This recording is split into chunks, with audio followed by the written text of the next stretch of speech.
Κυρίες και κύριοι, είναι ιδιαίτερη χαρά μου να σας καλωσορίσω σήμερα στην τηλημερίδα της Επιτροπής Ανταγωνισμού με το θέμα Βιώσιμη Ανάπτυξη και Δίκαιο Ανταγωνισμού, με την οποία ξεκινά η δημόσια συζήτηση για αυτό το σημαντικό θέμα.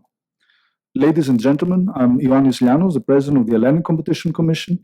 It is a great pleasure to welcome you today to the teleconference organized by the Hellenic Competition Commission on Sustainable Development and Competition Law. It is an honor to welcome to this event Her Excellency, the President of the Republic, Mrs. Katerina Sakellaropoulou. Στο σημείο αυτό, με ιδιαίτερα τιμή και χαρά, καλωσορίζουμε την αυτής εξοχότητα Πρόεδρο της Δημοκρατίας, κυρία Katerina Sakellaropoulou, η οποία τιμάται με την παρουσία της το σημερινό συνέδριο. Κυρία Πρόεδρε της Δημοκρατίας, ο λόγος σε εσάς. Καλημέρα σε όλους. Η χρονική συγκυρία στην οποία διεξάγεται η μερίδα της Αρχής Ανταγωνισμού είναι ιδανική για την ανάδειξη της θεματικής της.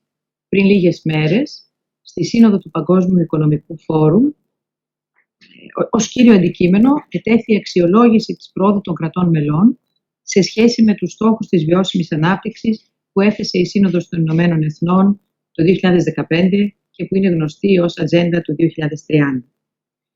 Πριν λίγες μέρες επίσης, στην πρώτη της ομιλία για την κατάσταση στην Ευρωπαϊκή Ένωση, η πρόεδρος της Ευρωπαϊκής Επιτροπής, κυρία Ursula von der Leyen, επεσήμανε μάλλον ότι η πανδημία ανέδειξε με αυτό τρόπο την ανάγκη για βιώσιμη ανάπτυξη και επανέλαβε τη δέσμευση της Επιτροπής για την υλοποίηση του σχεδίου δράσης της Ευρωπαϊκής Πράσινης Συμφωνίας που υπογράφηκε το 2019, στον απόϊχο της οποίας το Ευρωπαϊκό Συμβούλιο έθεσε ως στρατηγικό στόχο την ανάδειξη της Ευρώπης ως πρώτης κλιματικά ουδέτερης υπήρου ως το 2050, σε ευθυγράμμιση με τη Συνθήκη του Παρισιού για την κλιματική αλλαγή. Στο πλαίσιο αυτό, η πρόεδρος της Επιτροπής ανακοίνωσε επίσης ότι αναπροσαρμόζονται οι στόχοι για τη μείωση των αερίων του θερμοκηπίου ως το 2030 από το 40% ως 55%, εν ώψη των συμπερασμάτων που έχουν συναχθεί ως τώρα, ότι δηλαδή τα σημερινά επίπεδα κατανάλωσης πρώτων υλών, ενέργειας, νερού, τροφίμων κλπ. Δεν είναι βιώσιμο. Άλλωστε, μεγάλο μέρος του νέου χρηματοδοτικού προγράμματος της Next Generation EU, που είναι ένα σημαντικό πρόγραμμα ύψους 750 δισεκατομμυρίων ευρώ, θα κατευθυνθεί σε εμβληματικά έργα καινοτομίας που θα συμβάλλουν στην υλοποίηση των στόχων αυτών. Συνεπώς, η συζήτηση για τη βιώσιμη ανάπτυξη είναι σήμερα περισσότερο επίκαιρη από ποτέ. Τι εννοούμε σαν βιώσιμη ανάπτυξη? Από την αρχική της αναφορά στη δασοπονία στον 18ο αιώνα, περνάμε στη συνέχεια στη γνωστή έκθεση Brundtland του 1987, για να φτάσουμε βέβαια στη σημερινή εποχή, όπως ανέφερα ήδη το 2015 η Ατζέντα 2030 που ετέθη από τα Ηνωμένα Έθνη, και σε πολλά άλλα κείμενα έχει μεταφερθεί πλέον η έννοια της βιώσιμης ανάπτυξης, η οποία όμως σήμερα πια δεν περιορίζεται μόνο στα περιβαλλοντικά ζητήματα, αλλά εκτείνεται σε ένα πολύ μεγάλο εύρος θεμάτων, πολιτικών, οικονομικής και κοινωνικής πολιτικής, αποτελεί ένα εργαλείο ολοκληρωμένης προσέγγισης των δημόσιων πολιτικών, ένα στρατηγικό στόχο θα έλεγα, στον οποίο κάθε δημόσια πολιτική πρέπει να κατευθύνεται και να υπηρετεί. Στη σύγχρονη εποχή, η βιώσιμη ανάπτυξη δεν είναι πια μόνο μια πολιτική διακήρυξη, αλλά έχει κανονιστικό περιεχόμενο και μάλιστα σε ανώτατο επίπεδο. Στις συνθήκες της Ευρωπαϊκής Ένωσης, στις ρήτρες έχει περάσει, ως δικαιική αρχή πλέον, στο χάρτη των θεμελιωδών δικαιωμάτων της Ευρωπαϊκής Ένωσης επίσης και βέβαια σε πάρα πολλά συνταγματικά κείμενα. Στο δικό μας σύνταγμα μεταφέρθηκε, όπως είναι γνωστό, στην αναθεώρηση του 2001. Όμως, πολύ νωρίτερα, η νομολογία του Συμβουλίου Επικρατείας, του οποίου είχα την τιμή να είμαι μέλος επί πολλά χρόνια, ήδη από τη δεκαετία του 90, συνήγαγε ερμηνευτικά την αρχή της βιώσιμης ανάπτυξης από το συνδυασμό των διατάξεων των άρθρων 24 και 106 κυρίως, και από την αρχή αυτή, στη συνέχεια, άντλησε επιμέρους ειδικότερες αρχές που είναι γνωστές πλέον στο ενωσιακό δίκαιο, όπως η αρχή της πρόληψης, της προφύλαξης, της περιβαλλοντικής ευθύνης και της φέρουσας ικανότητες και άλλες πολλές. Πώς όμως συνδέεται η βιώσιμη ανάπτυξη με το δίκαιο, με τις πολιτικές και το δίκαιο ανταγωνισμού? το οποίο βέβαια, όπως επίσης όλοι γνωρίζουμε, αποτελεί πρωτογενές ενωσιακό δίκαιο. Αναμφίβολα, η ενσωμάτωση της αειφορίας σε όλες τις δημόσιες πολιτικές οδηγεί στην ανάδυση νέων αγορών και στη μεταμόρφωση των ήδη υφισταμένων, ιδίως κατά τη μετάβαση στην κυκλική οικονομία, που είναι ένας βασικός πυλώνας της Πράσινης Συμφωνίας. Κατά την κλασική αντίληψη, προέχουσα αποστολή του δικαίου του ανταγωνισμού είναι η εξασφάλιση της εύρυθμης λειτουργίας της αγοράς, δηλαδή του ελεύθερου, ανώθευτου και υγιούς ανταγωνισμού. Όπως όμως έχουν εξελιχθεί τα πράγματα, η εύρυθμη λειτουργία της αγοράς δεν είναι αυτός ο σκοπός, αλλά είναι ένα μέσο για την εξασφάλιση της αξιοπρέπειας και της ισότητας των πολιτών, της ίσης πρόσβασής τους σε αγαθά και υπηρεσίες, και έτσι βλέπουμε ότι και στην έννοια του ανταγωνισμού προσλαμβάνεται και μια κοινωνική διάσταση. Και υπ' αυτή την έννοια μετατρέπεται και ο ανταγωνισμός σε μια βασική συνιστόσα της βιώσιμης ανάπτυξης και πλέον η οικονομία της αγοράς δεν νοείται παρά ως βιώσιμη. Από αυτό το πρίσμα, η βιώσιμη ανάπτυξη και η αρχή του ανταγωνισμού συγκλίνουν και δεν συγκρούνται.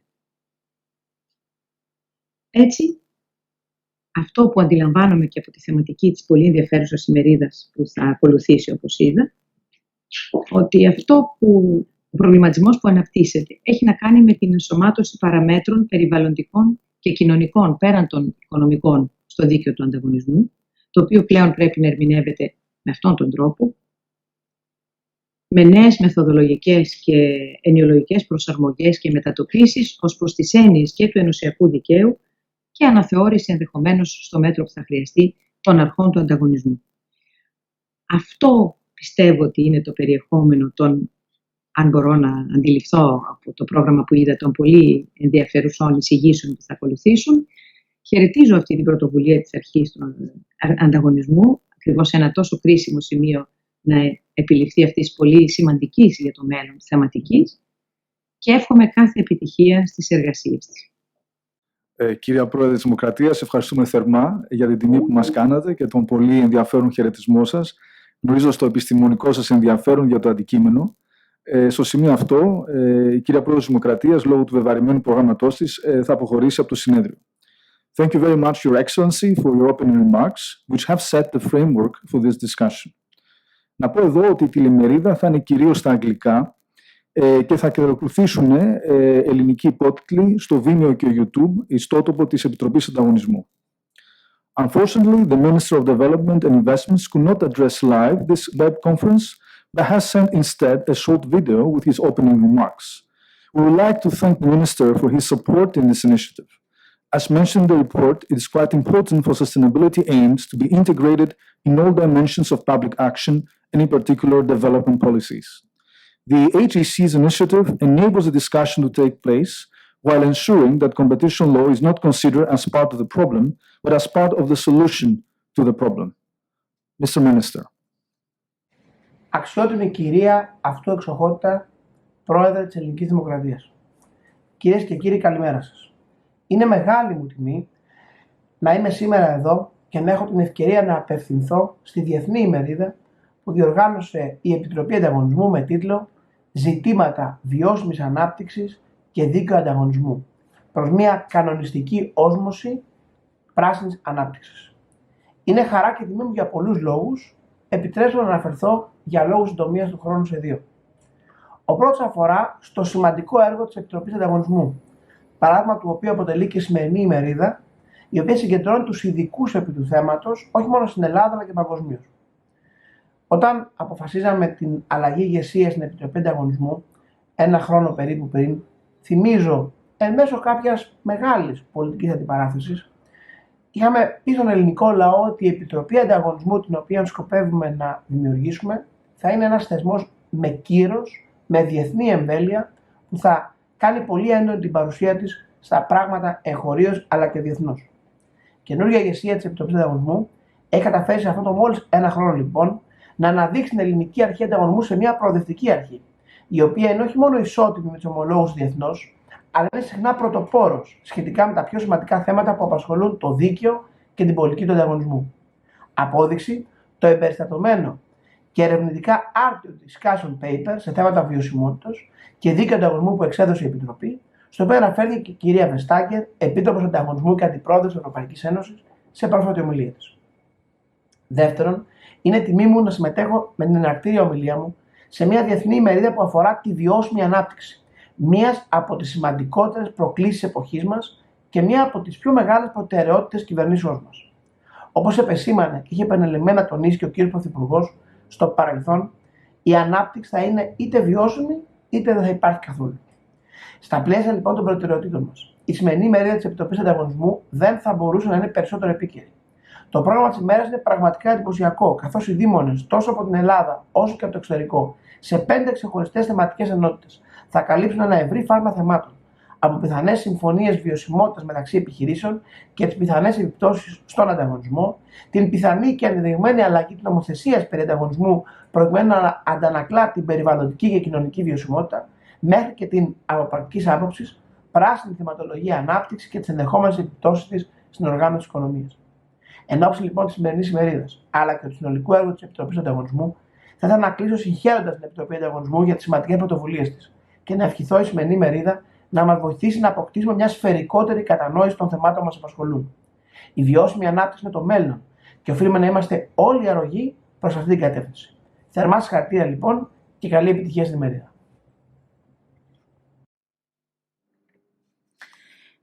Thank you very much for your opening remarks and your inspiring words for all the hard work carried out throughout last year from the Hellenic Competition Commission. Let me thank all the speakers and the audience on behalf of the Staff Discussion Paper team and take up after our president in order to pass on the floor to the next speakers. Our next speaker, the Director General of DG Comp of the European Commission, Olivier Guersant, who has a vivid interest in the pursuit of the debate on how sustainability issues can be mingled with antitrust law, could not unfortunately be live with us today, but was kind enough to send a recorded message which you now see on the screen. Good morning, everybody. I would first like to thank Ioannis Lianos for inviting me to be with you today. I'm very glad to have this chance to make a brief recorded introduction to the interesting discussion of today on how competition law and policy can take into account sustainability concerns. Sustainable development captures more than environmental concerns and climate change. But in light of the extreme urgency of climate change for the future of humankind, allow me to focus on this issue today. With the Green Deal, the European Commission made an irreversible commitment to reach a climate-neutral Europe by 2050. And we will only reach our extremely ambitious green goals. 55% in 10 years is not little in terms of reduction of emission if everyone, including businesses, takes on their share of responsibility. That is why Executive Vice President announced last Tuesday in the European Parliament that she will now launch a structured European debate on how EU competition policy can best support the Green Deal. Concretely, this means that the Commission will very soon launch a call for contributions on how competition policy and environmental rules work together today and on whether they could work even better together in the future. Our idea is to launch a wide societal debate. We want input, not only from the distinguished circle of competition experts, but in particular also from business, environmental groups, and consumer organizations. After that, the plan is to hold a conference next year that would bring those different perspectives together. So, the Hellenic Competition Commission's contribution to this debate on how to take sustainability goals into account in competition law is extremely timely. It is exactly this type of input and this type of discussion that we need at this stage of the debate. We need to turn all stones, to look into all aspects before concluding. And this is why I also welcome the SCM's contribution to the debate with their ideas on how to best ensure that antitrust doesn't stand in the way of the green initiatives between competitors that we would like to see. The question of how to take into account sustainability concerns under EU antitrust rules is a topic that we have discussed for a long time within the ECN, so the Club of the European Enforcers. However, in light of the urgency to deal with climate change and the need to do all we can to achieve the tough goals we have set ourselves in the Green Deal, the topic has come again to the fore. Our policy on state aid can of course have a significant impact here. But I am convinced that also antitrust rules should have a role to play. And when all stones will have been turned, all arguments looked at in the debate, we will need to jointly decide on a coherent approach to these issues within Europe. And we will need to ensure two things. One, that the rules are clear for companies that need to self-assess, and two, that antitrust enforcement remains strong and effective. To a large extent, our rules already allow for industry working together also towards environmental goals. But maybe there are also adjustments to be made, and there is certainly room for providing more clarity.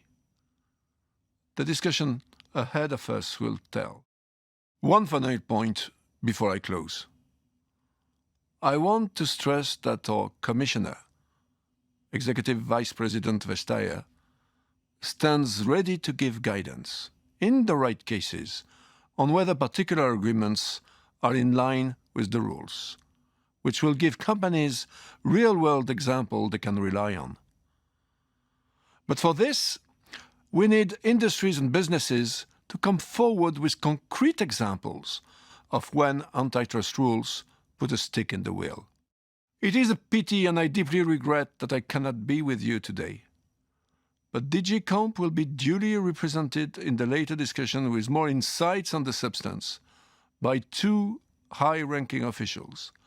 Inge Bernards, our Director General or Director for Policy, in the panel 2, should competition law integrate environmental and social sustainability concerns in its analytical DNA, and if yes, how? But also Pierre Régibaud, who will be in panel 3, is our chief economist, and he will participate in the discussion about should competition law integrate environmental and social sustainability concern in its analytical DNA. So, the economic discussion. So you will have the legal and policy, and you will have the economic insight from the Commission. The HCC's discussion paper is very good food for thought, and it puts on the table most of the burning questions on how to tackle the sustainability agreements under the no competition rules. Now, it is time for me to wish you a very fruitful discussion. Thank you very much. We would like to thank the Director General for his intervention. It is extremely important that the European Competition Commission will launch at this moment a public debate on how European competition policy can best support the Green Deal. And we really look forward to the outcome of the debate and the upcoming relevant conference next year. Let us now pass to our next speaker, Aristotelis Panteliadis, CEO of Metro Company and head of the competition working group of the Hellenic Federation of Enterprises. Welcome, Mr. Panteliadis, and thank you for participating in our conference. The floor is yours. Αξιότιμη κύριε Πρόεδρε της Επιτροπής Ανταγωνισμού, αξιότιμη κυρία Αντιπρόεδρε, αξιότιμες κυρίες και κύριοι εισηγητές. Σας ευχαριστούμε θερμά για την τιμητική πρόσκληση να συμμετάσχουμε σε άλλη μία από τις πολύ πετυχημένες ψηφιακές σας εκδηλώσεις. Είναι γεγονός ότι τις προκλήσεις αυτής της πανδημίας η Επιτροπή σας, η Επιτροπή Ανταγωνισμού, τις έχει μετατρέψει σε πλεονεκτήματα και με τη βοήθεια της τεχνολογίας. Όχι μόνο δεν άφησε το χρόνο να περάσει, αλλά έπραξε πάρα πολλά και σε πολύ σύντομο χρονικό διάστημα. Η σημερινή συζήτηση, μάλιστα, είναι ιδιαιτέρως ενδιαφέρουσα, γιατί θέτει στο επίκεντρο ένα ζητούμενο βασικό σε παγκόσμιο επίπεδο, αυτό της βιώσιμης ανάπτυξης μέσα από το πρίσμα του δικαίου του ανταγωνισμού. Μια σύνδεση που μπορεί να μην φαντάζει και τόσο προφανής. Στην εποχή όμως που ζούμε, θα μπορούσε να πει κανείς ότι είναι πλέον αναγκαία. Και αυτό γιατί ο μετασχηματισμός της παγκόσμιας οικονομίας θα έρθει μεν από εθνικές και ιδιωτικές πρωτοβουλίες, με πράσινο πρόσημο, αλλά θα πρέπει να διέπεται από κανόνες που προστατεύουν τον υγιή ανταγωνισμό και εξασφαλίζουν σε όλες τις επιχειρήσεις, από τις μεγαλύτερες μέχρι τις πιο μικρές, ένα ίσο πεδίο δράσης κατά την πορεία τους προς αυτό το μετασχηματισμό.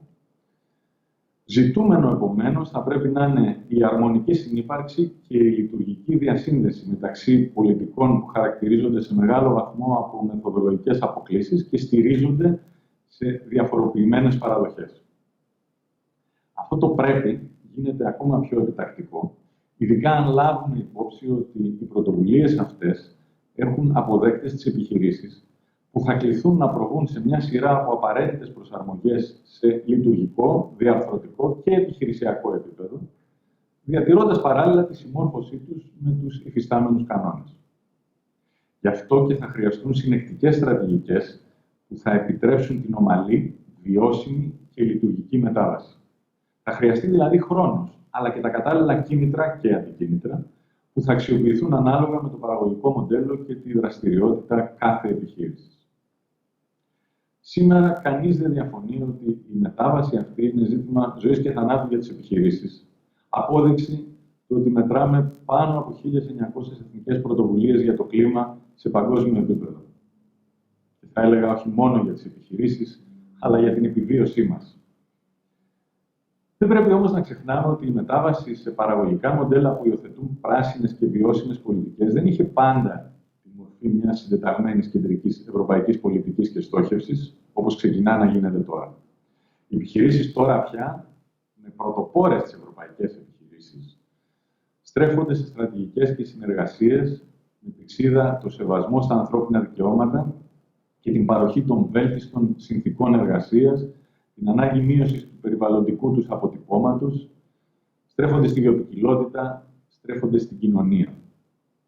Τέτοιες στρατηγικές, ακόμα και αν συχνά συνεπάγονται υψηλά κόστη συμμόρφωσης, μπορούν να καθορίσουν την κατάταξή μας απέναντι στο παγκόσμιο ανταγωνισμό και στη διεκδίκηση της ολοένα και μεγαλύτερης μερίδας καταναλωτών που διαθέτουν αυξημένη περιβαλλοντική συνείδηση. Και παράλληλα, μας βοηθούν να συμβάλλουμε από την πλευρά μας στην ενίσχυση της προσπάθειας επίτευξης δημόσιων πολιτικών και στόχων. Πόσοι όμως από εμάς γνωρίζουμε πραγματικά αν και σε ποιο βαθμό αυτές οι επιχειρηματικές κινήσεις είναι αντικείμενο ελέγχου από την Επιτροπή Ανταγωνισμού. Κάποτε, πριν από χρόνια, χάρη αστεϊσμού, είχα αναφερθεί σε μια πρωτοβουλία συνεργασίας μας με ανταγωνιστές μας με σκοπό τον καθαρισμό αυτών και στις ανησυχίες που είχαν εκφραστεί σχετικά με την πιθανότητα να θεωρηθεί αυτή η κοινή πρωτοβουλία ως παραβίαση των κανόνων του ανταγωνισμού, ακριβώς επειδή ήταν κοινή πρωτοβουλία. Τότε λοιπόν τους είχα καθησυχάσει όλους επικαλούμενος την κοινή λογική. Και αυτό που μου φαινόταν αυτονόητο, ότι δηλαδή μια ενέργεια με ξεκάθαρο χαρακτήρα εταιρικής κοινωνικής ευθύνης δεν είναι δυνατόν να ενδιαφέρει την Επιτροπή Ανταγωνισμού, πόσο μάλλον να αποτελεί βάση για επιβολή κυρώσεων ως αθέμητη σύμπραξη. Αυτό που ήταν αυτονόητο για μένα δεν είναι απαραίτητα για όλους αυτονόητο.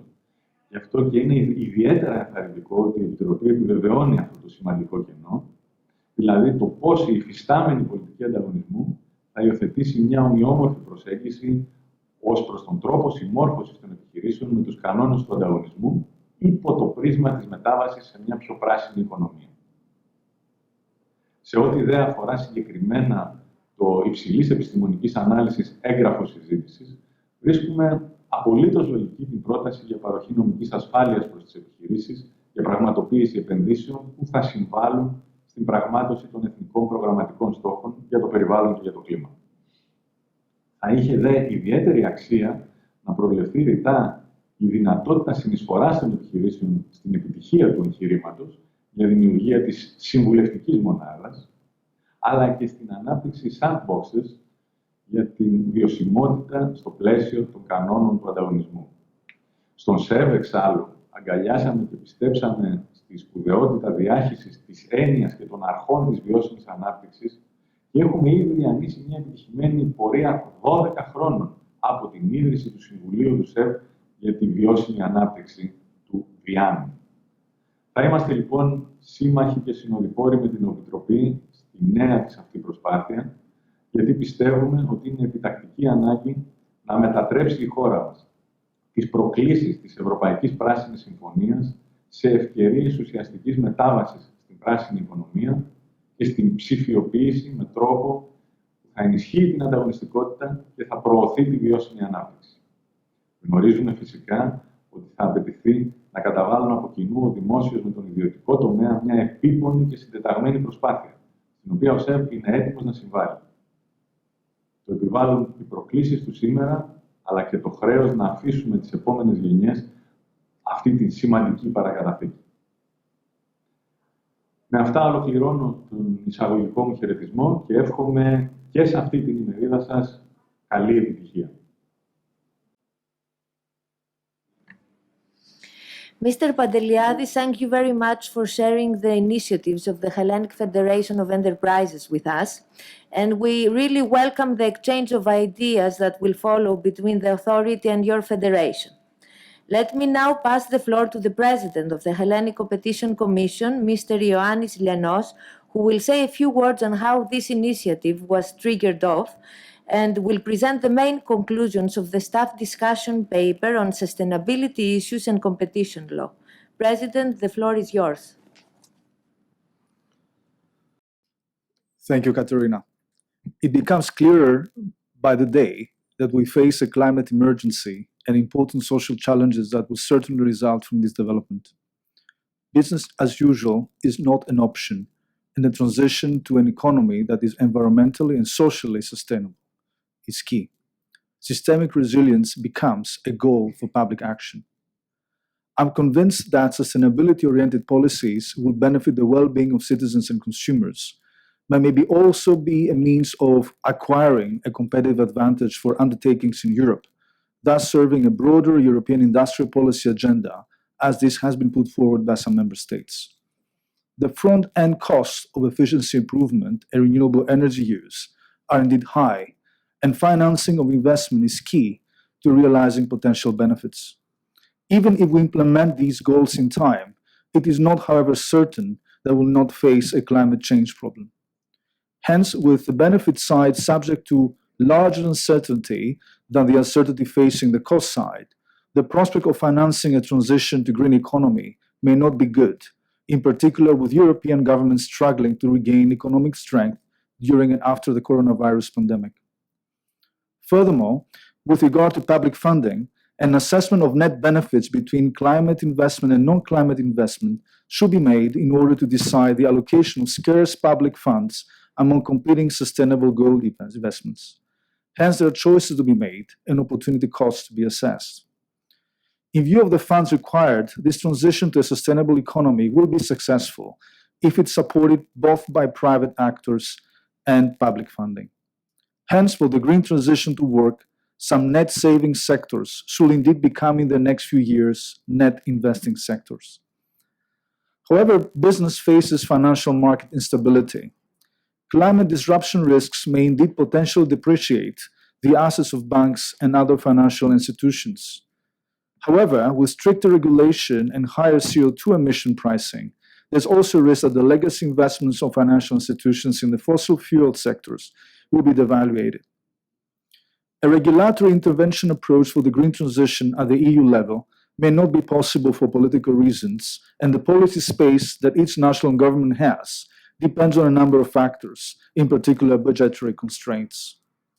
In the example of Greece, the financial uncertainty inherent to such long-term investments is reinforced by two additional difficulties.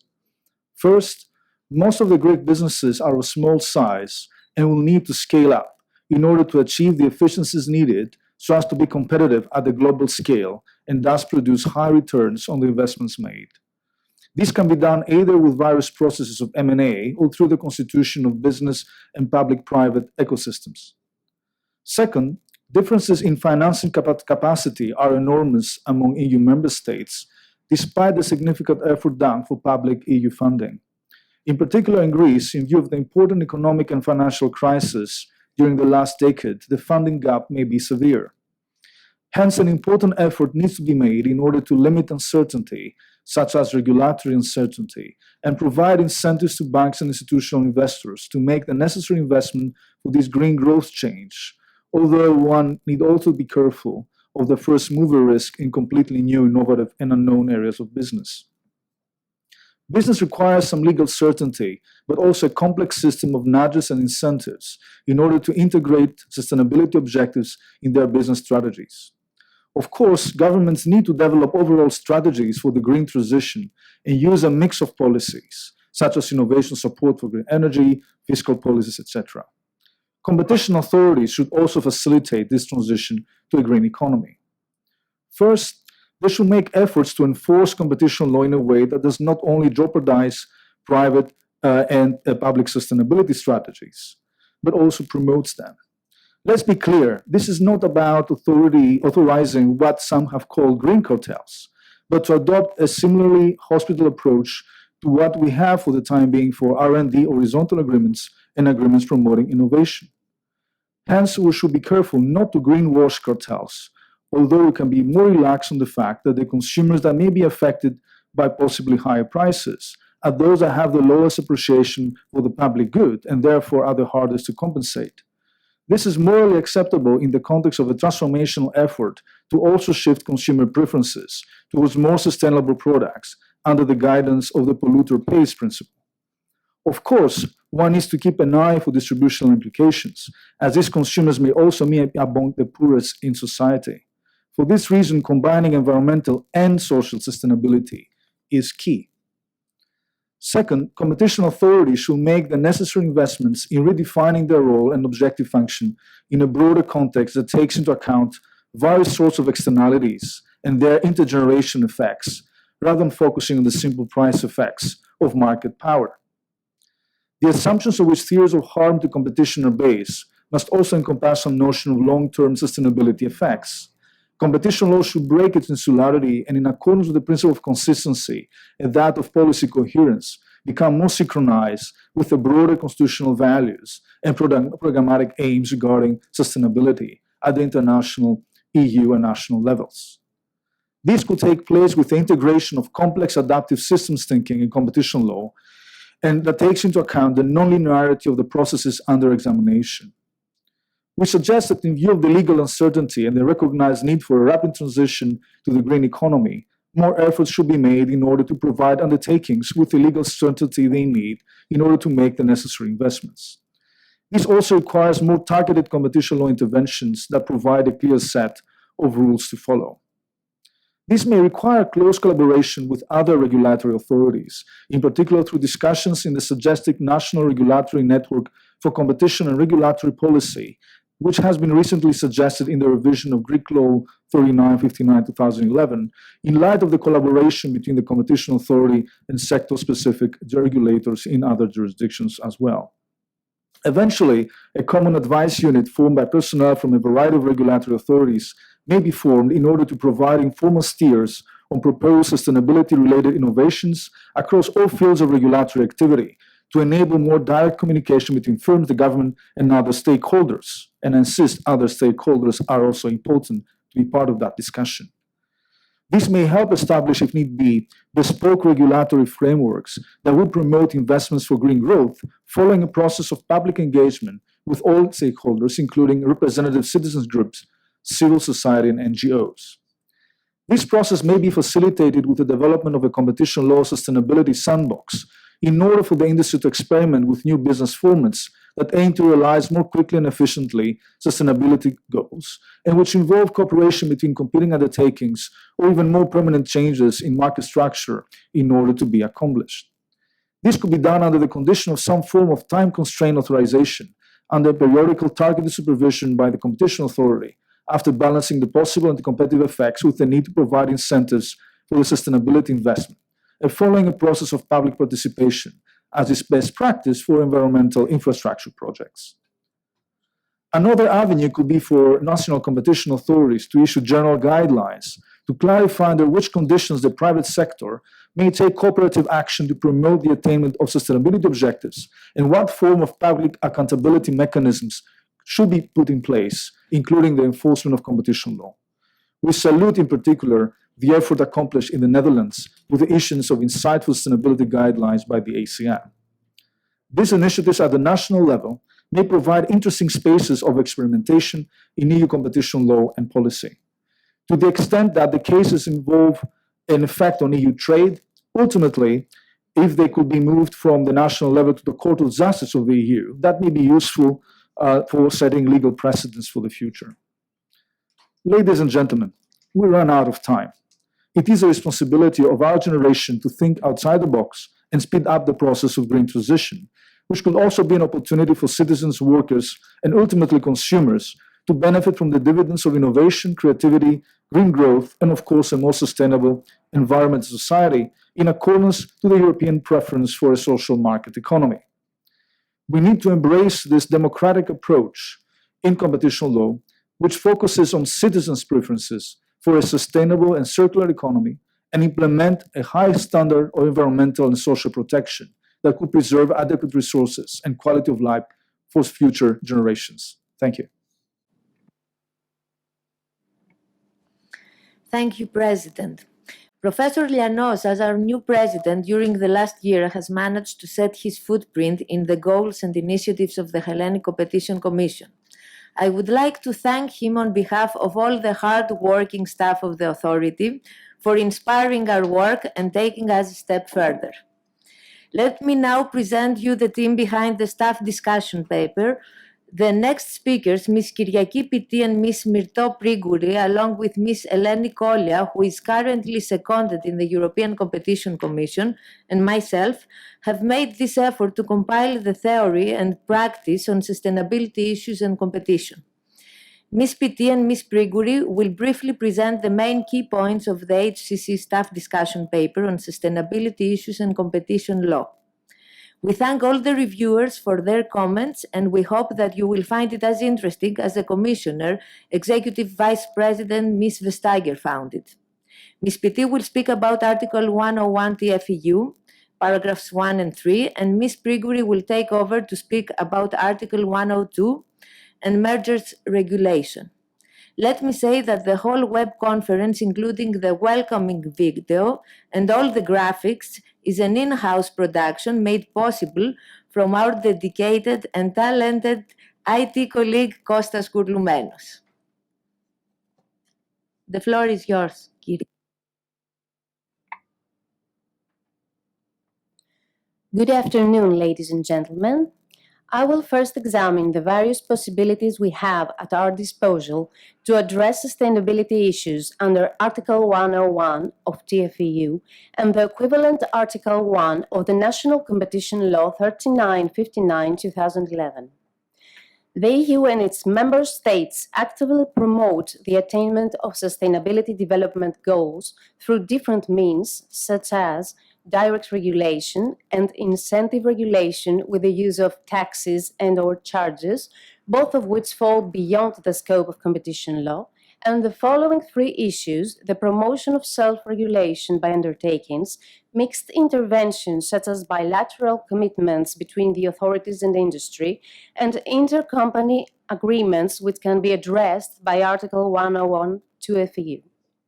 Concerning Article 101, two main issues arise for discussion: the way we assess sustainability agreements under Article 101, Paragraph 1 TFEU, and the possibilities of justification under Article 101, Paragraph 3 TFEU. The existing case law on Article 101, Paragraph 1 TFEU may allow collective actions by the private sector to implement sustainable development goals under specific circumstances. First, in some cases, sustainability agreements may be excluded from the scope under Article 101, Paragraph 1 TFEU. Sustainability agreements with the potential to restrict competition may escape the prohibition of Article 101 if they are mandated by regulation. In this case, purely environmental protection activities might not be considered as economic activity, but as activities of an exclusive regulatory nature. In a similar line of thought, EU competition law has developed a state compulsion defense, meaning that if anti-competitive conduct is required of undertakings by national legislation with no possibility of deviation, Articles 101 and 102 do not apply. In this way, a safety zone for state-mandated sustainability agreements may be created. Second, in some cases, sustainability agreements are unlikely to restrict competition, as is also contended in the recently published Dutch sustainability guidelines. A non-binding code of conduct promoting sustainability-conscious business practices, for instance, regarding environmental or climate-compatible certification standards, may escape the prohibition of Article 101, Paragraph 1. According to the European Commission's 2001 horizontal guidelines, an environmental agreement would have been unlikely to restrict competition if, firstly, it is loose and its scope is to attain a sector-wide environmental target. Secondly, the agreement does not appreciably affect project and production diversity in the relevant market. Or thirdly, it gives rise to genuine market creation. Although the 2011 horizontal guidelines did not include any specific guidance for environmental agreements, we believe that the approach put forward in the 2001 guidelines is still good law in view of the lack of genuine anti-competitive effects. Third, there are cases where sustainability agreements may fall outside Article 101, Paragraph 1, either as ancillary regulatory restraints or under the objective necessity doctrine.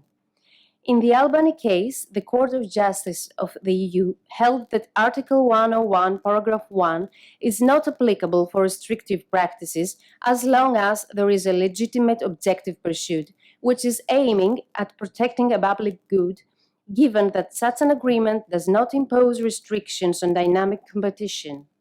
Such a public good may be one that falls under the provisions of the treaty as a whole or related national legislation.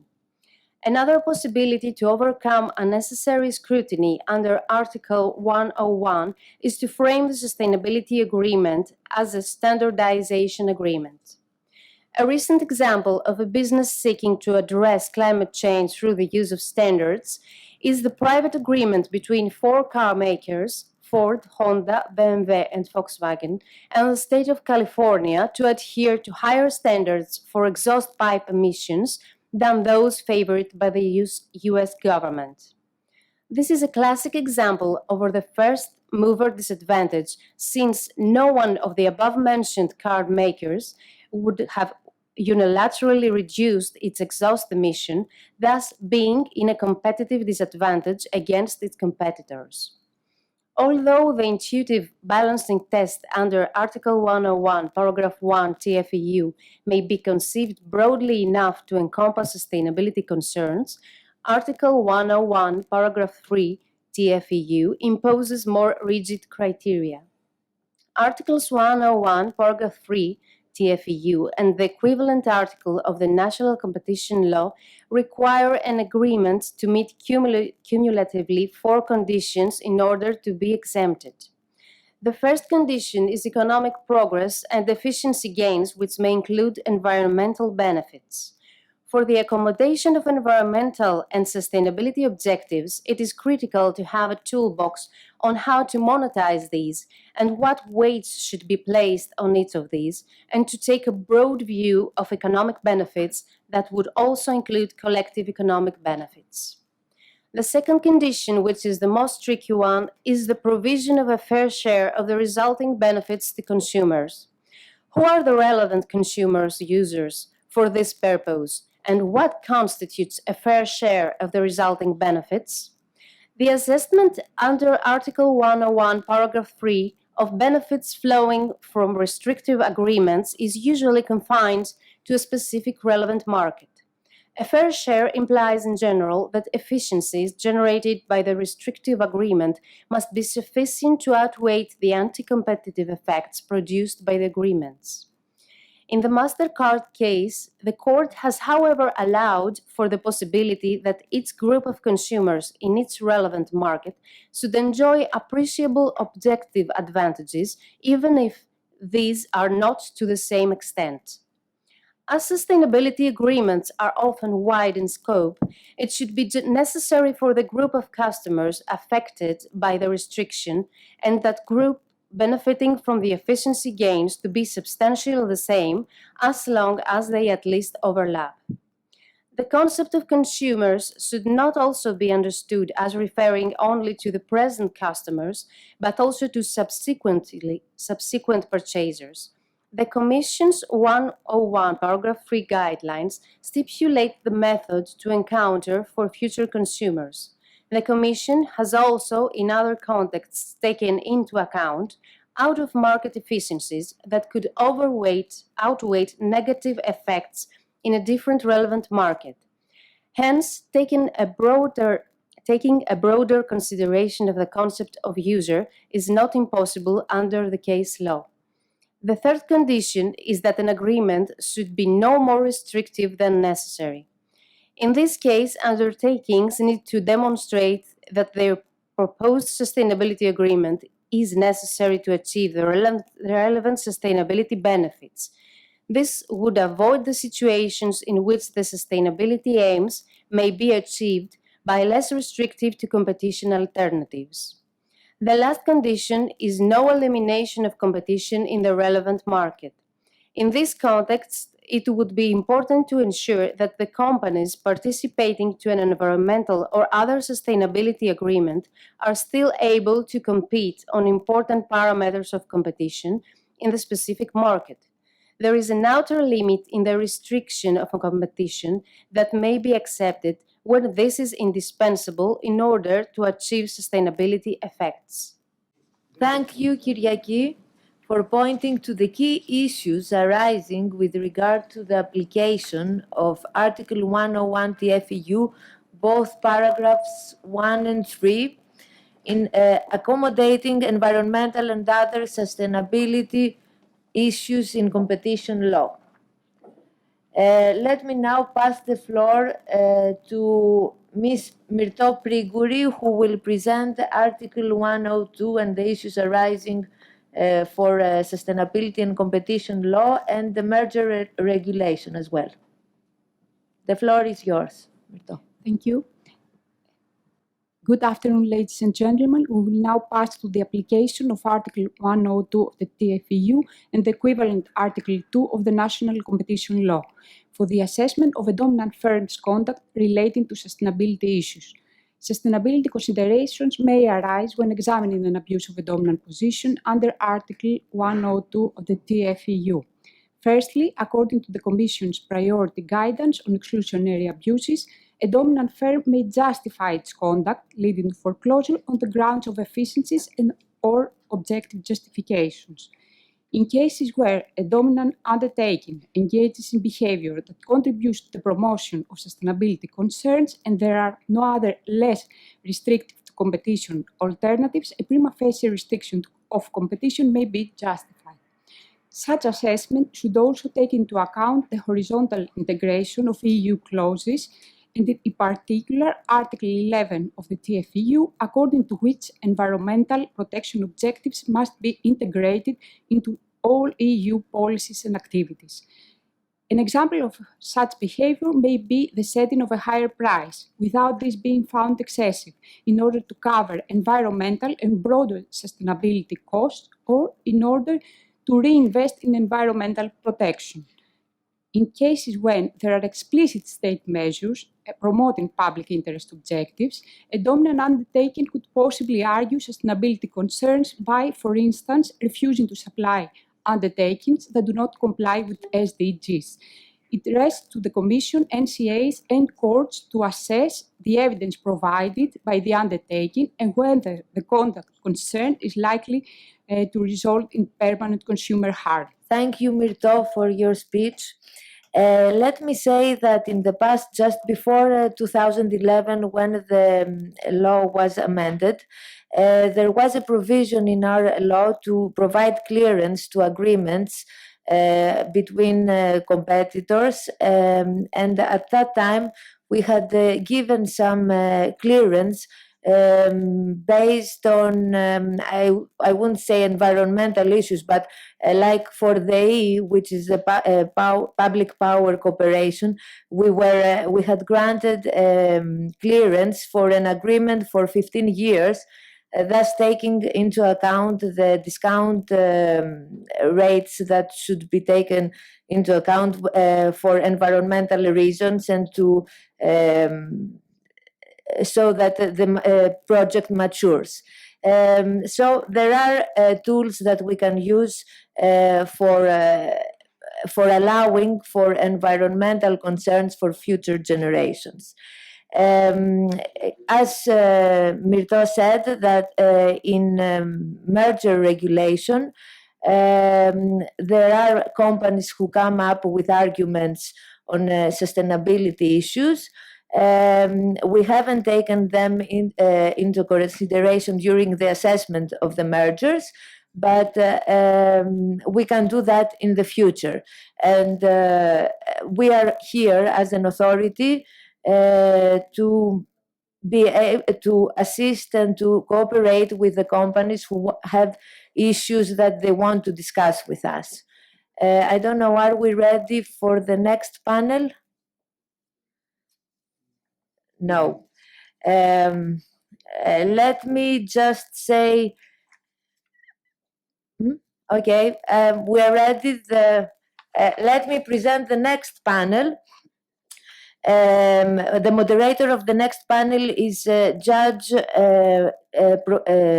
Simon Holmes of the UK Competition Appeal Tribunal. The first panel looks at evidence and options addressing the dilemma if competition law is a burden or not for sustainability agreements and business initiatives in favor of sustainability. At this point, let me inform the audience that they can write their comments and questions at the discussion room, and the moderators of each panel will address them to the speakers. We will make an effort to answer as many questions as possible during the roundtable discussion that will take place at the end of each panel. Welcome, Judge Holmes. The floor is yours. Thank you very much. Well, with 6 panelists, I shall be fairly brief in my introductory remarks. As I think many I know on the delegate list know, in my papers and talks over the last about a year now on climate change, sustainability and competition law, I have argued that competition law, or particularly fear of it, is standing in the way of vital collaboration by business to fight climate change and promote a more sustainable future, what we now tend to call the green growth agenda.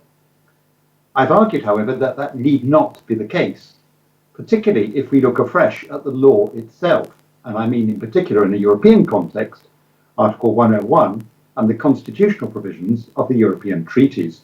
Look at these rather than focusing on relatively recent and I would say somewhat abstract economic concepts that I would feel have somewhat muddied the waters. If we look at these basic tools, we find we do have the tools already to take proper account of sustainability concerns. And I'm pleased to see that that is very much reflected in the Greek paper, which we've been discussing, and indeed the Dutch paper. We have the tools for business to fight climate change. But some have questioned whether we have a problem in the first place. Is it really the case that competition authorities are striking down vital deals by business to fight climate change? Well, the honest answer is no, they're not.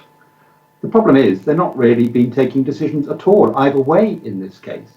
I think there are 2 primarily concerns I have. One, the competition authorities haven't until recently been sending out the positive messages as to what can be done, at least not publicly. They've given some good steers privately. And I'm pleased to say that things are changing there, and I welcome recalled by Commissioner Vestager last week, and again reiterated this morning by Olivier Guersant, to come forward to help the Commission provide us with some positive guidelines.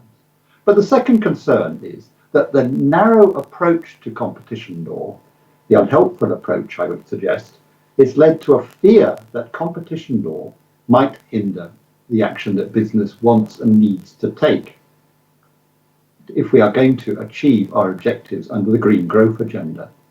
But am I right in saying this? Do we have a problem at all?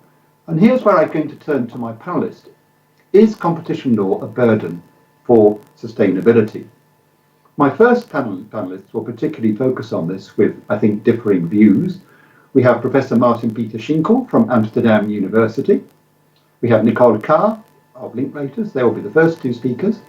We'll then broaden this discussion with contributions from Vanessa Turner of BUIC, which is the European Consumers Association, will give us a consumer angle, from Jorge Conesa from the Fair Trade Advocacy Group in Brussels, who will look at some of the options for something bigger from civil society, and from Gianno Di Stefano, who will amplify the fear of competition law in practice and introduce some of the ideas as to what we can do. And finally, but not least, Giorgio Monti of the University of Tilburg will start to introduce some of the options as to how we could take this forward. But I'd like to ask, so each speaker will speak for about 5 minutes and then we'll have a wider discussion. But first, over to you, Maarten. Is competition law a burden for sustainability agreements? Over to you. Thank you very much, Simon. Can you hear and see me? All right? Yes? You can? Okay, then probably everybody can. So thanks for having me on the panel. After Ioannis' glowing pro introduction this morning, I've decided to respond, also given the small amount of time, to respond with less nuanced terms than I would prefer as an academic. But here I go. So obviously, this is an extremely important and urgent topic, and it's important that we work towards a more sustainable world with more sustainable production and consumption, cleaner, fair. Also, I'm very happy to see that competition lawyers take this to heart now. So a lot of energy is spent in finding smart loopholes in the competition rules to exempt anti-competitive agreements that claim to improve sustainability. But as an economist, having researched this subject for quite some time now, I'm afraid that I have to warn that of the many ways in which we can save the planet, this is a particularly bad one. It risks to be ineffective while costing a lot of competition agency resources, and I fear cartel greenwashing. After all, the key question to address first and foremost, I think this is very important before we dive into the law, is it to be expected that competitors will do more on sustainability or fairness in an anti-competitive agreement than in competition? In other words, is greater corporate social responsibility taken in collusion than in competition? And this is essentially an economic question. And from the evidence, theory, empirics, case studies, I'm afraid the answer is quite generally and overwhelmingly at the moment no, on the contrary. The problem is that the incentives of corporations are adverse. Ultimately, firms seek profits, more sustainable production. That can be a source of revenue because increasingly consumers want greener products, which is good. I think this is where the benefit should. This is where saving the world should come from. But it's a benefit, but it's also a cost. It's an investment in less polluting transmissions, emission technology, better care for farm animals, for example, and fair labor conditions. That's costly. So firms will ultimately seek to do a minimum amount of costly green for a maximum amount of price increase. Such greenwashing is extensively documented, also in the competitive context. Yet in competition for consumers, producing greener is a way of stealing business. It is a dimension of competition, certainly now that consumers are increasingly wanting more sustainable products, biological, durable products, cradle-to-cradle products. So what happens if you allow competitors to make agreements instead? Well, jointly, in fact, they will have an incentive to reduce their investments in green while increasing prices. Essentially, allowing green cartels kills the dimension of green competition that gives companies the incentive to invest in greener product. Empirical research, much more has to be done, but what has been done so far shows Corporate social responsibility is stimulated in competition, and cartels do not reduce their care for public interest, essentially. And the reason is that essentially environmental problems are problems of externalities. Economics 101 teaches that externalities need to be internalized in decision-making processes so that prices start reflecting the true social cost of production, also the cost of the environment. And then we will have less environmental pollution. Well, there's no reason really to think that firms in collusion will internalize such externalities more than in competition at all. It's rather naive to believe this, I think, and dangerous. The pricing of true social cost through their internalization in corporate decision-making requires government intervention, government regulation. That's where the responsibilities are. That's where we should put our efforts, not hoping that somehow private cartels are going to serve public interest or produce public goods. I think it's dangerous, in fact, because of the risk of cartel greenwashing. Competition authorities will have to constantly monitor such exempted agreements for abuse. Is there still enough sustainability delivered to compensate the overcharges? That is a very complex, information-intense and costly amount of work, and it's not the best way of spending competition agencies' resources at all, I think. It's worse than second best. And the forerunning of the Dutch Competition Authority, the ACM, that also has been referred to several times now in the green cartel policy, goes to show exactly this, because there were two cases, the chicken case and the coal case. You're well familiar with those cases. And in both cases, the Dutch Competition Authority rightly said, no, they didn't allow the agreement. Why? Because in the coal case, just too little sustainability was done. The coal companies refused to take the emission rights off the market so that CO2 emissions would be had somewhere else. There simply was no carbon reduction. Too little green for the price rise.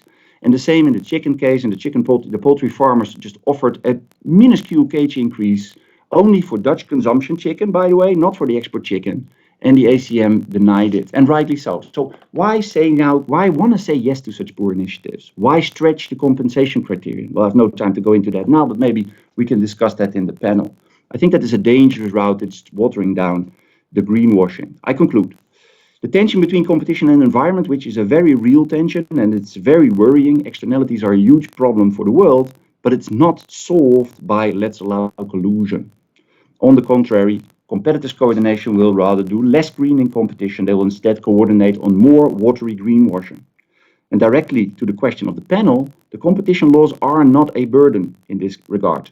In fact, by protecting competition is how competition authorities can make their best contribution to sustainability.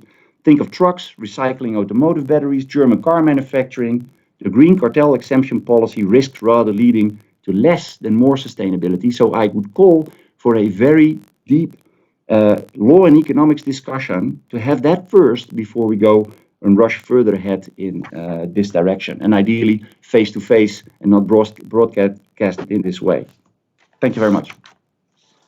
Thanks, Maarten. It's good to have a contrary view, I think, in the broader context of this discussion.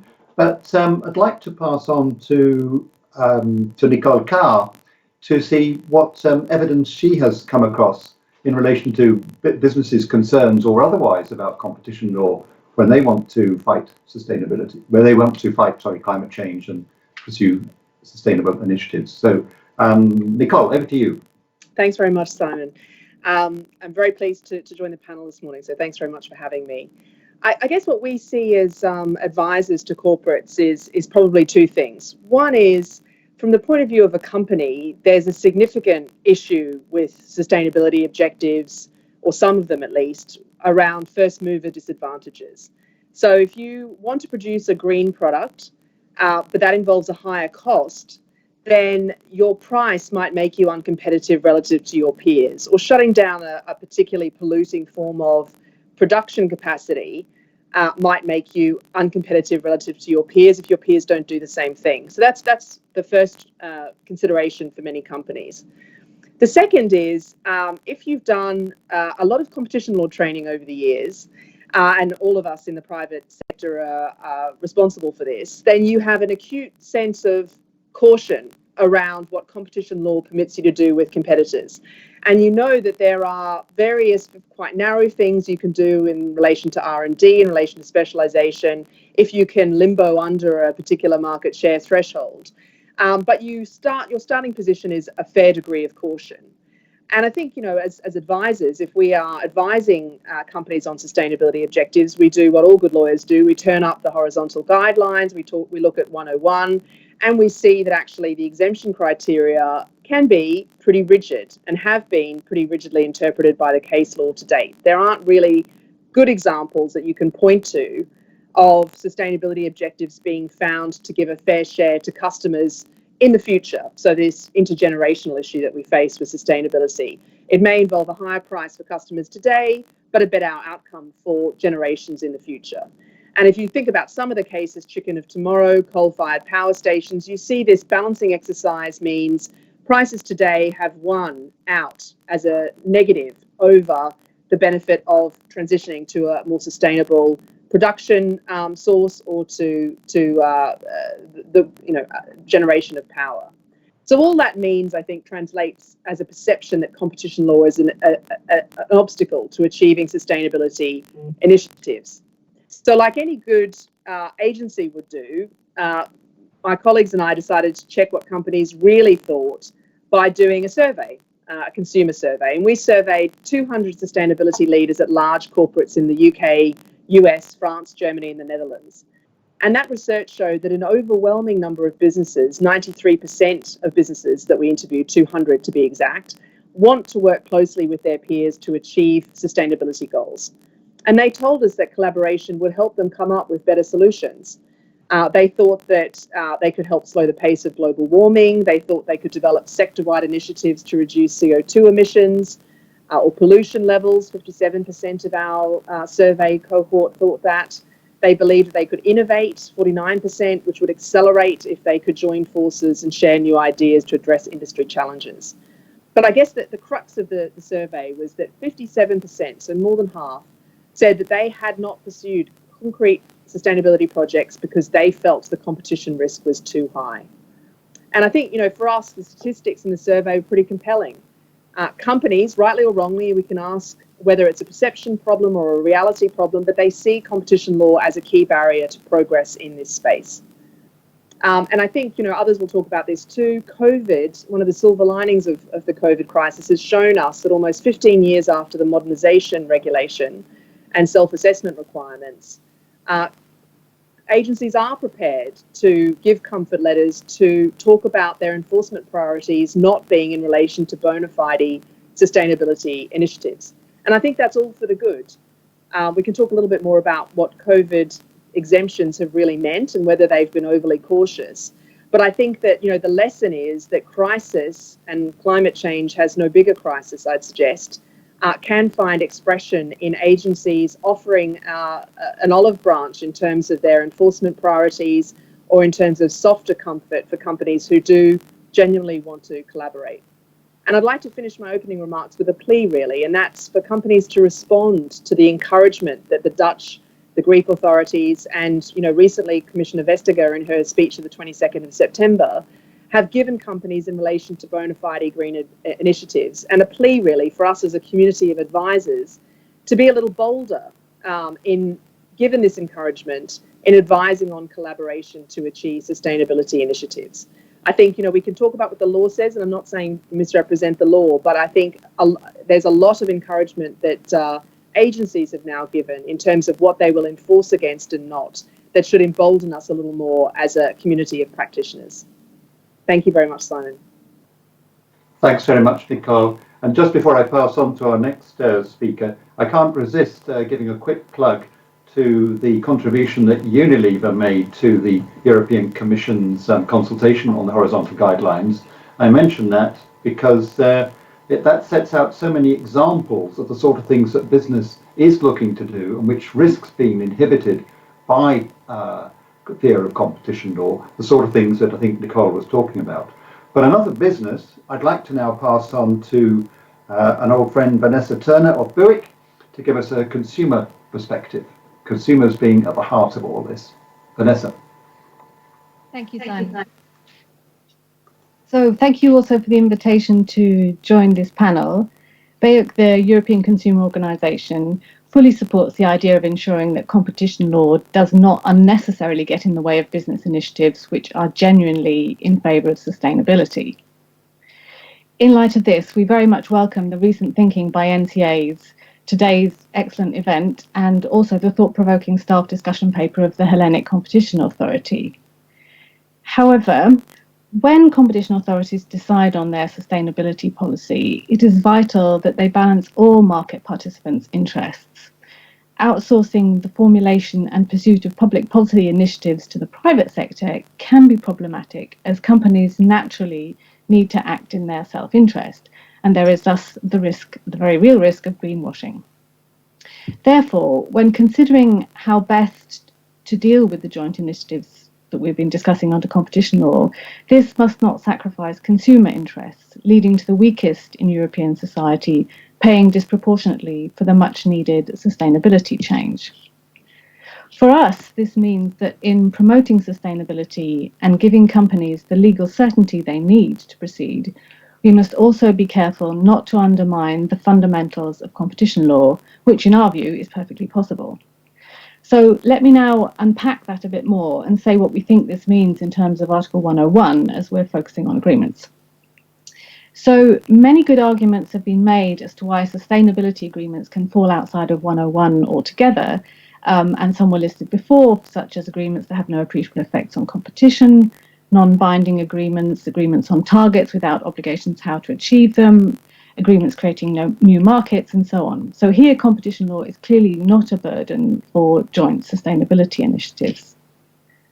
Where we would counsel caution, however, in relation to the scope of 101.1 is the Wouters-Mecca-Medina type approach.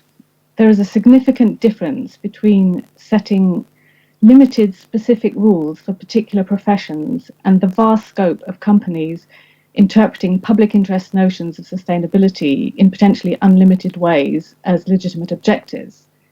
This is far too broad a subject matter to allow for a proper balancing of different interests and would seem difficult to ring-fence in any meaningful way. We would certainly agree with those who say that Article 11 TFEU must be taken into account in competition policy and indeed in individual decisions within the boundaries of the current legal framework. But where there is a restriction of competition, the balancing of interests can be done in a much more effective and rigorously verifiable way under the Article 101.3 criteria. These criteria are there for a purpose. Leaving aside burden of proof as a sanity check on the substance, one would have to ask why an agreement which would fail to meet the Article 101.3 criteria should be permissible under 101.1 and Article 11. Under 101.3, it seems to me that there is considerable scope to clarify our thinking on sustainability agreements that would merit exemption. And here, I think we need to draw a distinction between, on the one hand, the first and second conditions of 101.3, and on the other, the third and fourth. Looking first at the third and fourth conditions, for indispensability, I see no justification to change a strict interpretation of this criterion. That would effectively lead to competition law anarchy. Similarly, for consumers, in particular the most vulnerable consumers, if price competition, often the most important element, were eliminated in a substantial part of the products or goods in question, I would be very sceptical that quality parameters alone could outweigh such elimination. But if the third and fourth criteria of 101.3 are held fast, I do see room for manoeuvre in relation to the first two criteria to promote sustainability. First, for consumers to receive a fair share of improvements in production, distribution, etc., does not necessarily need to be reflected in prices. Quality considerations, including sustainability features, should be seen as relevant if consumers place a value on these. The basic principle used in analysing fair share of benefits is that users of the products that are the object of the agreement should be compensated for the harm caused to them by the restriction of competition. The question is whether one could legitimately apply a broader standard, and that this has been suggested in a number of cases. Can you take into account indirect benefits, that is, benefits in other markets, or societal benefits? And here again, I would argue that 101.3 allows some flexibility.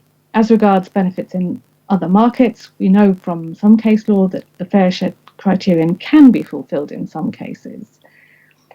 On the other hand, as regards societal benefits, I find the suggestion of the ACM quite interesting, that for certain types of agreement preventing or limiting environmental damage, users could, as a rule, reap the benefits in the same way as the rest of society, and would thus be able to qualify as a fair share for consumers.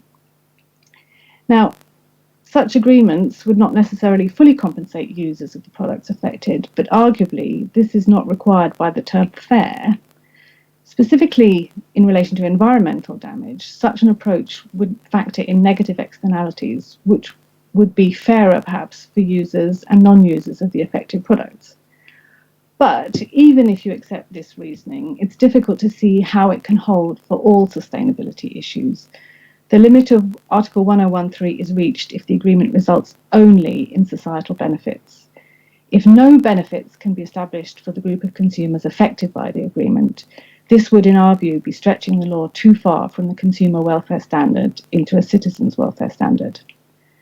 Such a radical move risks undermining the foundations and the purpose of competition law and risks politicising its enforcement. Thank you.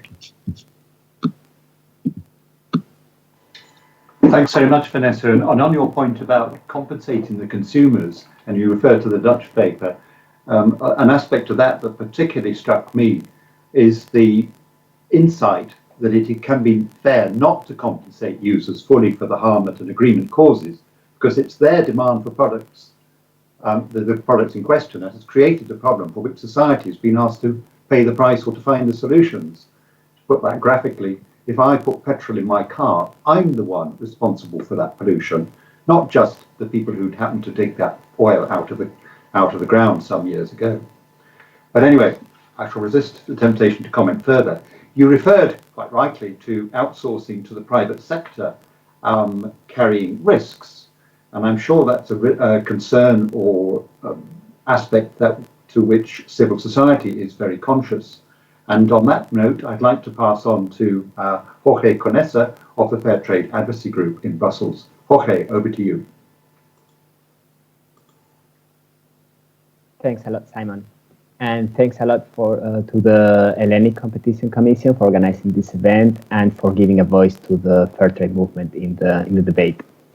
The fair trade movement believes that unilateral initiatives can bring meaningful transformation, such as providing better livelihoods to marginalized producers, and actually we consider ourselves a proof of concept. Having said that, we are also fully aware of the limitations of any single actor in a competitive market.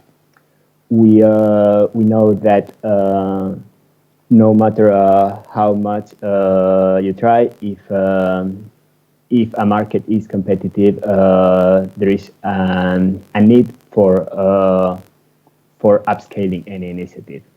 Our vision is indeed not that some products in the shelves are produced under fair conditions, but actually that all goods are produced under fair conditions. In other words, our vision is that in the market, all suppliers, farmers, and workers enjoy their human rights. So now I want to focus on the scope of the debate on sustainability, on the fact that from our point of view, sustainability is a broad concept and shall be considered as a broad concept. We cannot establish a hierarchy between different sustainability goals. The European Union has committed to all of the UN Sustainable Development Goals. And we do have quite a lot of job to do in catching up to all of them. From our experience, it is precisely in the agreements aiming to achieve social objectives where more guidance is needed, especially when it comes to agreements that aim to enable farmers to earn living incomes and workers to receive a living wage. It's indeed in a 2019 study by the Fair Trade Foundation found that it is indeed in this kind of agreements where the current guidelines offer less certainty and where more is needed. The fact that there's not enough certainty is an obstacle not only for companies who genuinely see that change is needed and are willing to cooperate to others to bring it, but it's also an obstacle for civil society organizations who see the problems on the ground and are trying to bring companies together to bring change, and what we just do not have enough guidance on what would be possible and how it would be possible. We firmly believe that with some more guidance, certain initiatives that have remained in the drawer could be running as we speak. And having those initiatives running right now would bring tangible benefits to farmers and workers worldwide. Let me be clear, we fully agree that companies cannot coordinate and increase resale price of their products. However, what we need is to better understand how can an agreement that will contribute to achieving social sustainability goals move forward. We think that limiting the assessment to an analysis based on the willingness to pay of current consumers offers a very narrow understanding of what sustainability is about. Not only it is not considering the interest of future consumers, but it's also not considering broadly enough the interest of EU citizens as a whole. The EU citizens have elected the policymakers who have committed to all the SDGs, and it's fair to assume that EU's people want to see farmers and workers enjoy their human rights worldwide. If competition law can enable business actors and civil society to move forward, it should be done. In this regard, I have read with great interest the reflection of the staff working document about the extent to which the willingness to pay approach is reliable on its own or requires further thought. And I think that other ways of measuring the positive effect of a certain measure in the economy and society shall be considered. In this regard, and regarding the guidance of institutions and policymakers, I want to highlight the fact that the recently published opinion of the European Economic and Social Committee towards an EU strategy on sustainable consumption explicitly recommends to improve the competition rules for collective initiative that promote sustainability in supply chains. As a conclusion, I want to highlight that the EU's current policy objectives and political commitments will require coherence in all policy areas. This includes, of course, competition law. These objectives include moving towards a more green economy, but also a more social sustainable one and fair trade. Mr. Lianos has mentioned it at the beginning of the conference, that it is a responsibility of our generation to take action. I think that it is the right term. I think that being coherent with all of the commitments is indeed our responsibility, and that it is also our responsibility to be ambitious and to not aim only to facilitate the agreements that would already be more easy without additional guidance, but actually to offer guidelines where they can make a difference. And where we as Fair Trade Movement consider that they can make more of a difference, it's indeed when it comes to social goals, in particular living incomes and living wage, and in fields where larger competitors are willing to participate. All this, having said all this, of course, I just want to stress once more that it is also a responsibility to prevent green or social washing cartels and to maintain competition at consumer level. Thanks a lot. Thanks very much, Jorge. First of all, that was a very timely reminder to people like myself who focused on climate change and environmental damage that sustainability concerns are much wider than that. And I know we'll be coming back to that later on in the conference or throughout the conference, including in the last concluding session in which I am participating. And I can't resist commenting on your reference to our generation. That doesn't, of course, just mean the young generation who are pushing for change, but I think everybody alive and participating in at the moment is part of that generation. And what's particularly encouraged me in recent months is seeing more and more people who have senior positions in the establishment, whether it's people like Ioannis and others, or the president of the Dutch Competition Authority, or even to a lesser extent people like myself. We are all pushing this cause. And I'd now like to turn to our next speaker, who's written widely and passionately on this, Gianni Di Stefano. Over to you, Gianni. Thank you, Simon, and thank you indeed to the President of the Hellenic Competition Commission for this invite. I would like to share three perspectives, the in-house perspective, the outside lawyer perspective, and the enforcer perspective.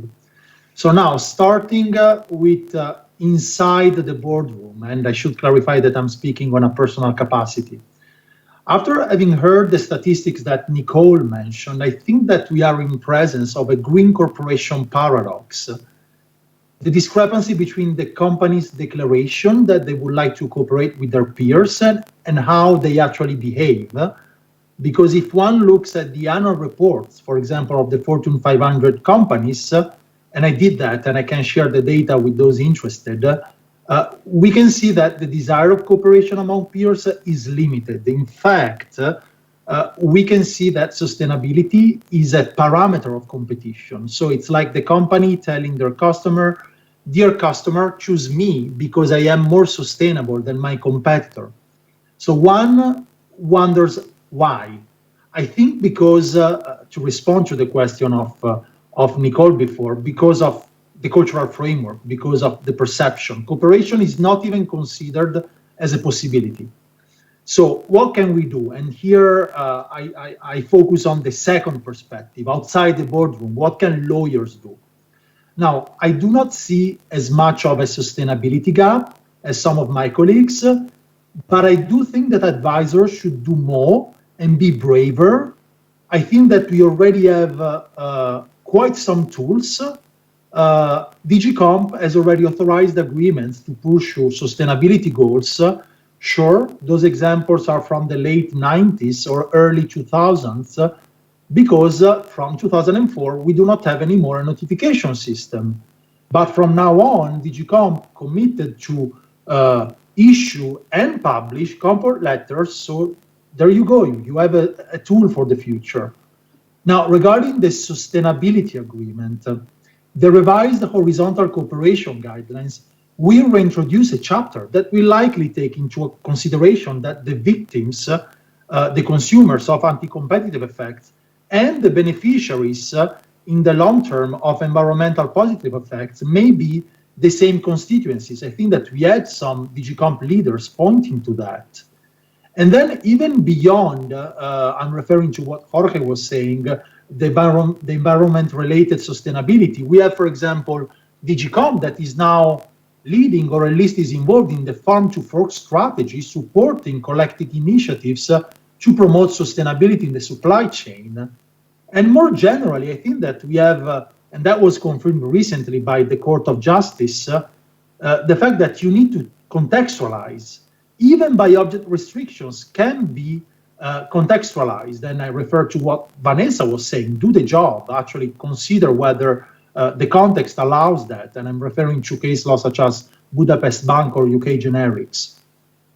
And so one plea that I have, and I know that the commendable Inclusive Competition Forum is listening, why not, for example, starting now that we have been publishing, being on the stage in these conferences, why lawyers do not start doing actual pro bono hours, for example, in the trade association meetings, to make sure that the discussion, you can push the envelope until where there is the frontier of legality. And so you can discuss, you can mention the word price, but you need to do it complying with the laws. I think that that would be helpful in having the company start discussing. And this brings me to my final and third perspective, which is the enforcement perspective. So let us look for a minute at what is happening now in this conference from an helicopter or from the moon. What is happening? I think that what is happening is that the EU Green Deal will be the imperative for our generation of competition lawyers. It will be what the single market imperative was for the previous generation. It is what makes today EU competition law different from other competition regimes around the world, at least for now.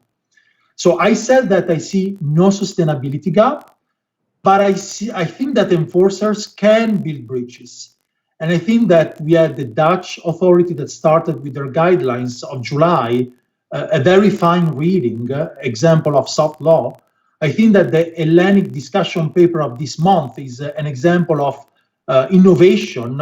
I'm thinking of the reference to the regulatory sandboxes, and I'm looking very much forward to the upcoming guidelines of the Hellenic authority.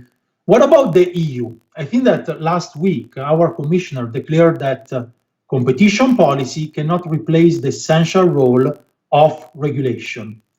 Well, I think that there can be something in between. Now we know that there is this new competition tool that is being launched with new legal powers to investigate markets. Well, why not apply it not only to digital scenarios, but also to allow voluntarily cooperation where sustainability is most needed, a sort of a green cooperation tool? And so I leave with that question, and thank you, Simon, for giving me the floor. Thanks very much, Gianni. And I'd like to echo your point that advisors should be braver. Interestingly, people are saying that more and more. I've certainly been shouting that. Commissioner Vestager said that in her speech in October. One of the most satisfying things in my recent career was when I was helping a trade association that was trying to, or an organization that was trying to ensure that the world's fish stocks weren't completely depleted. But some people were reluctant to do what was necessary for fear of competition law. And I gave some very, very basic elementary competition training. And the feedback I got was, thanks, Simon, you've emboldened me to do my job. In other words, they realized that the things that needed to be done could be done.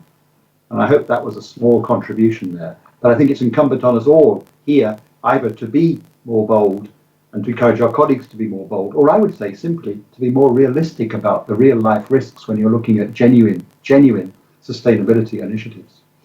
Now, talking about remaining on a positive note, I'd like to pass on to Giorgio Monti, who's going to talk particularly, I think, about some of the options open to us. So, Giorgio, over to you.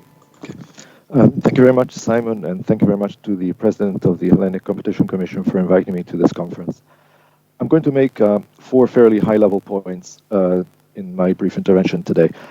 So the first is that I think it's helpful on the one hand for competition agencies to jot down ideas about how to make enforcement of competition law more responsive to public interest considerations. It's also important to retain a watchful eye that these cooperation initiatives do not conceal cartels. And unfortunately, some of the examples in the recent past of the Commission's case law reveal that self-regulatory initiatives have led to collusion, consumer detergents as an example, but also that EU legislation on environmental matters facilitates coordination, the trucks cartel being an example of that. So there is some balance to be struck between, on the one hand, favoring environmental cooperation, but on the other hand, policing this quite harshly. And I wonder if, as a complement to soft law documents authorizing coordination, one also heightens the level of fines that are imposed for firms that deliberately use greenwashing initiatives as a means of collusion rather than a means of cooperation. My second point is that while it's obviously, as they said in the early days of telecom liberalization, it's good to talk, what happens once this conversation has been had? A conversation which appears to be endless. The discussion on sustainability has been there for quite some years. Will each competition authority now draft their own guidelines? Optimistically, this might make the possibility for experimentation, different authorities with different approaches, allowing each agency to apply and monitor agreements so that by trial and error we get a superior outcome. This often happens with competition policy. Often one judgment gives you the beginning of a doctrine, which is then read expansively in subsequent cases until things consolidate to a balanced position. Less optimistically, however, if we have multiple soft law documents issued by different agencies with different angles, it might make the certainty that businesses seek much less present. One wonders whether a common position might be articulated through the European Competition Network rather than having multiple soft law instruments. My third point is, what does the COVID-19 experience teach us when confronting sustainability? From a substantive perspective, I think what it shows us is the capacity of the Commission to address an unexpected emergencies with a dose of common sense. There are clear guidelines, and a clear comfort letter was issued to explain the parameters within which cooperation can be tolerated. However, matters can be still improved if one compares the comfort letter issued by the Commission with some of the business review letters issued by the United States Department of Justice. The latter are more clear on the theories of harm and on why the agreements merit toleration under competition law. Procedurally, I think COVID-19 shows that the Commission is capable of writing comfort letters that explain to businesses the parameters of legality, but this can be improved. First, and I think this is what the ACM document does quite well, it's worth explaining which kinds of agreements do not infringe competition law to begin with. I think the ACM document could expand that section of the document more to explain what sorts of theories of harms might arise and why certain types of agreements fall outside the scope of Article 101. Secondly, we need more formal decisions by competition authorities under Article 10 of Regulation 1, for example.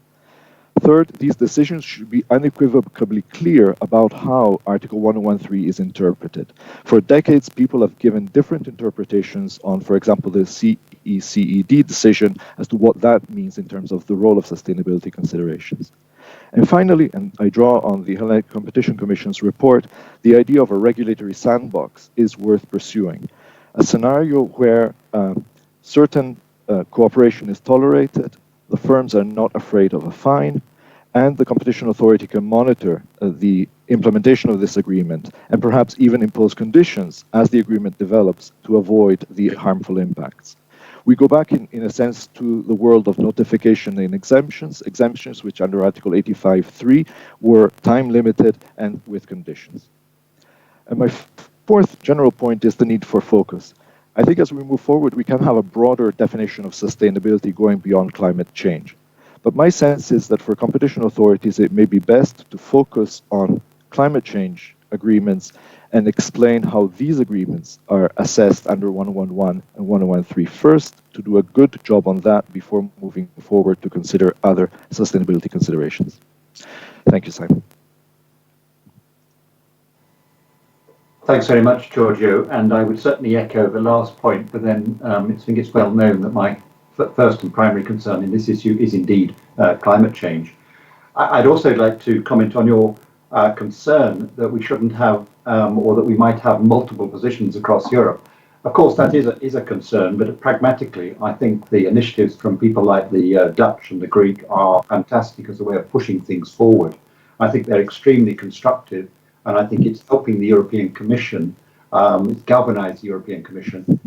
That should, I hope, perhaps I'm naive, lead to the Commission coming up with a common position. Whether we all like that common position, of course, is another matter, because it may be, the danger is, of course, that it's a diluted version of what we're seeing coming out powerfully from the Dutch and the Greeks. And some of us, of course, I think would like to have seen the Dutch go a little further, but there's a fantastic start, and the response from the European Commission, I think both in factoring that into their review of the guidelines and indeed their announcement of a consultation that's about to be launched by them on competition sustainability is very much, I think, to the credit of our Greek and Dutch colleagues. Now, my thanks to all our speakers for having been so good at keeping to time. And we have a number of questions for each other, so I'd like to be able to give the floor back to my colleagues. And to kick that off, I'd like to go back to Maarten, who's started this this discussion. Maarten, why do you object to the Dutch proposals to, I would say, update, I think you might say stretch, the consumer compensation requirement under 101.3? So Maarten, back to you.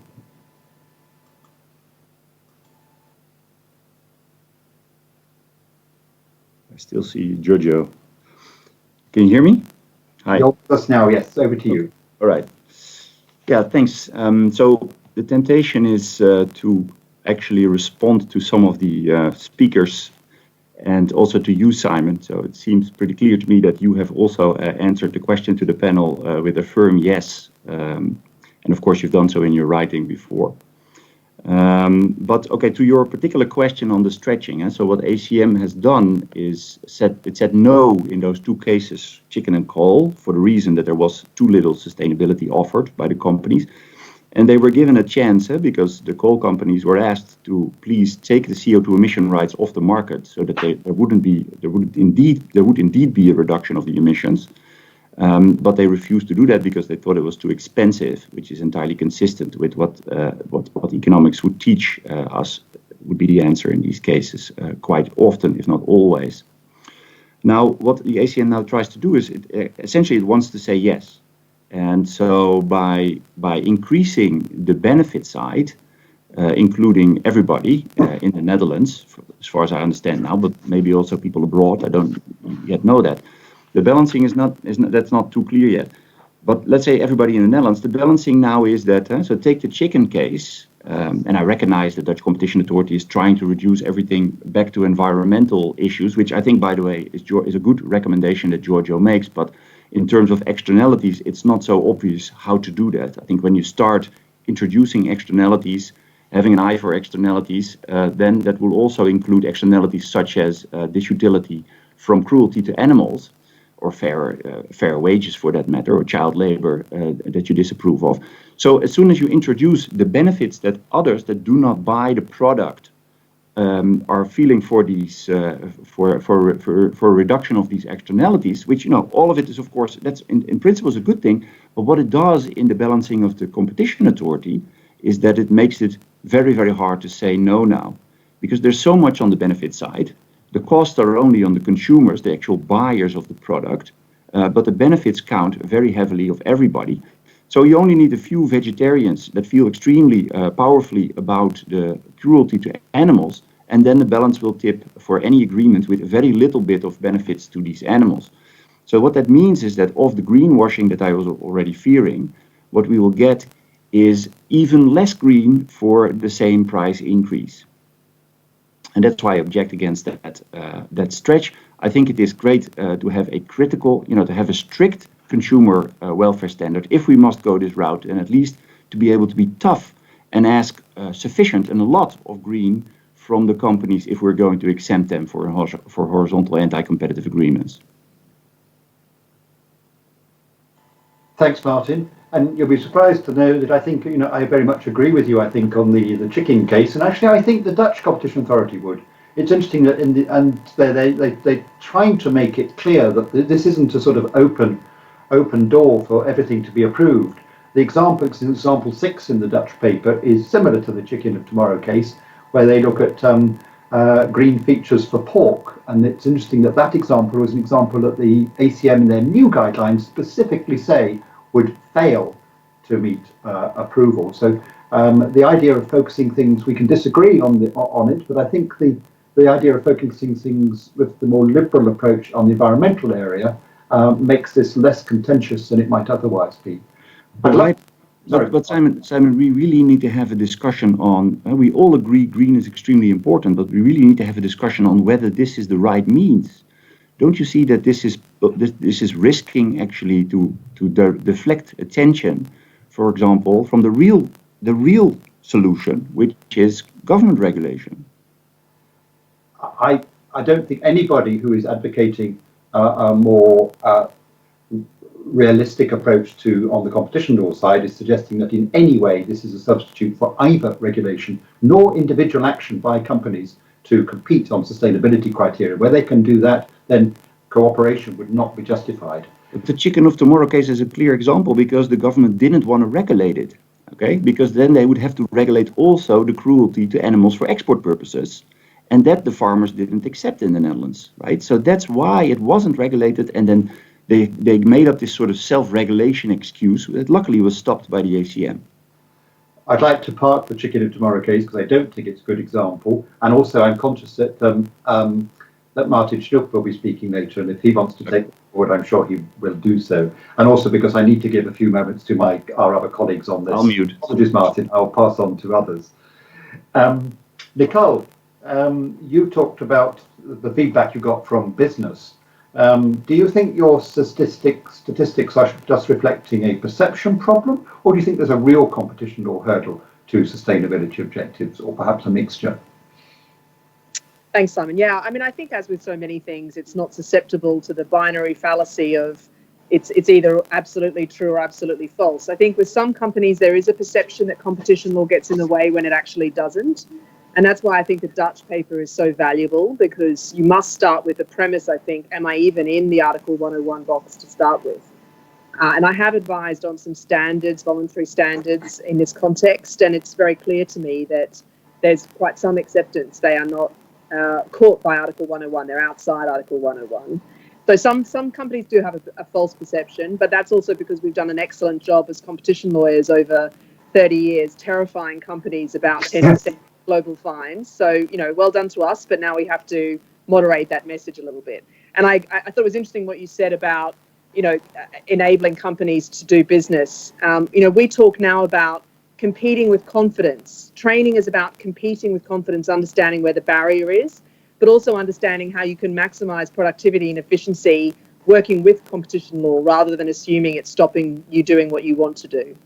And then I think, you know, there are a set of initiatives, and for me, you know, the real game changers here are industry-wide scale initiatives that involve shutting down dirty technologies, evolving to greener technologies, and these often have costs for customers. And I think these areas, they're fully within Article 101, and you absolutely do need to bear in mind, get advice on how you could run an efficiency justification, but also how to calibrate it so that the cooperation goes no further than it needs to.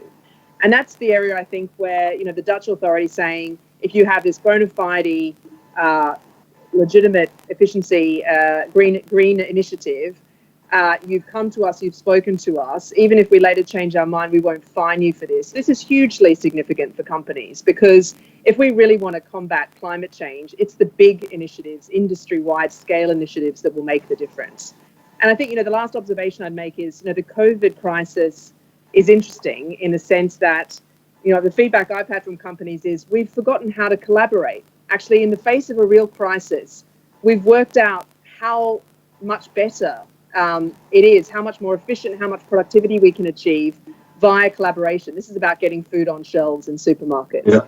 We've forgotten that over the years because we've been told, go it alone, do it yourself. And actually, you know, force in numbers in some areas is really important. The final thing I'd say is chicken of tomorrow, I think Maarten will say, but it's an interesting case study. I think he now talks about it as a question of whether collaboration is really necessary because the companies in question went so it's a good example, I think, of, you know, properly testing. Does this have to be done together, or could it be done individually? Could we get the same benefits over time? And companies should be on notice. They have to justify these things. They can't just bowl in and say, I've got a green initiative. Exactly. Yeah. Now, the first and foremost, companies should first be looking to compete on sustainability issues, and it's a fallback cooperating. Whether we should cooperate, whether that's more efficient, is an interesting philosophical question there as well as an economic question, I think. But on the fundamental idea of companies competing for customers' business on sustainable criteria is something I'd like to pass on to Vanessa. What is really needed for consumers to turn to more sustainable products and services? Is there something we're missing? Thank you, Simon. Yes, I think there might be. And just before I go into that, on Chicken of Tomorrow, we would agree that the I think they're going to have to ban Chicken of Tomorrow. Otherwise, we'll all talk about that. True, everyone has a view. But we would agree that the ACM took the right decision. And indeed, today's situation shows that the agreement was not indispensable to increase standards in that particular case. But coming back to your question, so according to Eurostat data, consumption expenditure of European households is 8.6 trillion. So consumers have an enormous power to drive forward the sustainable European economy. So I'm very happy to be working for consumers after 25 years of working for business. But only empowered and confident consumers can help the sustainability transition. And we've discussed the greenwashing issue so far. So in that context, it might be quite interesting for you to know that BEUC in June of this year published a survey of consumers in 11 EU countries on attitudes to sustainable food. And in that survey, we found that 63.6%, in fact 71.2% in Greece, of those surveys didn't believe that what they eat has a negative impact on the environment. That is quite a high number. So one way to empower consumers will be to ensure that they have better information and better awareness to make sustainable decisions. But the survey also found that only 1 in 5 consumers say that they are willing to spend more money on sustainable food. And interestingly, that matches a Eurostat poll, which found that only 19% of consumers said that they've actually changed their diets to incorporate more sustainable food. So looking at it from the willingness to pay perspective, to change that, I think that requires, as Julia Novak has said, greater trust. Consumers need to be sure that companies are not greenwashing their claims in their own self-interest. And in that respect, the guidance published by the ACM last week to try to ensure that information about sustainability is accurate and verifiable is certainly a step in the right direction. But we may also need more. And that more may be primarily up to consumer law rather than competition law. But I think it does illustrate very nicely how the two go hand in hand. Thanks very much. Right, we have 6 minutes left. We're going to keep to time. We have 3 panelists left. So very briefly, Jorge, over to you. What's the added value of competition law over legislation? Can't legislation do everything? Thanks, Simon. I'll just very briefly stress once more that we see it as a false dilemma. It's not one or the other, but having all the policy tools being coherent. We are, as an advocacy office, we are very deeply engaged in many legislative processes, and we do think that there is a value, and we're the first one to advocate for binding legislation to set the minimum standard in certain fields and problematics and sectors. But we think that with a more clear competition law framework, we can go the extra miles, we can provide best practices, we can provide proof of concepts. Perhaps I'm going to take the liberty to go back briefly to a question of environmental agreements and social ones. I would just want to stress once more that from our point of view, it's not fair to put the burden on practitioners or even competition authorities on deciding what comes first. Not only trying to create an antagonism between social and environmental, but is it climate change, or is it microbial resistance, or quality of seawater? I do think that there is that all the goals, the job that has already been done by the United Nations and committed to by the EU, has to remain, and we have to build on it instead of trying to decide what comes first. Yeah. No, thanks, Jorge, and I promise we will be coming back to that further in this conference, despite my own personal obsession with climate change. And now, very briefly, Gianni, you and I have both emphasised that the lawyers, generally speaking, have the tools we need. But despite that, do you see any sustainability gaps in how firms can compete in the light of the EU Green Deal legislation? Well, yes. I think that there is a bit of an echo. So, yes, I think that we have the tools. I see something in the long term, the fact that the Commission mentioned that they're stepping up their targets of cutting reduction of greenhouse gas emissions. So there will be more stricter legislation. So I think that, and we see an absence of comparable increases in ambition by our partners. So I think that in the long term, the Commission will have to take into account the international level playing field around new sustainable technologies. So yes, the EU is about to propose a carbon border adjustment, but also now there has been recently this foreign subsidy white paper taking care about the competitiveness of European companies around the world for foreign subsidies. I think that also the green requirements should be taken into account, because you can have the scenario where European companies are bound by strict requirements, whereas other companies around the world are not. So that is something to be kept in mind in the broader scheme of things. Thanks very much.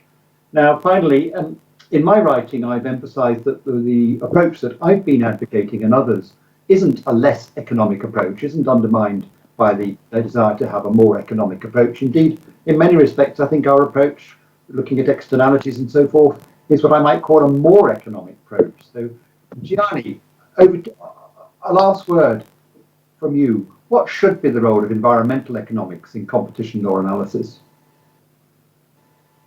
Sorry, Giorgio, apologies, not Gianni. It's all right. Thank you. I understood I was the recipient. Thank you. Yeah, I think the Hellenic Competition Commission's document does well to highlight the role of environmental economics and the importance of having a broader measure of social welfare than just focusing on a narrow frame. However, that approach does lead to some tension between the fact that the treaty requires that a fair share is given to consumers. And so we seem to be going back to a debate that was had in the 1960s with the efficiency defense, where would you tolerate a merger to monopoly simply because the productive efficiencies are much greater than the harm to consumer welfare. And because of the consumer benefit pass on, while on the one hand it's good to talk about broader social welfare considerations, one has to wonder how far that can be integrated with the risk that, as was said by some of the other panelists, the poor consumers are the ones that are made to pay the most for sustainability initiatives. So I think it calls to us agencies to think about what is the ultimate goal of competition policy that we want to pursue. Is it the public interest, or are we narrowly focused on a specific, discrete interest of a group of consumers? Thanks very much, Giorgio. Now, I'd love to take the discussion forward, but with 6 panelists, we can't really go into things in more depth of any individual person, and I apologize for that. But I'd just like to thank all my panelists. And with that, I'll pass back to Katerina in Athens. Over to you, Katerina. Thank you for the vivid presentations. Indeed, a very interesting panel. Since we had a very long session, we'll all need a break, and we are now going to pass on to a 10-minute stretching break before passing on to the next panel. Please make sure that you are all back in 10 minutes, that is at around 2 o'clock Athens time, 1 o'clock CEST time, for the very interesting panels to follow. Thank you.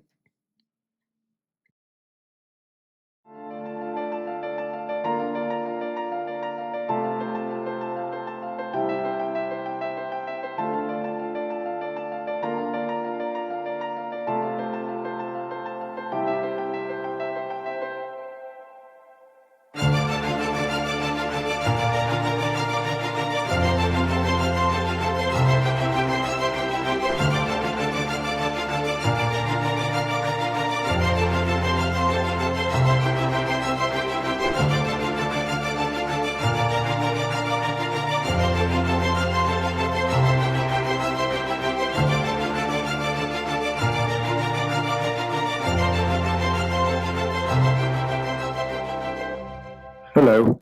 We're actually now moving to the second panel. I would like to thank Simon and the panelists for a vivid discussion where different views, as you could see, were represented. This is really a topic in my heart. As in my previous capacity as an academic, I've acted as an expert particularly, for instance, the German Green Party in the parliamentary hearings in the Bundestag concerning the Bayer-Monsanto case. And obviously, this is something that I'm very much interested in following up here, also the authority. We have an excellent group of good colleagues and friends from the leadership of national competition authorities, as well as representatives from the European Commission, as well as an experienced practitioner who would shed light to the question that we are trying to deal with in this panel. In particular, the following question: should competition law integrate environmental and social sustainability concerns in its analytical DNA, and if yes, how? And we'll try to focus on the policy and legal discussion in this panel, and we will continue with the economic discussion in the following panel. In order to start the discussion, I would like to ask Maarten Snoep, who's the head of the Dutch NCA ACM, to briefly discuss the Dutch guidelines and share his views on this topic that he actually pioneered among the heads of national competition authorities. Maarten, the floor is yours. Thank you very much, Ioannis, and thank you very much for inviting me to speak on this panel in this conference on this very important topic. And I find it extremely stimulating to talk with so many colleagues from the competition community in Europe and outside Europe about the sustainability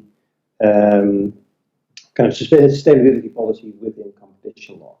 I thought I used the brief opportunity to give a little bit of background about our draft sustainability guidelines and also respond to some of the comments that were made in the earlier panels, so that we can continue this, roll over the discussion from the previous panel into this panel as well. First of all, I think it's important to stress is, why did we come up with these guidelines? I think there is true, as has been said before, there was a sort of a stalemate between the business community and the competition authority, our competition authority. We said continuously to the business community, there is more possible than you think, and the business community said, yeah, but we don't know, and we still have our doubts. And they continuously said, competition policy is a barrier for us to move forward in more sustainable production. And that's why we said, okay, to break through this stalemate, we have to do something, and we decided to issue new guidelines, focusing on what is possible, and giving lots of examples of types of cooperation that are unproblematic, also under the current interpretation of competition law, in the hope that we inspire companies to be creative and to think about the things they can do together or individually to address the big challenges our planet is facing. Second to that, apart from the guidelines, which gives more, gives lots of examples, we also said we have an open door policy. So if you have ideas that you want to discuss with us, please come forward, and we'll be more than happy to give guidance on these corporations, even if they are not fully detailed yet. But even in an infancy stage, we're more than happy to think with the businesses about the possibilities of cooperation. And fortunately, since our issuance of the draft guidelines, we already had two types of cooperation that businesses approached us and asked us whether we could think with them about the compliance with the competition rules. What we also said is that in case the guidelines are being followed, in case the companies have approached us with bona fide corporations, we will not issue a fine. So it may be that in the end the agreement infringes competition rules, and if we will then order the companies to stop the infringement and adjust their cooperation, and if they do so, we will not issue a fine. So this really should take away a lot of the fear from the businesses, and we do hope that businesses will now take this opportunity and come forward with their cooperation and really now do what they've promised to do over the past years, saying we really want to do something, but competition law stands in the way. Now, I think what we did is we said, okay, competition law can no longer genuinely stand in the way, so now it's time to act. And this is one of the objectives of the guidelines. The second objective of the guidelines was to see if we can push the boundaries of current mainstream interpretation of competition law, particularly about in paragraph 3 and the full compensation criterion that's been discussed also in the previous panel. And let me reiterate that we are talking about a subset of sustainability agreements. So the type of sustainability agreements we're talking here, we kind of defined in the guidelines as environmental damage agreements. So those are climate change agreements, as Simon called it in the previous panel. Most likely also biodiversity agreements that aim to protect biodiversity, and other agreements that concern the protection of the environment. Why this subset? First of all, because this subset of agreement creates clear negative. This subset of agreement is aimed to reduce clear negative externalities. Yes, other agreements of other sustainability goals may also address negative externalities, but these are not as clear as and threatening as those relating to climate change. So, an important for this new approach and, of 101 paragraph 3, subset of agreements are agreements that aim to reduce clear negative externalities. And second important criterion for this subset of agreements is that the state is bound to reduce these negative externalities by way of a treaty or by way of law. We believe that that is an important element in this, and it's also an element that creates a sort of democratic legitimacy to our approach and to this new approach under 101 paragraph 3. How is the state bound? For example, by the Treaty of Paris. But another example could be by the European Convention of Human Rights. Less than a year ago, the Dutch Supreme Court ordered the Dutch government to do more to reduce the emission of greenhouse gases based on its interpretation of the European Convention of Human Rights. So here there is a clear legal requirement based upon the state to do more. Third element here is important, is that the agreement makes an efficient contribution to the reduction of these negative externalities, and that's also an important element. We need the justification for an approval of such an agreement that does not necessarily allow for 100% compensation of the consumers, is that it is an efficient contribution to the reduction of these negative externalities. And finally, final element in our analysis is that the users, the consumers, must benefit to the same extent as the rest of society. So if those 4 criteria are fulfilled, we are willing to expand we propose to expand the analysis and will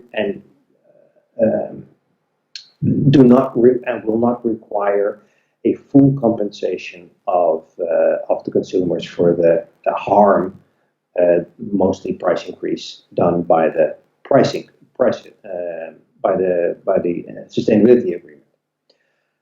So these are important, and I think I want to two final points I'd like to address is, first of all, what was our aim with these guidelines more in the European context? And of course, we come from a small country, relatively small economy within Europe, and obviously we are not advocating an Alleingang of the Dutch state, and the importance of the interpretation, community-wide interpretation of competition law is seen by us. And we are not advocating that all competition authorities should now have their own interpretation of competition law, of European competition law. What we wanted to do is contribute to a debate and hope that we will come up with a common position in Europe that allows for more room, more clarity, more guidance for companies to take up the responsibility to reduce the negative externalities that are the result of their production method. One final point, in also relating to the previous panel, is this a big change from what we've done before? Not that much. I think when we look back at it, and we look back at our Chicken of Tomorrow case and our coal-fired power plants case, I think we would, under the new guidelines, we would probably have assessed them in a similar way. Maybe with some elements that we've learned along the way. And one of these elements is that, for example, in a willingness to pay analysis that we did in the Chicken of Tomorrow case, we really focused on current consumers. And I think one of the interesting developments as a result of the discussion that's now being taken place is that there are also methods developed to include future consumers in a willingness to pay analysis. Professor Stefan Thomas recently published a paper in which he proposes a way to incorporate future consumers in a willingness to pay analysis. And it is exactly this type of discussion, academic and practical debate, that we like, and we hope that will bring all of us, the entire competition community, enforcers, private practitioners, academics, and people from the business forward to address these challenges that our society is facing today. Thank you very much. Thank you very much, Maarten. Inge, the Commission is currently in the process of revising its horizontal cooperation agreement guidelines, and Commissioner Vestager has announced last week an important debate to take place on this topic in the coming year, with initiatives to be following after that. Could you please share a little bit some views about, any more information about the Commission's approach here, Inge? Yes, thank you very much, Ioannis, for having me on this panel. And I must say that for me, it's the first event that I take part in my new capacity as Director Policy and Strategy in DG Competition. And I've been a competition lawyer for many, many years, but I spent the last 10 years of my professional life in social matters and in energy, including on energy efficiency of buildings, an important feature of the Green Deal. So also for me, this is a topic very close to my heart. And as you say, for me as well, it's a very timely debate to engage in, because Commissioner Vestager last week kicked off a public debate as well at European level, following the examples that were given by the ACM and by the Hellenic competition authorities as well, because we too see the importance of engaging widely in a discussion on how competition policy can support the Green Deal. And there's 4 points that I would like to make in terms of introductory statements for this panel. The first one is, of course, that everyone recognizes, most of us, I would say, recognize now climate change as one of the defining challenges of our times. And the European Union is ready to lead on this. This was underlined also by President von der Leyen in her State of the Union earlier this year. And we are ready to lead not just in words, but also in acts, and ready to use all the tools in the toolbox. Of course, in the first place, this means regulation. It also means EU funding, for which in the new multi-annual financial framework as well, at least a third is targeted towards greening the economy. And of course, we need to have a discussion, and we're very willing to have that discussion on how competition policy can support those tools. But I do think it's important that we also recognize the value and the effectiveness of other tools that are there in a policy instrumentarium. And if you look actually at the EU, then we see that all targets that were set for 2020 and the targets that so far have been valid for 2030, that we are actually on course for making them. So that I think is important to recognize, that from the beginning, that competition policy cannot and should not substitute environmental and climate policy, as Commissioner Vestager also said last week, but we rather, as competition law enforcers, have to find the right place in the team. Second point I'd like to make is that the Green Deal implementation will require massive investments. If I just look at the transition of energy systems, for example, and the annual investments that will be needed to make it happen and to reach carbon neutrality by 2050, it's clear that massive public and private funds will need to flow into this area. And of course, what we can contribute to this and what we have to provide for that is legal certainty, is a predictable business climate, a predictable investment climate. And that's, I think, where we also, as competition authorities, including for us at the European Commission, need to think further ahead on how we can provide that predictability to public and private investors, and how, of course, ideally also, and I agree with Martijn Snoep has said on this point, how ideally we can provide a consistent investment climate also across the EU so that businesses can tap in also in this area into the full potential of the internal market. Now, when we talk about providing predictability and legal certainty, and looking at our three competition instruments that we have as European Commission, of course, the state aid framework is one that is very relevant here, not least also against the background of the recovery that will be needed as a follow-up to the COVID crisis, and where the EU has launched a massive recovery package, where again the aim is that substantial amounts will be funded and channeled into greening the economy. So making sure that our state aid framework is up to date is an absolute priority for us in the past decades, with state aid rules, for example, on subsidizing offshore windmills and making sure that our tendering procedures for those projects, we believe that the state aid rules and competition policy have already had a very positive contribution in reaching the targets, and we're definitely willing to engage and to look into how more can even be done in this direction. But also we want to look at our antitrust rules.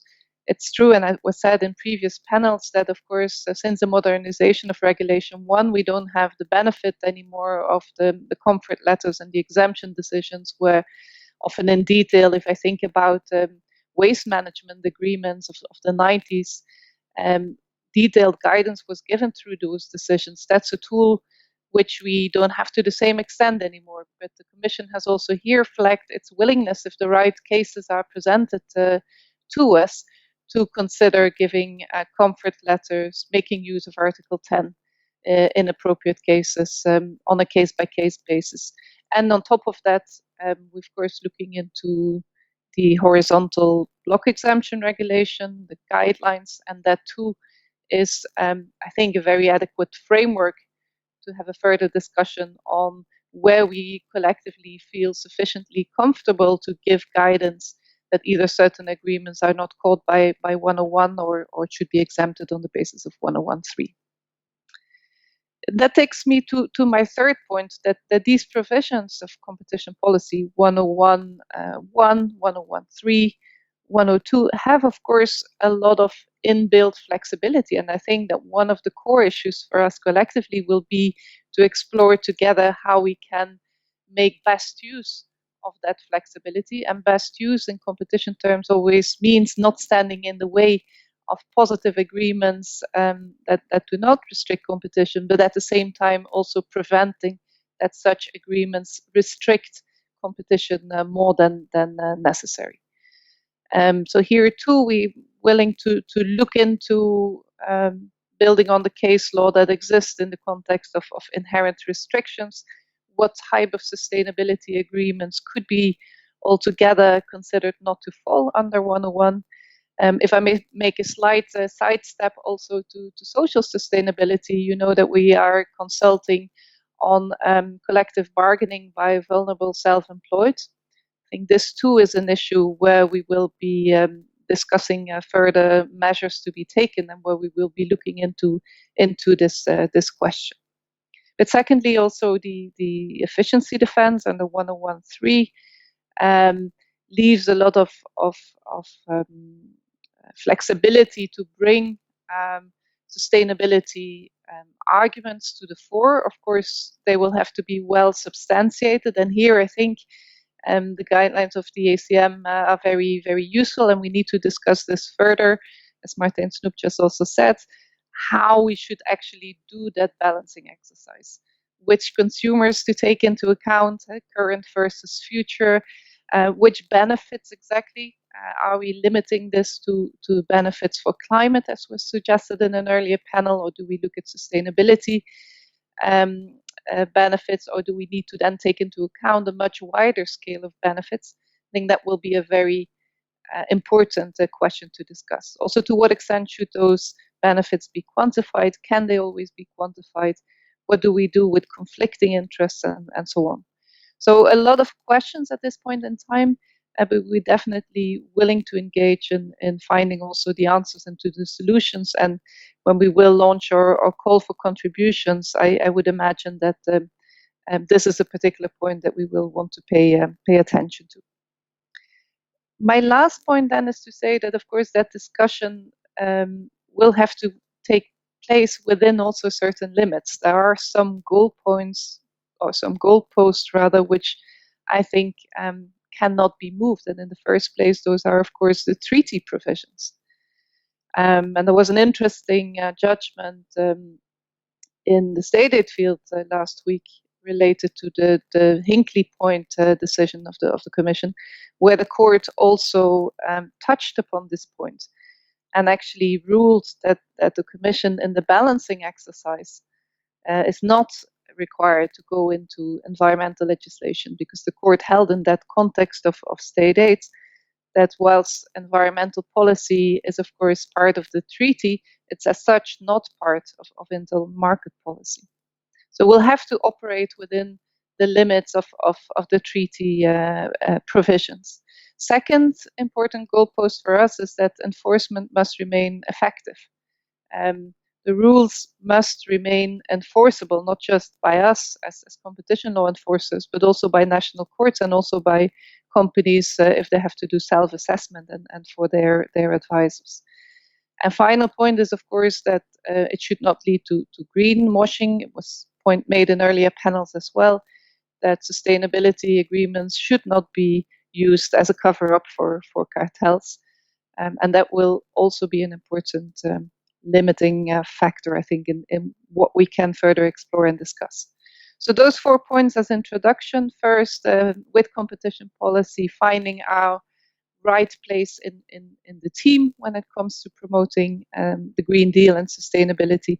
Secondly, yes, on providing as much predictability and consistency across the EU as we can. Third point, making use of the inbuilt flexibility that competition rules have. But fourth, also respecting that there are certain goalposts which cannot and should not be moved. So I'll leave it to this in terms of introduction and looking forward to the debate. Thank you very much, Inge, and welcome also to the Club of Competition Enforcers. You put emphasis on this idea of inbuilt, exploring a little bit more the inbuilt flexibility in the system. And obviously, as it was reminded to us by the speakers of the previous panel, there is some interpretive space which we have also for Article 101.3, in view of the fact that we haven't had as many as probably we should have had Article 10 decisions in the past, so there's an opportunity there. And secondly, you made a very interesting reference also to the inherent restrictions concept, which also showed us that there might be also some flexibility with regard to Article 101, paragraph 1. But I am now passing the floor to Kani. Kani, actually, welcome also to the Competition Enforcers Club. You have been, I think, you actually accumulate different experiences. So you have been a lawyer in a top Spanish law firm advising companies. You have actually been a senior advisor of the government and now the head of the competition authority. So you probably develop a holistic perspective, and we look forward to hearing from you. Kani. Thank you very much, President Lianos, dear Ioannis. Let me add as well, I think as a very relevant experience that I worked at the Court of Justice for a while as a referendar, so that provides me as well a very thorough respect for the legal framework, which I think is going to play a significant role in this discussion. This is a very interesting teleconference. Competition and sustainability is going to be, it is already one of the hot topics in every fora, and it is also in the agenda of all national competition authorities. I very much like your paper, Ioannis. I think it offers a thorough analysis on how the Treaty of the Function of the European Union could deal with environmental and social sustainability issues in the field of competition. But the legal framework of the European competition policy, which has proved to be solid and flexible to adapt changes in the markets in order to guarantee, preserve and promote the correct functioning, transparency and the existence of effective competition in all markets is now facing another challenge. Because the question is whether this EU competition framework remains appropriate for a rapidly changing world, and in particular, adapting to a green and digital economy. It is a fact that in the current Spanish and European competition regulations, there are no specific provisions on sustainability objectives. For the reason, when the competition authorities must evaluate agreements that pursue sustainability objectives, we must do so under the general framework applicable in any competition analysis. If the agreement receives competition, the authority must assess the direct economic benefits, the efficiencies, for consumers and users directly affected by the agreement. And in doing so, everybody knows we have the mechanisms provided by Article 1013 of the Treaty on Function of the European Union, and our equivalent in Spain, which is Article 1.3 of our Competition Act.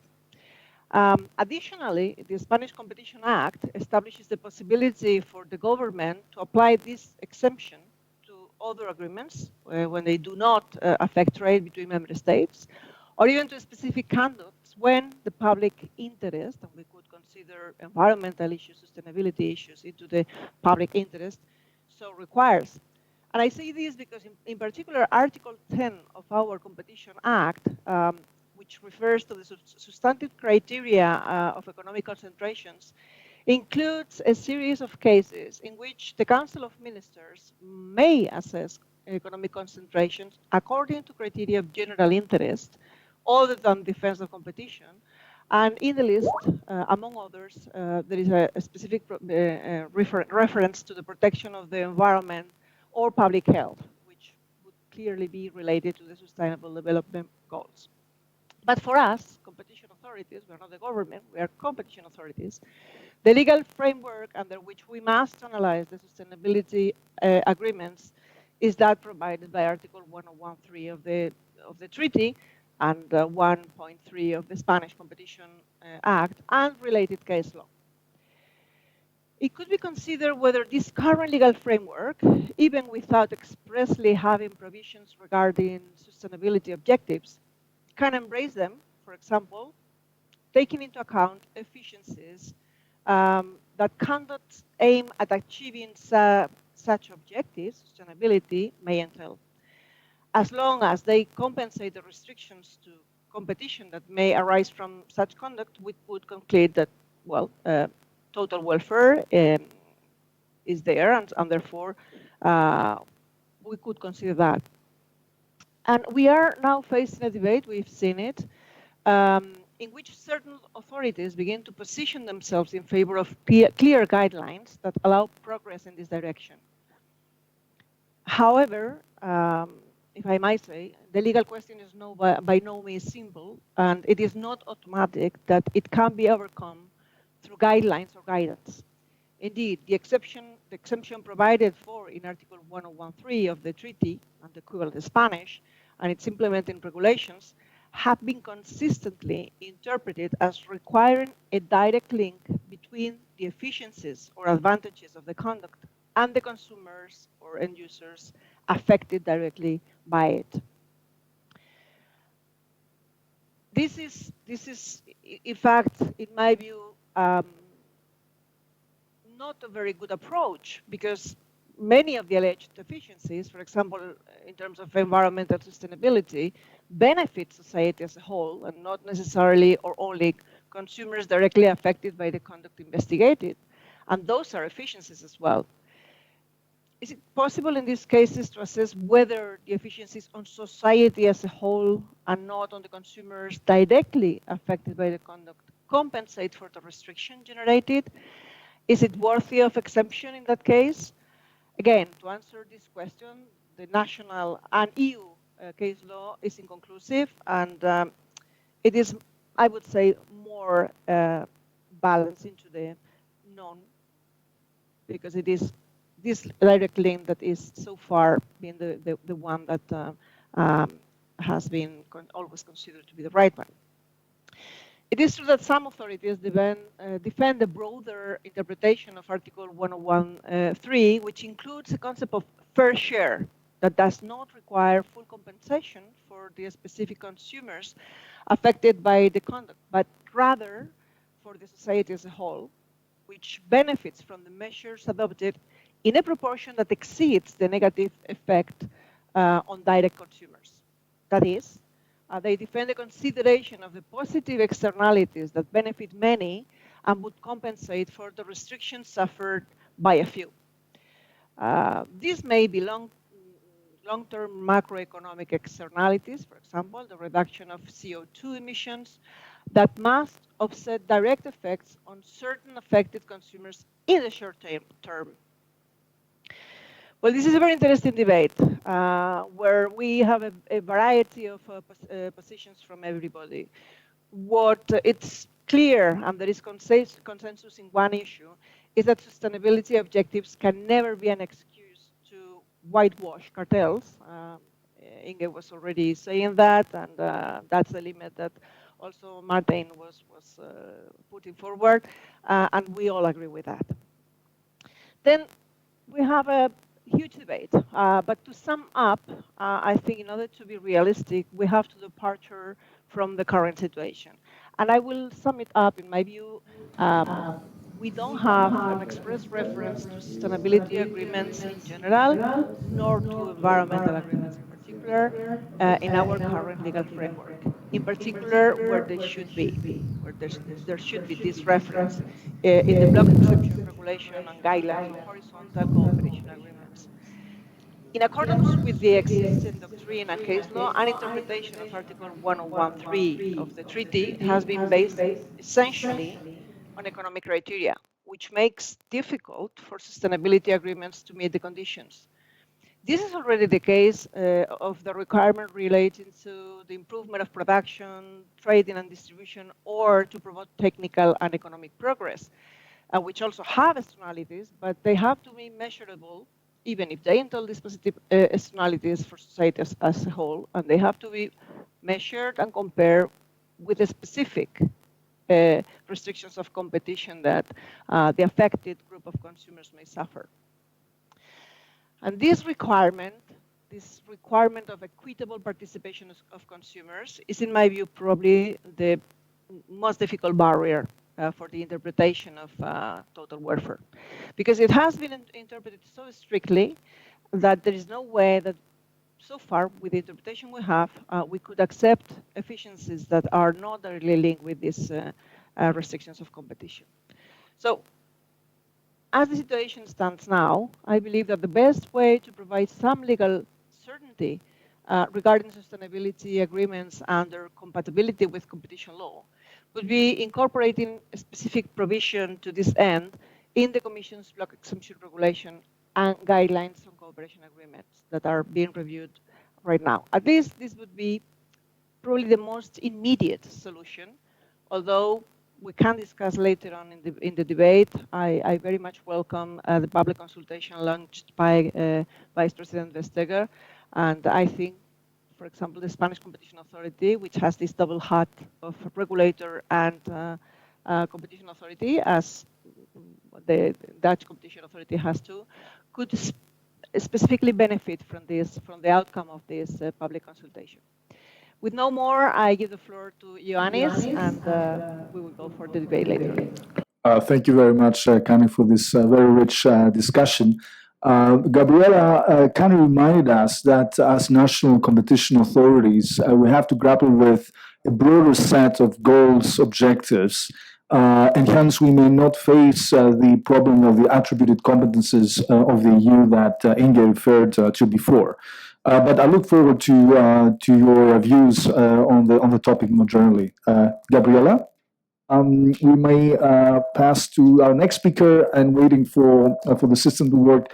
Gabriela Stanislas Maarten. Stanislas, maybe you can follow up with the question and your presentation. Thank you very much, Ioannis, for inviting me to participate in this panel.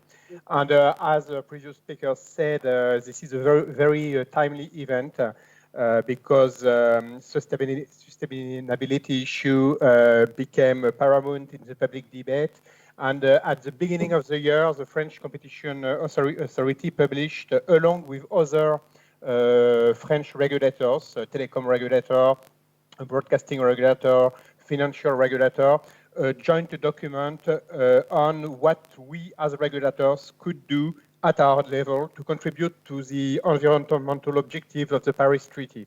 So we see that the sustainability issues, there's this discussion we have together between competition people. It goes across all the fields of regulation, and it's an issue not only for competition, but for all types of regulation. So this is a very paramount and timely issue.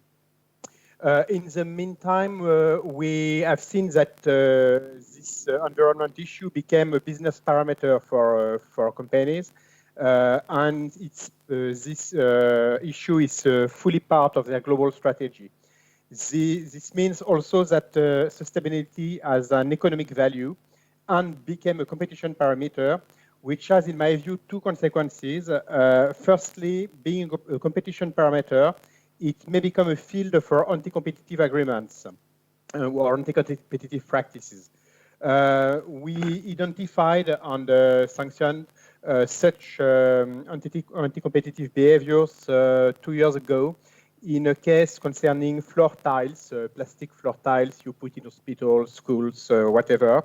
And the companies made a secret agreement agreeing not to communicate on the individual performance of their product.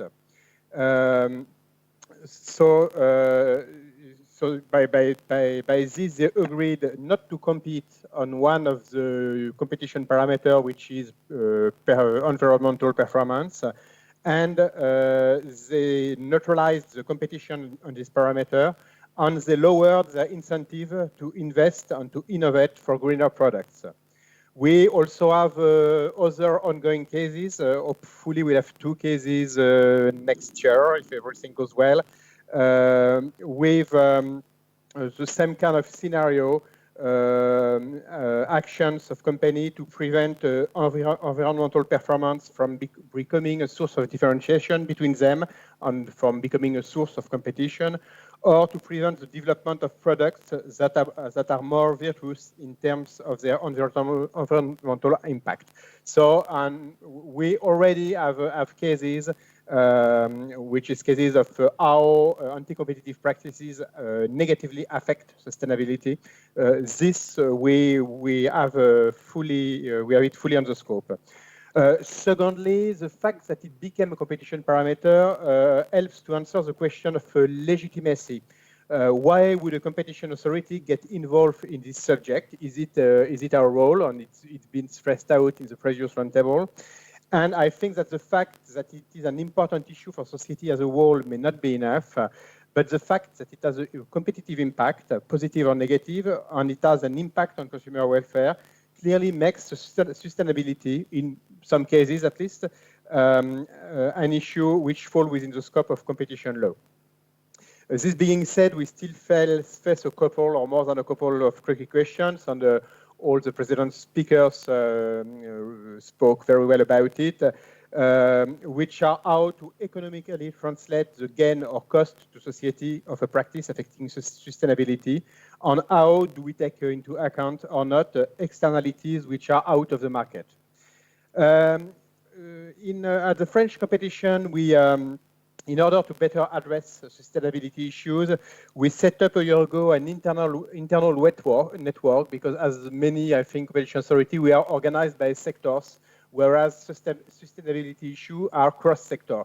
So we organized an internal network dedicated to this issue, bringing together agents working on cases from different sectoral units, with the view to discuss with various contacts in the government, public administration, NGOs, to raise our understanding of the issue, also to collect possible leads of anti-competitive practices.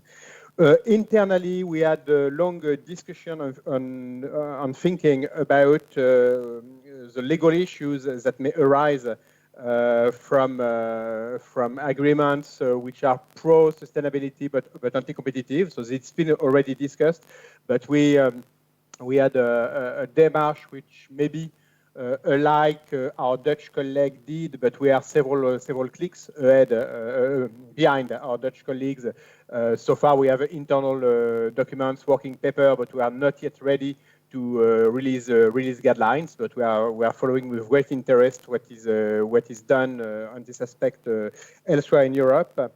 And another task of this network was to seek anti-competitive practices impacting negatively sustainability, and we found a batch of 20 possible cases on the formally open free investigation. So we found once more practices about that.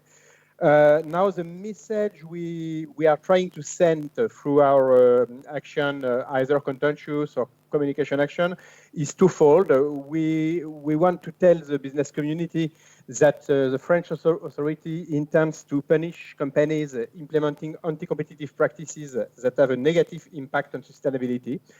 It's a competition parameter in itself, and doing agreements not to compete on the environmental issue is anti-competitive. And conversely, we are ready to help companies with pro-sustainability projects in the same way as it was made by all of us in the context of COVID within the ECN network. So giving guidance to companies who have projects positive to sustainability. In this respect, we would love to present an exemption case to the authorities board, but we didn't find it yet. But having a positive exemption case would give a good signal to business and to change the perception of business community and show them that they can implement projects if the project is carefully enough crafted. The difficulty we have is so far our main way of action actually consists in doing nothing.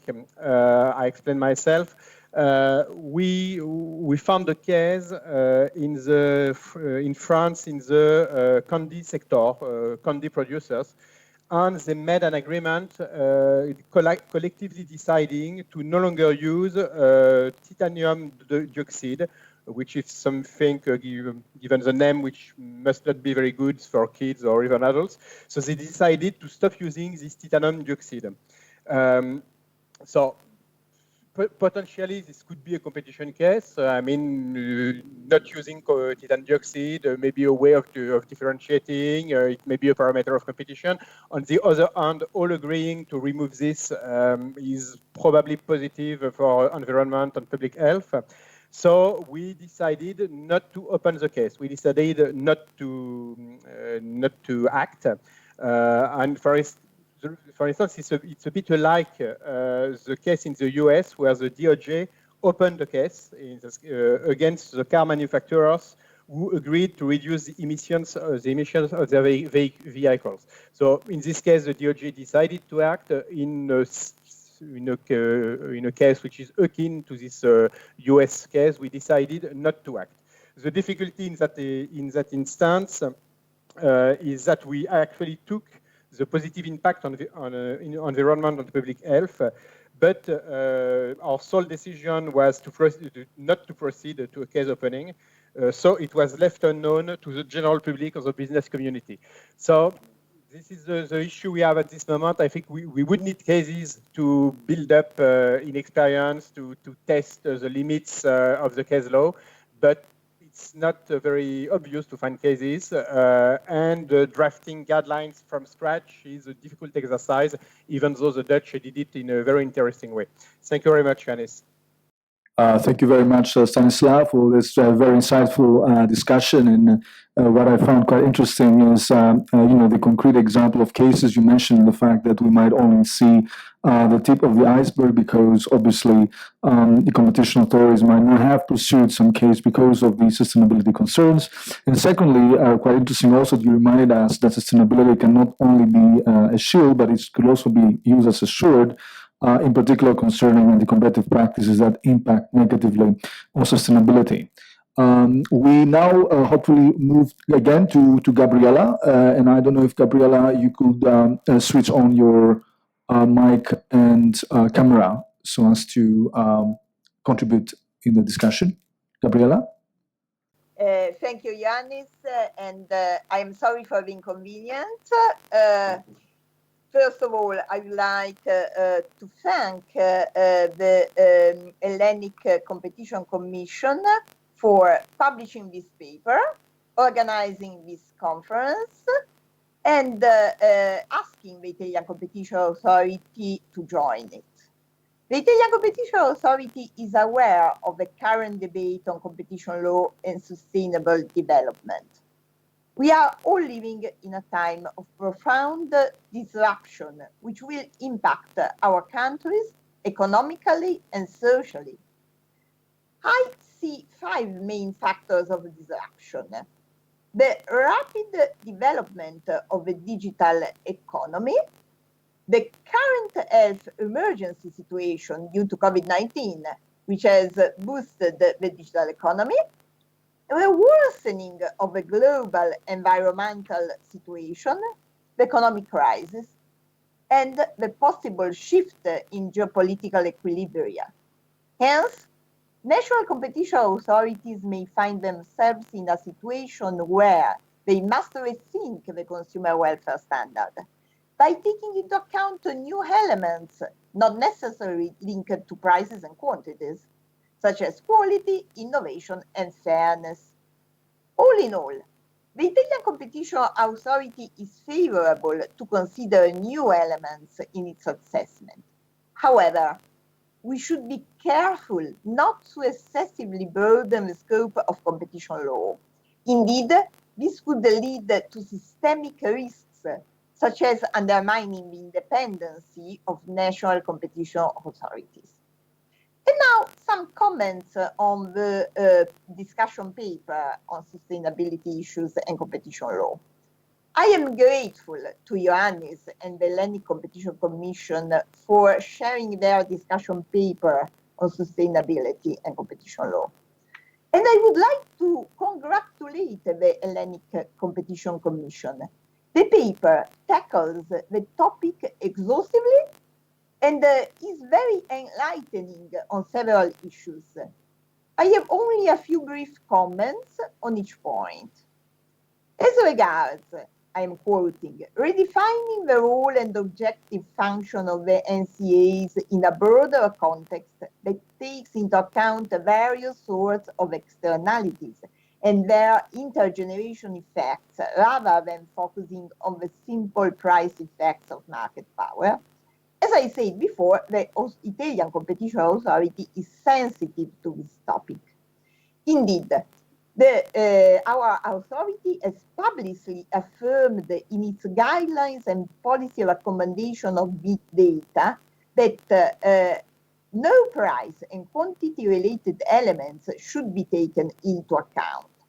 Moreover, in the Facebook and WhatsApp consumer law cases, the Italian Competition Authority stated, following the EU Directive 29/2005 on unfair commercial practices, that it is irrelevant that the services are provided without an economic remuneration, because personal data, consumer preferences, and other user-generated content have de facto economic value. As to the suggestion of a close collaboration with other regulatory authorities, the Italian Competition Authority has a long-standing collaboration with national regulators.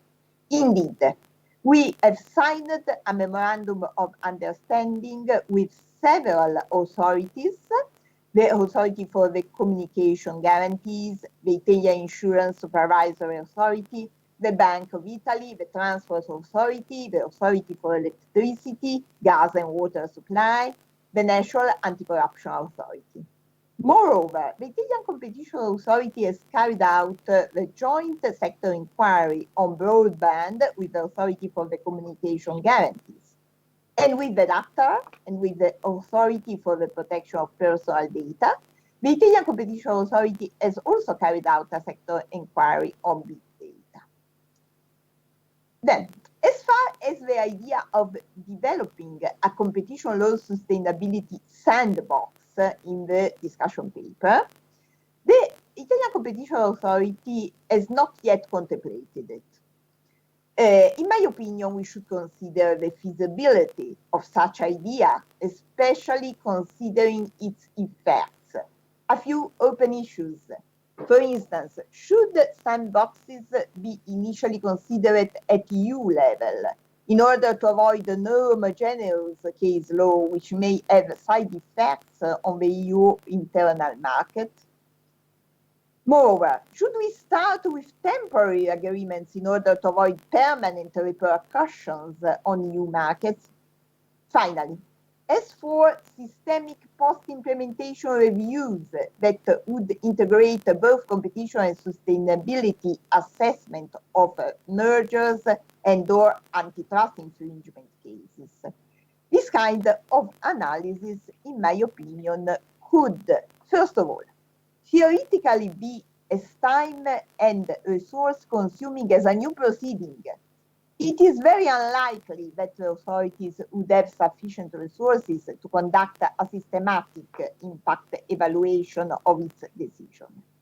Secondly, the outcomes of this kind of post-implementation reviews may be uncertain because they may vary according to the empirical technique used. Therefore, considering these two issues, post-implementation reviews may be not the best tool to integrate competition law and sustainable assessments. However, in specific sectors or cases, it might be appropriate to test ex post the robustness of the decision adopted in merger proceedings. For example, this might be the case when dealing with digital markets, where the social costs of an incorrect clearance may be higher than they are in traditional markets. These may justify an ex post exercise of this kind. And I stop here as for the first round and looking towards to the second one. Thank you for your attention. Thank you very much, Gabriela, for your kind words and also your very insightful comments. Sarunas, Kani and Gabriela and Maarten put actually emphasis on the possible legal problem we may face, in particular with regard to one of the conditions of Article 101, Paragraph 3. Of course, there are important methodological challenges in opening up the possibility of taking into account broader social welfare concerns. We would like to hear your views on the topic and in particular on this issue. Sarunas. Thank you, Yanni. Can you hear me well? I suspect you have invited me to join this panel to represent a more conservative point of view on these issues. And I'll try Indeed. I'll try to justify that expectation.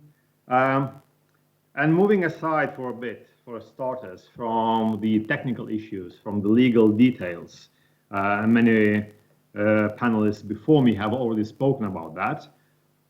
I'd like to step back and ask myself and ourselves, why are we here? Why are we discussing these things? As competition experts, as representatives of competition authorities.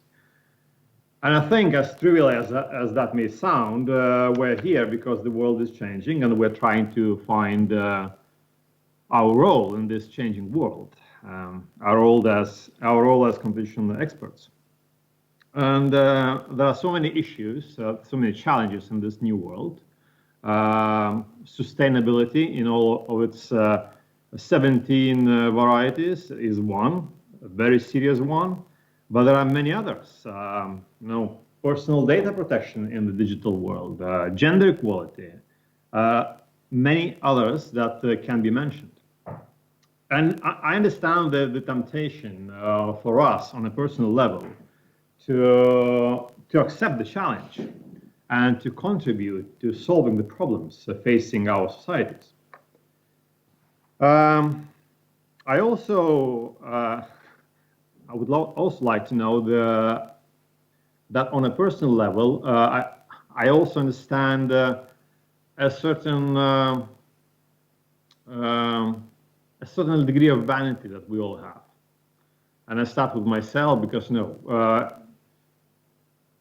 I believe the fact that we are here, that we reached a certain stage of our careers, that shows that we're not immune to vanity. We like to be important. We like to be seen. We like to be making important decisions, changing, helping the societies and so on.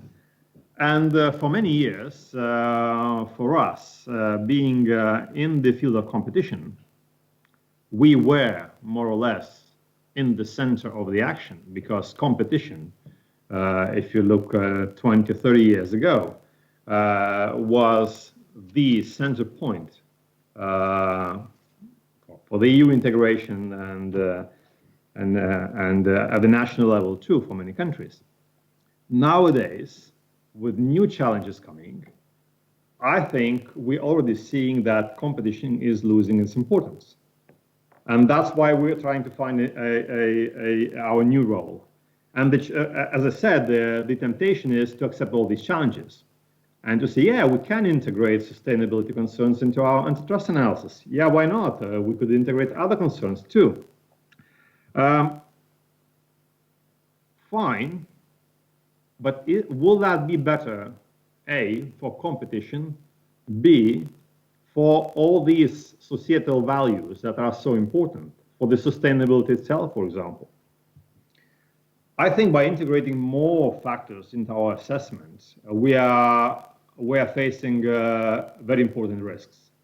And the first of them being that as competition authorities, we risk of becoming less effective. I think Jean Tirole has already been quoted before, and in one of his presentations, he spoke about the evidence that single-issue authorities are more effective. It's easier to consolidate, to concentrate people's mind, people that work in the authority, on a single issue as opposed to many different issues. So will be less important as competition authorities. Question mark whether we will contribute much in terms of sustainability.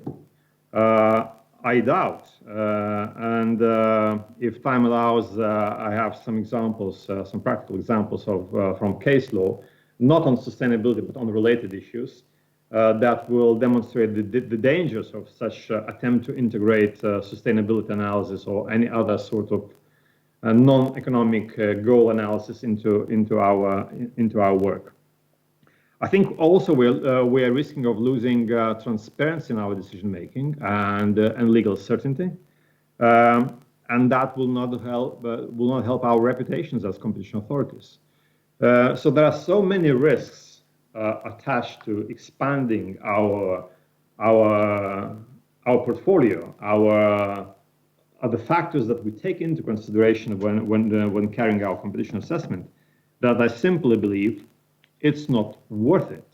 There are other ways to do that, and again, time allowing, I hope we'll discuss the way for the future, what can be done to address these important concerns. And I'll try to stick to the time limit that I think you imposed in your email of 5 to 6 minutes, and I'll stop here.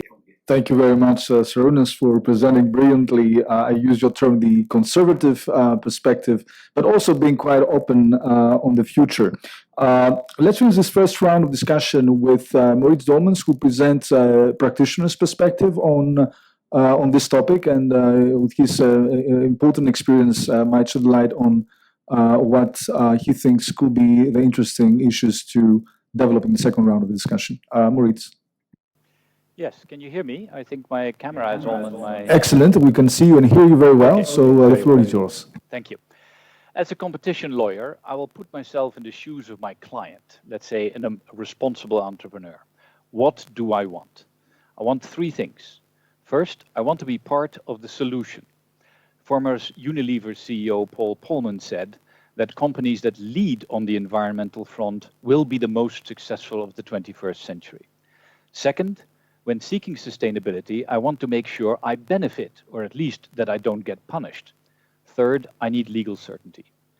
So imagine I want to stop using a cheap raw material that emits a lot of greenhouse gases. The first question will and should probably be, can I do this alone? Professor Schinkel said that going alone is always better.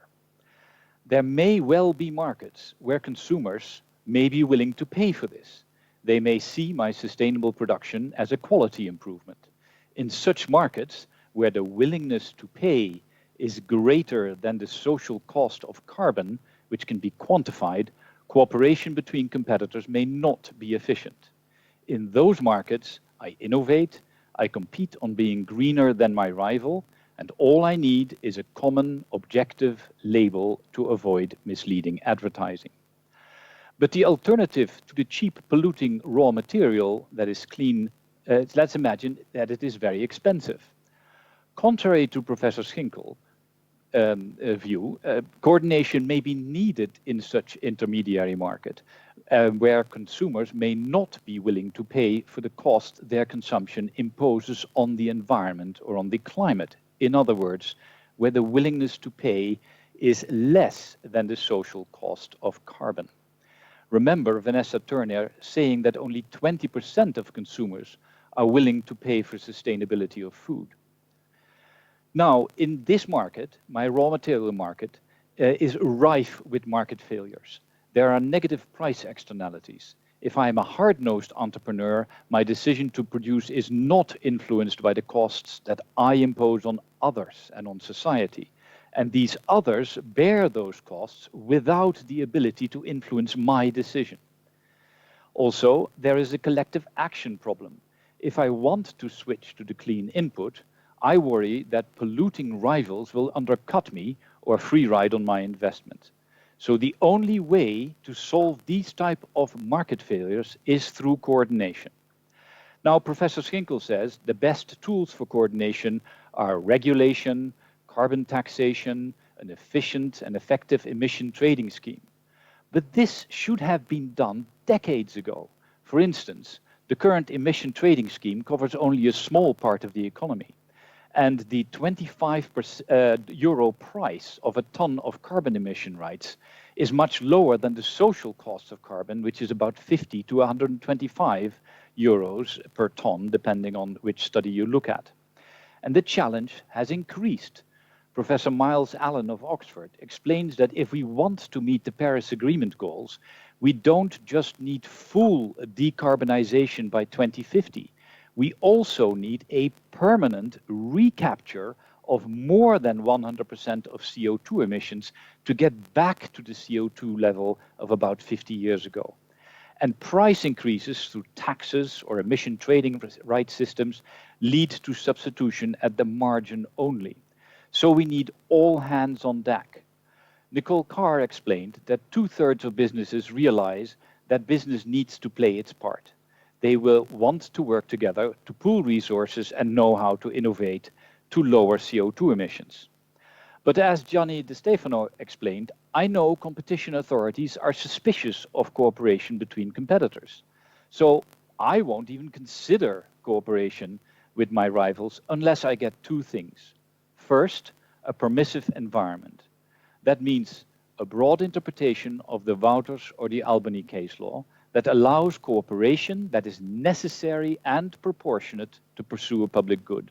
And second, an explicit recognition that businesses can rely on the Article 1013 exception to pursue sustainability goals and in situations that benefits to society as a whole will be counted to determine if consumers get a fair share.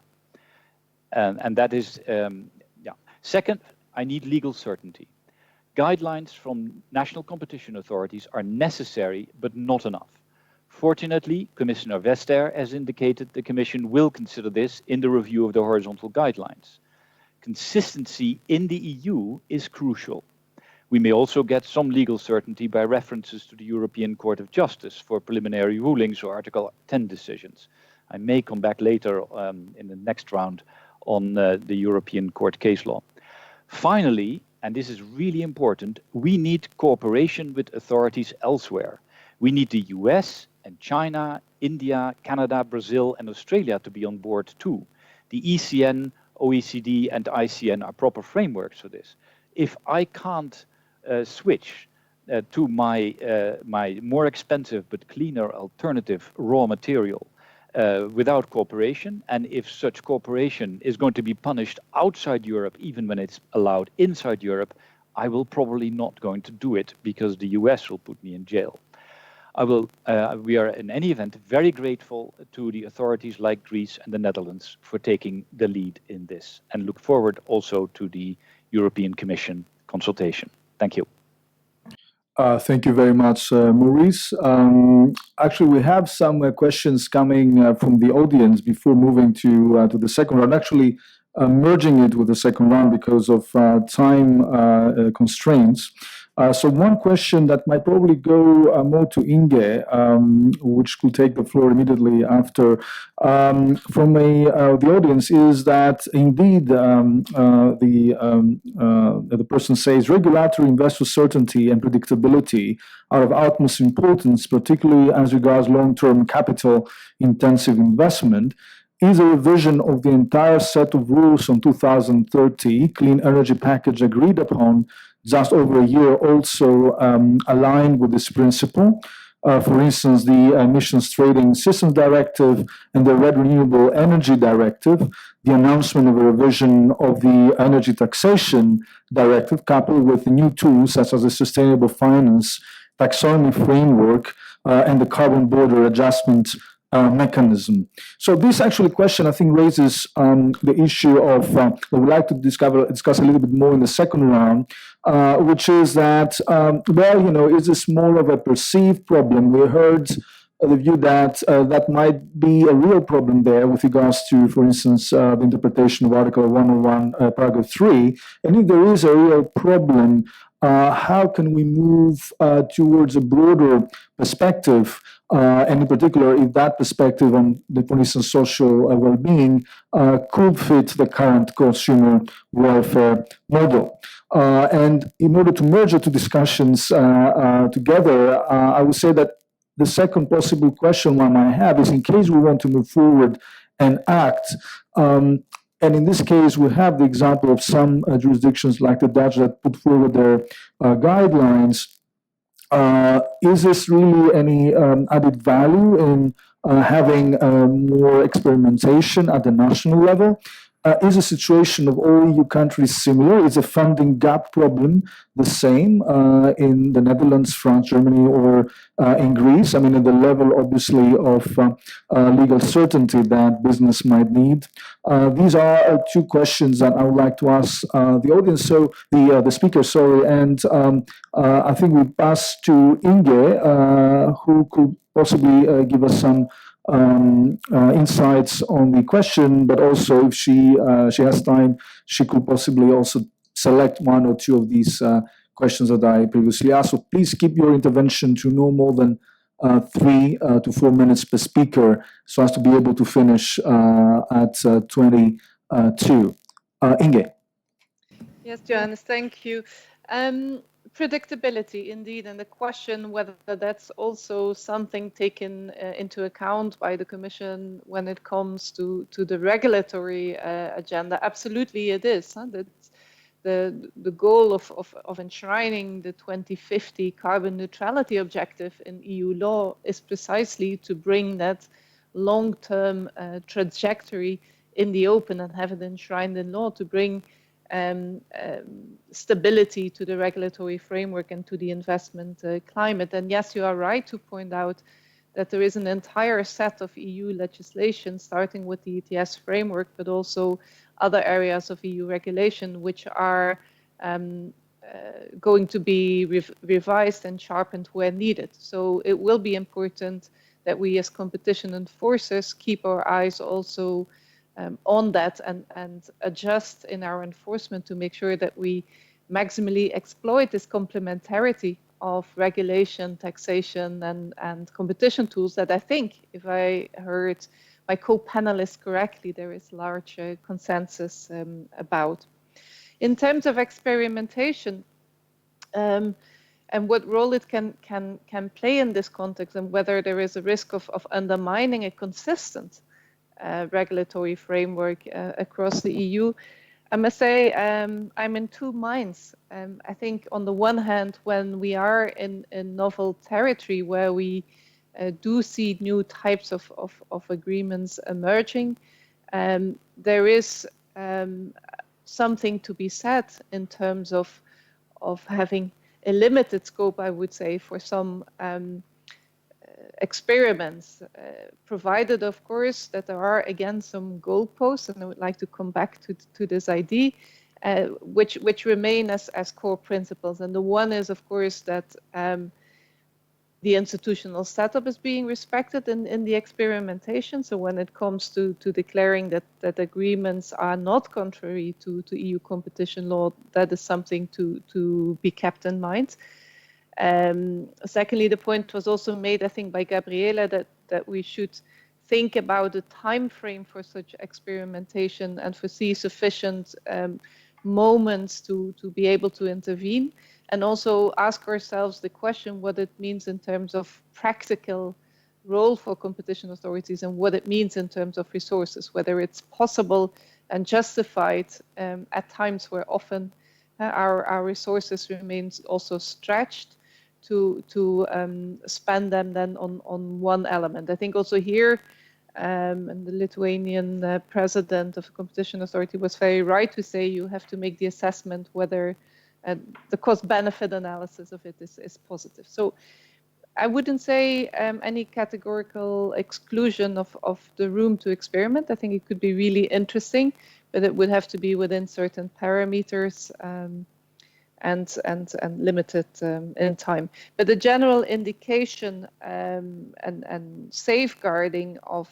agreements which genuinely are meant to have a positive contribution to sustainability and have no flagrant restrictions of competition to give an indication that they should be safe for fines, for example, as the ACM is doing in its guidelines. I think that is something that can certainly be reflected upon more widely, and where also competition, private practitioners, I think, can indeed play their role, as in the previous panel was also said already by Nicole Kar.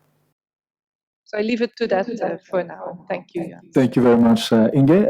Kani, if you have any further thoughts on the questions we just mentioned. Thank you, Ioannis. I would like to, I fully agree with Inge in that it is creating a predictable and clear legally certain environment will provide for the necessary investment, because I believe that it's going to be good regulation and investment what will trigger the green transition. It is true that competition policy is important, but in my view, it can help by bolstering European companies to innovate, develop new technologies that allow for a more efficient use of resources, for a more sustainable production, and then helping them become more competitive at the international level. But it has to be a good regulation, market failures that are identified in order to attract investment. So in this respect, I think the Spanish Competition Authority, and I think the Dutch Competition Authority is the same, we are well placed because we are also regulator for network industries, which is both a challenge and an amazing opportunity, because digitization and clean energy, transition to clean energy, two of our industries, I mean the industries under our supervision, will, in my view, lead to recovery. So it is the appropriate mix of sectoral regulation and competition law that will effectively resolve these market failures, develop new areas for competition, while giving companies the necessary legal certainty to face their investments. And this is also true for the sustainability issue. I think competition policy has an important role to play, but it is also the integration between efficient regulation, enhancing this transition as well, and attracting investment that will make it combine. Thank you. Thank you very much, Kani. Sarunas, I think we have been in a generation that has seen quite important changes in the way competition law is implemented.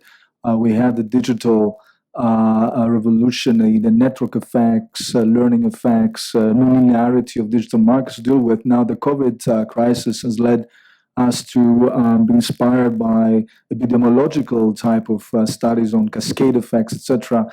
So, I mean, we have been moving in terms of our methodologies. What is your view about the necessity maybe to, as you said, move forward to a new framework? I mean, how open can we be in terms of sources of wisdom, and should we be?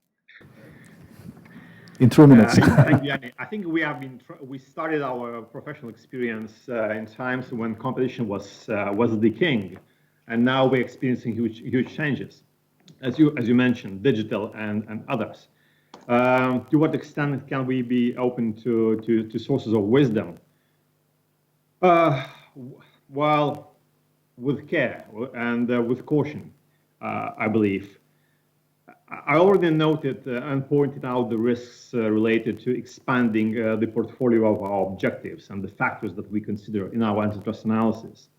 I understand the good intentions behind that, but there are also clear dangers in making us less efficient as competition authorities, not contributing much in terms of sustainability, and actually being engaged in essentially a political activity, balancing different objectives in a single case. So therefore, the way forward, as I see it, and that's my personal opinion, is that if sustainability is such an important goal, and I believe it could be the most important goal for the future, then sustainability deserves to have a dedicated agency at the national level, just as competition has a dedicated authority at the national level. So that's one thing, and that agency should take a role in these sustainability arguments. Secondly, I think if there are conflicting decisions from different agencies, competition agency, for example, or this, let's call sustainability agency, or any other agencies, anti-corruption body, banking authority, and so on. Well, that's the point where politicians should take responsibility and intervene and take a political decision and take responsibility for that decision. As competition authority, we should not be expected to replace the lack of, to replace the political judgment from our politicians who are elected to do exactly that. And talking about politicians, I think to avoid the lack of legal certainty, to avoid what some would call renationalization of competition law enforcement in the EU, I think the EU bodies should take the lead in that. Yes, experimentation can be useful up to a point, but I think this is exactly the field where the EU should lead by example. And then we, as at the national level, would join.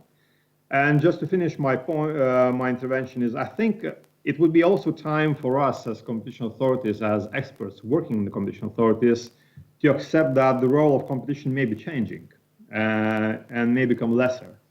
And instead of trying to address all sorts of concerns in our competition analysis, I think we might be lucky in the future if competition will be addressed, taken into consideration in the sustainability analysis. And for that, we have to be very sharp, very clear about the benefits of competition, and that's why I'm in favor of the single issue authority, as opposed to authority that is responsible basically for everything. Because where do we stop? Thank you. Thank you very much, Sarunas. Stanislas, you have any thoughts about this idea of the broader perspective and how that fits the consumer welfare model, or if you have any particular comments on other issues that were addressed? Yeah, in my view, I think we can do many things without a revolution. We can do many things with the current legal framework. and while keeping with our standards. When it comes to sanctioning harmful conduct, so anti-competitive practices impacting negatively sustainability, it's usually very straightforward. Our floor tiles case was a very classic cartel case. The sole difference, it was not directly about money, but it was about competition on the quality of the product. Basically, it was quite simple. When it comes to antitrust, I think we already have the needed legal tools. We have objective justification, we have ancillary restraints, we have 101 paragraph 3. So the legal tools do exist. Now there are a lot of questions which are remaining, but we don't need to change our way of reasoning to answer this question. I don't have the answer now to this question, but it's a question which have already been discussed, which is should we consider out of the market gains? Should we balance the costs in one market with the gains in one another? Or to the contrary, should we restrain our analysis to the sole affected market? How do we value non-economic gains? Should we take the way of the consumer willingness to pay? And how do we evaluate this? So behind its technical question, but it's not a change of DNA or policy. It's still about consumer welfare. Now, I think that, as I said in my previous intervention, what I need, I'm very empiric usually, and what I need now is a practical case, and so far we didn't have neither a demand from companies having a project, nor a complaint from customers or competitors against companies having a common project. So I think we miss at the moment, we lack a real life experience to see how the tools we already have, how can we test them to see how the different issue may fit within our legal frame and we may fit within our existing tools. But it doesn't seem to me impossible to do something with our existing legal basis, with our existing tools, and while keeping pursuing a single goal. I totally agree with Sarunas that it's not very good to have one tool for several goals. We have to stick to one goal, which is consumer welfare, but to integrate in consumer welfare welfare connected to sustainability in some circumstances. We won't save the planet with competition law, but I think we can do something. Thank you. Thank you very much, Stanislas. Gabriela, you are a multitask competition authority, as you reminded us before. Any thoughts about the way forward and particular guidelines, etc., or the EU level? Very briefly, if you have 1.5 minutes, if possible, please. 1 minute. 2 minutes.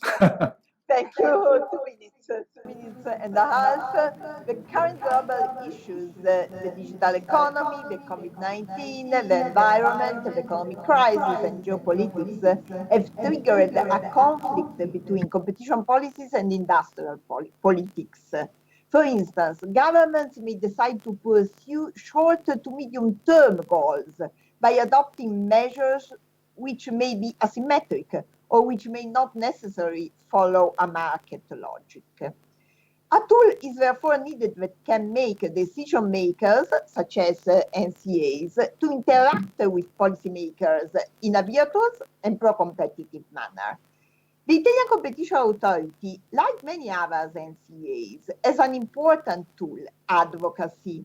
Indeed, advocacy represents a flexible instrument to deal with new issues. Through this tool, the Italian Competition Authority interacts with policymakers, and by applying the principle of proportionality, we are able to strike a balance between competition and policy goals. And the Italian Competition Authority has already included sustainability concerns in its advocacy activity. Just an example, a very recent example, in an advocacy case in which the Italian Competition Authority had to balance conflicting interests, which were of a non-economic nature, with competition concerns. The case was that related to the development of 5G networks. In this case, in particular, the authority based its assessment of technical reports concerning the impact that these networks have on public health. Since such opinions were positive, the Italian Competition Authority advised the government to remove possible anti-competitive obstacles to the development of 5G networks. And thank you for your attention again. Thank you very much, Gabriela. We turn now to Maarten, who has been a pioneer of the whole discussion. And in particular, I'm sure he has a lot of comments on what was said before, although we have a time constraint, which is 2.5 minutes. Maarten? Yeah, thank you very much. It's impossible in 2.5 minutes to respond, but let me just make 2 very brief points. First of all, I think we have a fundamentally different way how we look at our own position as an authority in the economy. Our mission is to make markets work well for people and businesses, and now and in the future. And that means that we see competition not as a goal, but as a very important instrument to achieve a set of public goals, not only short-term consumer welfare, but a broader set of goals. And competition policy can contribute, and does contribute to these public goals. So competition is not a goal in itself, but is a means to achieve other public goals. Second, I think it's important that what we propose is not a landslide change of the law. We are not changing or suggesting to change the DNA of competition law.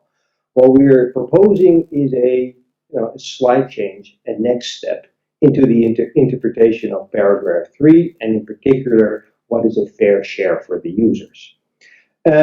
And I think it's important to stress that that particular interpretation has indeed never been endorsed by the Court of Justice, but neither the contrary. So we are now kind of in an undecisive area, an uncharted territory of competition law, where the court could decide, in all honesty, either way. We believe we have strong arguments for the interpretation of a fair share of consumers that we propose. And in that case, it's important to remember that the interpretation of laws in general, and that of the treaty in particular, is dynamic. It follows the needs of society, and it has followed the needs of society in the past. The Court of Justice has never endorsed an originalist interpretation of the laws, where the founding fathers of the treaty kind of set in stone what the treaty should look like and how it should be interpreted. No, the Court of Justice has endorsed over the last decades a developing interpretation of the law. And enforcement agencies like ours, like the other NCAs, and like the European Commission, have always been and should remain an important driver for this change. Someone has to bring these cases to the courts, or has to kind of spark, initiate these cases. And I think there we have an important role. We can do this through our policy papers, and we can do this through our actions. But as enforcement agencies, we cannot lay back and stick to the past and promote and continue to promote a conservative view of the interpretation of the competition laws. We have to drive this change. Thank you very much. Thank you very much, Maarten. Moritz, some final thoughts in 1 minute, and in particular, maybe you want to comment on the concept of users. Actually, I mean, the treaty doesn't use a concept of consumer in Article 113. It just uses a concept of user or utilisateur. But in general, any comments on the discussion, if possibly briefly? Thank you, Maurice. Well, thank you very much. First, if I may, on the question of whether there is democratic legitimacy for competition authorities to pursue sustainability goals, I think the answer is that it's not only legitimate, but mandatory. And why? Because politics have already spoken and decided about this. First, Greece and the EU signed the 2015 Paris Agreement. That imposes an obligation of result to stay below 2 degrees Celsius above pre-industrial levels. It also imposes an obligation of effort to limit it even further. Second, Greece has ratified the European Convention on Human Rights, and that requires action. I refer to the Supreme Court judgment of the Netherlands in the Urgenda, which said that Article 2 of the Convention imposes a positive obligation to take appropriate steps to safeguard the lives of those within the jurisdiction. And Article 8 that requires reasonable and appropriate measures to protect individuals against serious damage to the environment. These are higher norms that cannot be set aside by national laws like the Competition Act. I think, and there are Greek lawyers on the call, that Greece, under Article 28, Section 1 of its constitution, has a monist system. The same applies to the European community. Article 37 of the Charter of Fundamental Rights, Article 3 of the Treaty of the European Union, Article 11 of the Treaty of Functioning on the EU. I could go on, I don't have the time to go into the details. Also Article 191 of the Treaty on the Functioning of the European Union that requires the precautionary principle. I conclude that Inge Bernhards referred to the Hinkley Point case, suggesting that environmental considerations need not be taken into account because they are not part of the internal market rules. There's also something like that in the Castelnau case. But this is not a limitation. This Court of Justice says it doesn't have to be done, but the Commission is not prohibited from doing so. Indeed, I think the European Union, as are the national member states, are required to do so under, in particular, the human rights conventions. Thank you. Thank you very much, Maurice. This concludes a quite interesting, at least for me, discussion that we had with colleagues. Thank you so much for your intervention. I think the issue of politics was raised. I think it can go both ways. It's a political decision to act. It's a political decision not to act. And in any case, what we have and still remains open is a methodological discussion in case we move forward how really to do this without the competition principle to suffer. And this is the topic of the next panel, which will start in a minute with some delay. We're really sorry. So thank you very much and stay tuned for the next panel.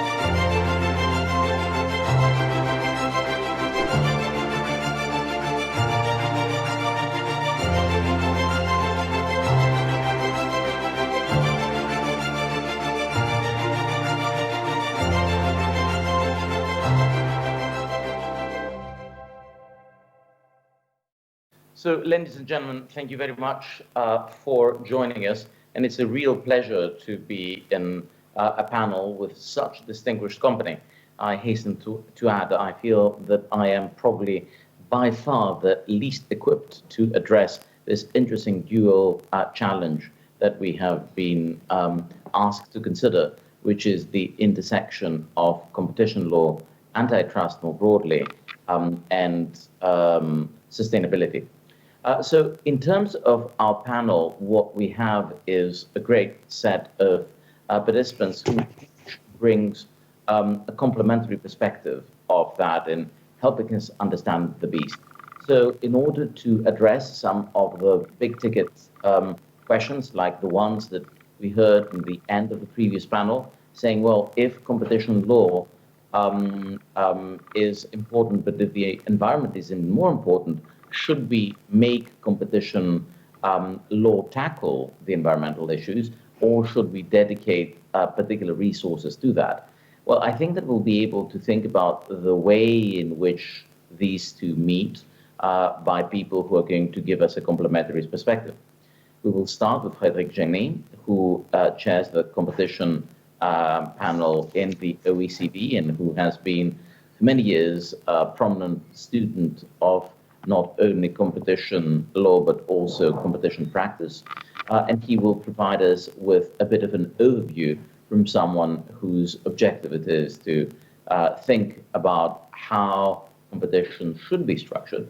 And then we're going to be moving with people who are looking at their perspectives, each from their own vantage point. Going to the United Kingdom, going to the Competition Market Authority, Mike Walker, the chief economist, will provide us with a perspective not of someone who practices in this area, but someone who is thinking as an economist of what the main issues are. We're going to be taking the particular time in the life cycle of the CMA as a source of advantage, because we're going to be looking at the CMA that is starting to think about these issues, but is not involved at this stage in combining issues of the environment, sustainability, and competition law, before moving to Pierre Gibault. Now, Pierre, who has had a previous interest as an economist on issues of sustainability, will not be speaking of his academic work or interest in the matter, but will be looking at his role as the chief economist who is responsible for cases that come and that helps focus the regulatory attention of the European Commission. He's going to help us think about how the world looks like from the vantage point. Okay, thank you very much. I'm sorry for this technical problem. I want to address the core issues that we have. What should competition authorities do when they see a transaction, an agreement, or a practice which reduces competition but is necessary to increase sustainability? Or what do they do when they see that there is an increase in price and a decline in sustainability? Now, in most of those cases, I want to make three observations. In most of those cases, there's a trade-off between the use of today's resources and the availability or the use of tomorrow's resources. There is an effect on the benefit or the cost which is being delayed and therefore doesn't enter into the competition analysis. Now, this is basically because we use a static comparative model rather than a dynamic one to assess competition issues. And we know already that some of the dynamic processes, such as innovation and competition, for example, are not fully understood by economists, even though Aguillon has contributed to this, or by competition authority. So there is already a debate in Europe about whether competition authorities should have a longer scope of vision, a longer time frame to do their analysis, their competitive analysis. And of course, the longer the time frame, the easier it is to include the future cost or the future benefits of a particular practice. So I think that this debate, which started around merger control, is a debate which is important and could help us deal better with the sustainability issues. My second comment is that one of the relevant issues when we talk about sustainability is market failures on the demand side. This has been mentioned a number of times, but in the environmental field, people don't know really how to assess the value of sustainability, and sometimes they are inconsistent between their choices expressed and what they actually do. There are a number of possible reasons for this, and behavioral economics is certainly useful. Hyperbolic discounting, tomorrow's climate is too far and therefore we don't care about it. Simple heuristic, even though I have a lot of information, it's too complicated for me to use this information, or preference for the status quo. Now, those elements which create on the demand side, the fundamental market failure, are one dimension that we should keep in mind. And it means that the consumers, when they make their choices with respect to the sustainability dimension, do not necessarily maximize their consumer welfare.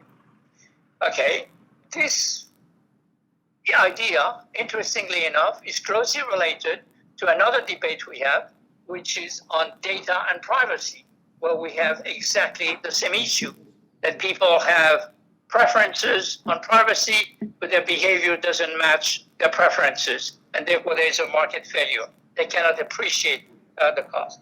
So there are several options to solve this, and we've heard about some. Some of them is along the Bundeskartellamt Facebook decision, where privacy becomes a quality or an element of the price, and therefore a reduction in quality is equivalent to an increase in price. So the underlying logic there is an agreement which reduces sustainability should be considered to be anti-competitive. Or we have the idea of the competition authority of the Netherlands, which is more that it's an efficiency that you want to balance against the possible restriction of competition. And of course, the third idea is to give all this to a regulator. The third element that I want to mention has been mentioned already by Boris Dormans, is the fact that there's a market failure on the supply side, because in many cases, in order to improve sustainability, one needs to have cooperation among firms, either in the same industries or possibly in different industries. And the electric car is a perfect example for this. I need to have batteries, I need to have a network of plugs, and I need to have electric cars. But neither one of the three players has an interest at going at it alone unless he knows that there is some commitment of the others to go in the same direction. So this is the typical case where in order to have a forward movement on sustainability, you need some kind of agreement between the firms. Now, this is a third debate that we have in competition law and competition policy about the role of industrial policy and the role of the state coming in and making a commitment to moving in a direction which gives then and helps the coordination among the firms. Now, industrial policy is one of the ways to solve this problem, and therefore competition authorities have to come to terms with the idea that industrial policy can, in some ways, eliminate some of the market failures that are preventing optimality. This debate is already something that we have talked about, also in the context in Europe, in the context of merger control, where there was the idea that competition authorities did not have a dynamic enough vision of mergers, for example. So my conclusion is twofold. First of all, I don't think that the issue of sustainability can be thought about in isolation. It is closely related to a number of other debates we have about how we should reset competition law. Second, I don't think that the answer is all or nothing. I think that a combination of instruments is going to be necessary, some regulation and some contribution from competition authorities. And third, I think that we should not kid ourselves. We have to retool as competition authorities some of the instruments we have if we really want to tackle those issues. That's what I wanted to say. Thank you very much. Wonderful. I think that we are live again, and I think that it is time to go to Mike Walker. So Mike, you now have the floor. Hopefully people have heard what we were saying before. So let me disappear and let's hear your views with very many thanks. Fine. Great. So I'm just going to be very quick then, given what's happened to timing, and I'm hoping you can hear me. So I'm going to be speaking as an economist, not as a lawyer, and I'm going to be speaking in my own personal capacity. I don't think I'm going to say anything that from an economic perspective is surprising or controversial. So the basic answer to the question, should competition law from an economist perspective think about environmental and sustainability concerns? I mean, the basic answer to that is, well, yes, of course it should to some extent, but we really need some limiting principles, and so that's what I primarily want to focus on in the next 5 minutes. So, I'm no member of the hipster antitrust community, but as I say, I think it is true that we need to think about these sustainability concerns, and the CMA, as Michael said in the introduction, CMA has not really started down this path to any great extent, but we have included decarbonisation in our latest annual plan, so we are beginning to think about these issues, and it will begin to have an effect on our prioritisation.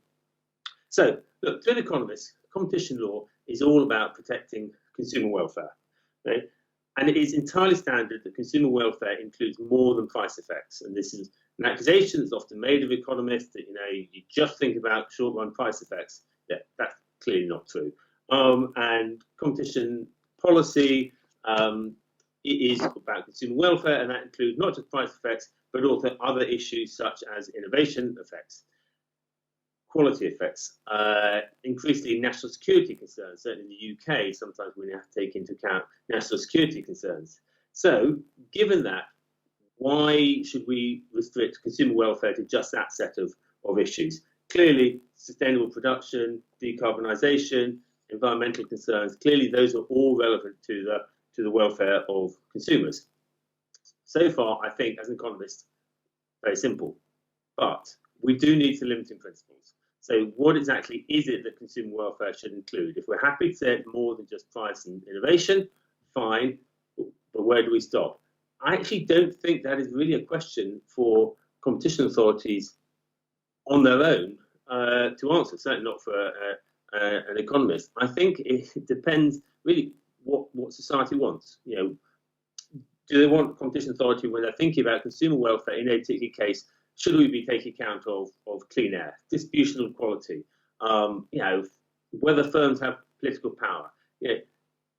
Those are all things that you could put into a consumer welfare function if you want. Okay? It is not, I don't think, for competition authority to say what should be in there. That seems to me to be a decision for society. And here, in this particular area, I do think it's important that competition policy continues to be trying to answer the question that society wants us to answer. Okay? And if that question is changing because society now cares much more about sustainability issues than in the past, then it seems to me that actually that's something we should be told, and then we can take that into account when we're thinking about things. So, I think about Michelle Miga, who I know is going to be speaking later in her book, Competition is Killing Us. I mean, look, there's lots I don't agree with in that book, although it is a really interesting book. But she does make the point that actually competition policy, its biggest danger is just not being relevant to some of these big questions. And so we do need to make sure we remain relevant. And now I'm going to come back to the sort of issues that Maarten and Pieter were talking about, and Ioannis were talking about, which is competition policy, mustn't overreach. This is all very well saying we should have a fairly wide consumer welfare standard, if that's what people want us to have. But we shouldn't get away from the fact that actually competition policy may often be a pretty poor way of dealing with some of these issues. So, for instance, if we are worried about firms engaging in polluting activity because that's very cost effective for them, okay, then absolutely, we could say, fine, you firms, you can all get together and you can have an agreement that you're not going to use the cheap production process, you only use the more expensive production process, which is less polluting. Absolutely, you could do that. But hang on, is that really the best way to do that? What's wrong with the standard approach whereby the government will just subsidise the non-pollution producing production technology, and then firms individually have an incentive to act in ways that will be limiting pollution? As Maarten Pieter points out, the alternative of having competition policy doing this does run the risk of allowing firms to collude. And he's got a nice paper out on this, which I'd recommend you looking at. And I do slightly worry when we have people saying, bemoaning the fact that firms have forgotten how to collaborate. Well, good. I want firms to compete, and if we can have firms competing, but there are other tools to deal with the decarbonisation approach, then that's great. If, however, for particular issues, competition policy is actually the best approach, fine. Okay, I think I've got one more minute. So one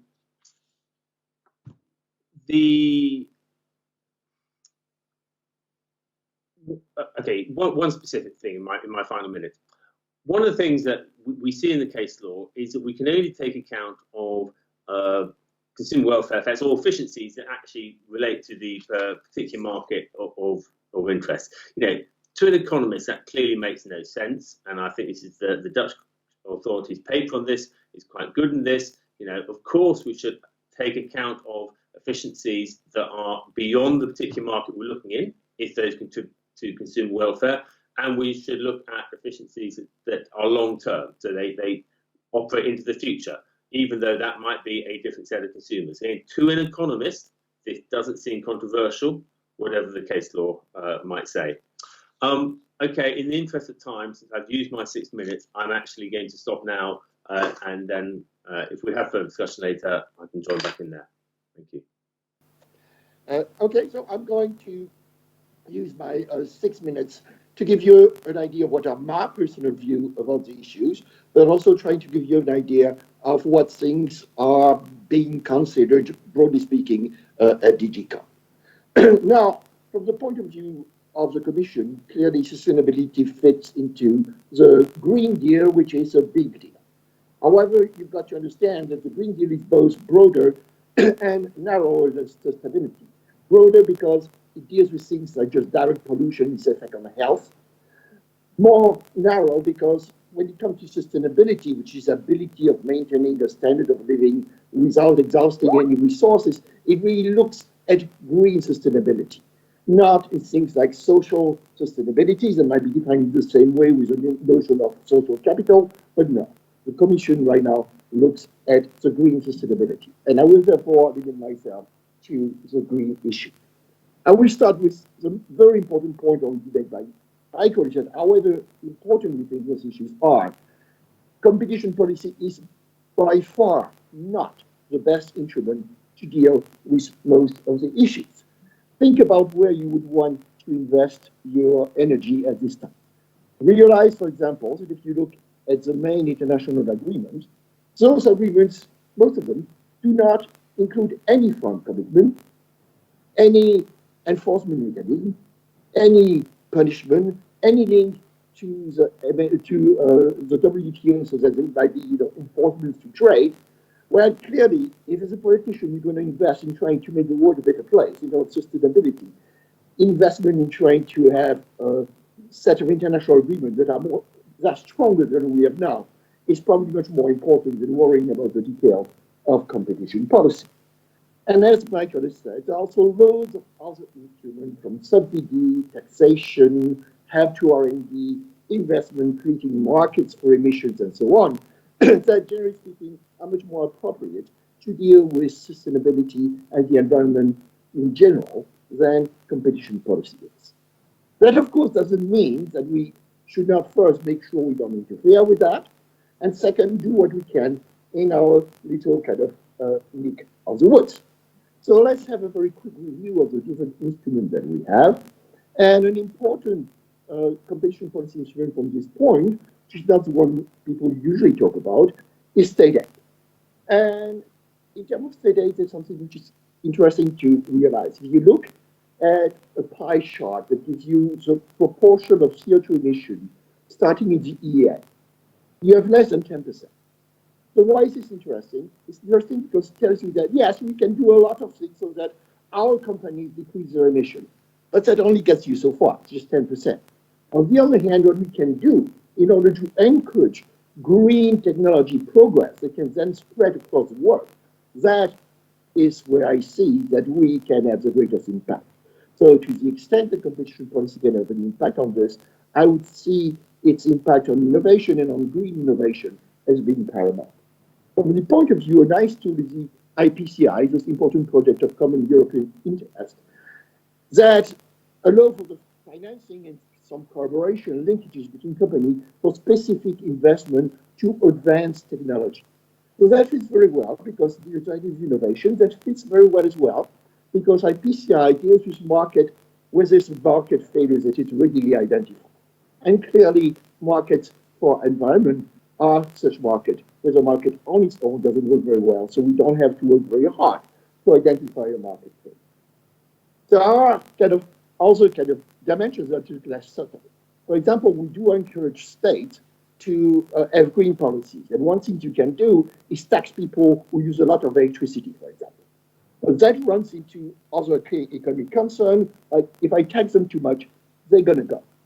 And therefore, in the past, we've had taxation of electricity use, but then states coming and asking us to exempt or partially exempt the very large consumer of electricity, which kind of defeats a little bit the purpose. And something that we are working on and have already included some changes are ways of essentially disentangling in state aid what is used to give the proper incentive to firms to consume less and what might be used then to compensate the large users for the cost that they bear, so that they still get the incentive but gets the compensation separately. Another greater departure that one could consider in state aid is to just have a green filter. You just decide that you qualify for compatible state aid, any project that be sufficiently green. But that's not something we can do on our own. As Mike said, that would have to be the result of a political decision. But if there was such a political decision, that's something we could implement. Moving quickly to mergers, as Mike mentioned, the question is a question of efficiency. Usually, if we have a merger that tends to increase prices, we consider potential efficiencies that, if passed to consumer, might compensate for this price. And the logic, because there's a logic to looking just at the efficiency in the same market, I think is a fairness logic. The logic is to say, well, the people who are hurt by the merger should also be the ones that do benefit from the mergers. As a fairness issue, from the point of view of economic, I'm not ready to this. It would make a lot of sense for me, just like for Mike, to also consider out-of-market efficiencies. And of course, green efficiencies tend by definition almost to be mostly out-of-market. It's not just the people who use a better washing machines and use fewer chemical. They're not the only one who benefit from cleaner water. A problem, though, is that in order to do that, we need to be able to evaluate those efficiencies. And just let me give you one simple example. It's not that easy. Suppose your efficiency is that you're going to reduce CO2 in the production of your after the merger, but you are a sector covered by the emission trading system. So you reduce your emission, but then you can resell the permit or stop buying the permits. Since the permits work with a cap, it means that the total production of CO2 in the EU is not going to go down. So even if there's an efficiency level of the merger, there's actually no social efficiency which is generated. I don't want to wax lyrical on this. It's just an example that in a world where competition policy is just one of the tools, evaluating what the precise value of those efficiency is something which is extremely tricky.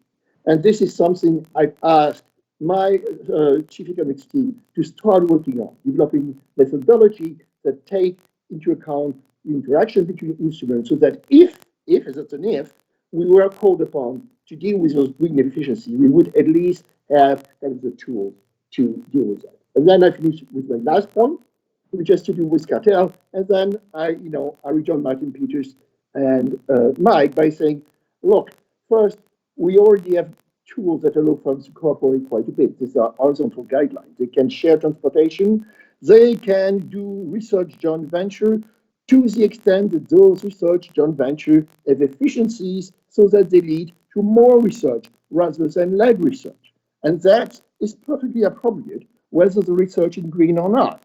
It's not because the research is green that you should get rid of this efficiency requirement, because otherwise we know that with efficiencies, mergers and research joint venture tend to lead to less research rather than more. Clearly, we don't want to just be encouraging cartels that might be bad in terms of both of prices and the level of green innovation that is going on. Thank you. Hello, so I assume that I'm going to take the floor right now. So I'm very pleased to participate to this conference on an exciting issue such as sustainability and competition law, and I'd like to thank you, the Hellenic Competition Authority, and its president, for organizing the conference and inviting me as a representative of an NGO. I'm also extremely pleased to meet again a number of my previous colleagues at the bar and friends in the competition law circles.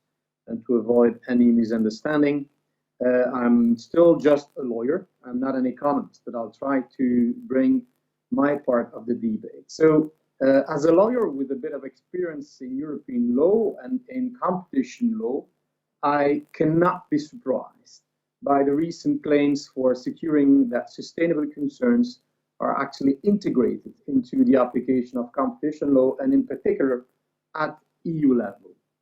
As a representative of an environmental NGO with a specific interest in the way our food production systems are functioning, I'm of course more than happy to see this particular interest from a number of decisive stakeholders, academics, regulators, from National Competition Authority and from the Commission, but also economic operators and not necessarily newcomers, as well as legal and economic experts. And yes, I do consider that these sustainability concerns should be included in the application of the various schemes of competition law, including state aid. And I see this particular discussion today as one out of several initiatives to play a role in the global climate change mitigation challenge that we all face urgently. When looking more specifically at anti-competitive agreements and their assessment, for example, under our 101 paragraph 3 of the Treaty on the Functioning of the European Union, the ability for companies to get exempted should not replace, of course, the duty of the legislators and regulators to provide the necessary legal framework to address this objective of sustainable development and environmental protection. It is, in my view, highly complementary. So why am I not surprised as a lawyer?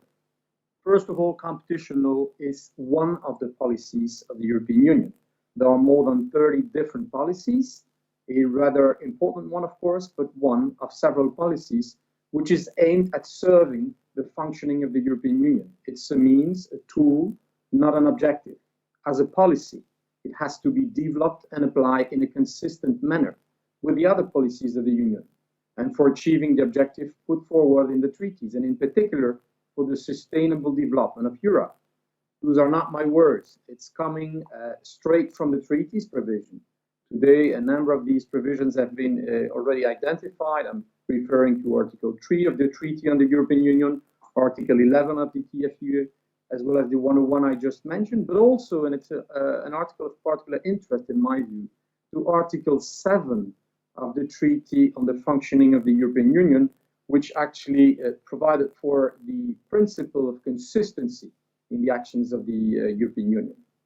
So in the Union, in the EU, the application of sustainable development criteria in competition law is actually a duty for the institution according to that principle. And it is really an illustration of the consistency of the policy and the treaties themselves. As an NGO representative now, why am I so happy?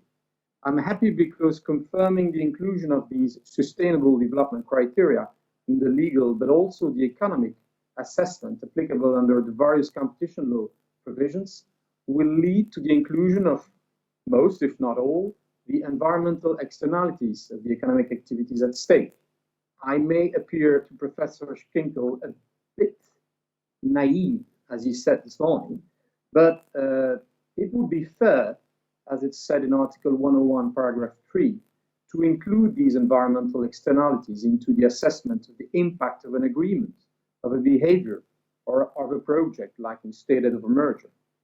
Indeed, when assessing the economic impact of a sustainable but potentially competitively restrictive agreement or behavior or project on the consumers, it would be fair and consistent in the meaning of legally and economically relevant to extend the analysis to the impact not exclusively on the users of the goods or services at stake, but to the public in general, just by taking into account the environmental externalities into these assessments. At the end of the day, including these externalities into the legal and economic assessments of a specific practice, behavior, or project will help to reconcile the concept of consumer with the concept of citizen, the same guy actually.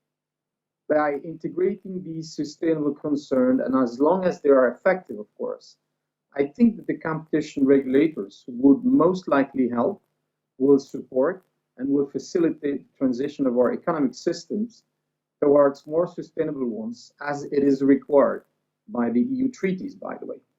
There are, in my view, thousands of experts out there on sustainability issues. And I just learned from my short experience in the environmental circles that you can find scientists and economists working on any single sustainable criteria. There are, as we know, always very creative. So there might be also, and this is maybe a rather important difference, there might be a different nature between the European Commission and the national competition authorities. The European Commission has to be consistent as a political body and the guardian of the EU treaties, while the national competition authorities, as independent agency, may have a different approach. And, we have heard at the panel before our that a number of competition authorities were questioning their political role. I think indeed that it will be easier for the Commission to apply consistently these two aspects, sustainability and competition, as it would be for a national competition authority. But we have seen that the Dutch National Competition Authority has proposed a few criteria to structure the balancing of the interest at stake. So to conclude, under the current circumstances where everyone is actually claiming to look for sustainable development, we all are facing the same global challenge. Since I'm not that naive, the major issue or the major risk is, of course, to tackle the private and the public greenwashing, so the fairness of all these initiatives. And it will be necessary to develop tools in order to anticipate, to control, and to sanction these greenwashing practices. The way to tackle public greenwashing, because it exists as well, is to monitor the application of the principle of consistency provided for under Article 7 of the treaty. And for the private operators, there will be a need indeed to develop some assessing and monitoring tools to check that the expected outcome of their agreements or their initiatives, be it state aid, or mergers, will at the end of the day deliver the sustainable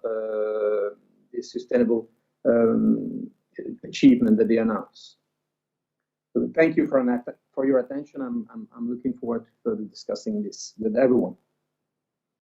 Thank you. Okay. Hello, everybody. I would also like to thank the Hellenic Competition Commission for the invitation and giving me a chance to share an industry perspective. And I will say a few words why I believe that might be useful in this debate.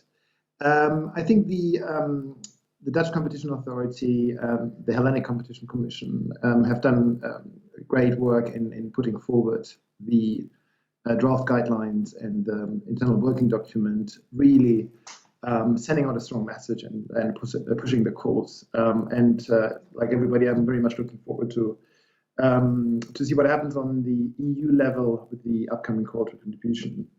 I think it will be useful in the end to have some European guidance in order to have a certain level of consistency, even though this is a space where a certain degree of experimentation might be useful. I would like to address the question of this panel. So do we need this debate in the first place? Which, of course, requires first to answer the question, do we need competitive collaboration for sustainability purposes?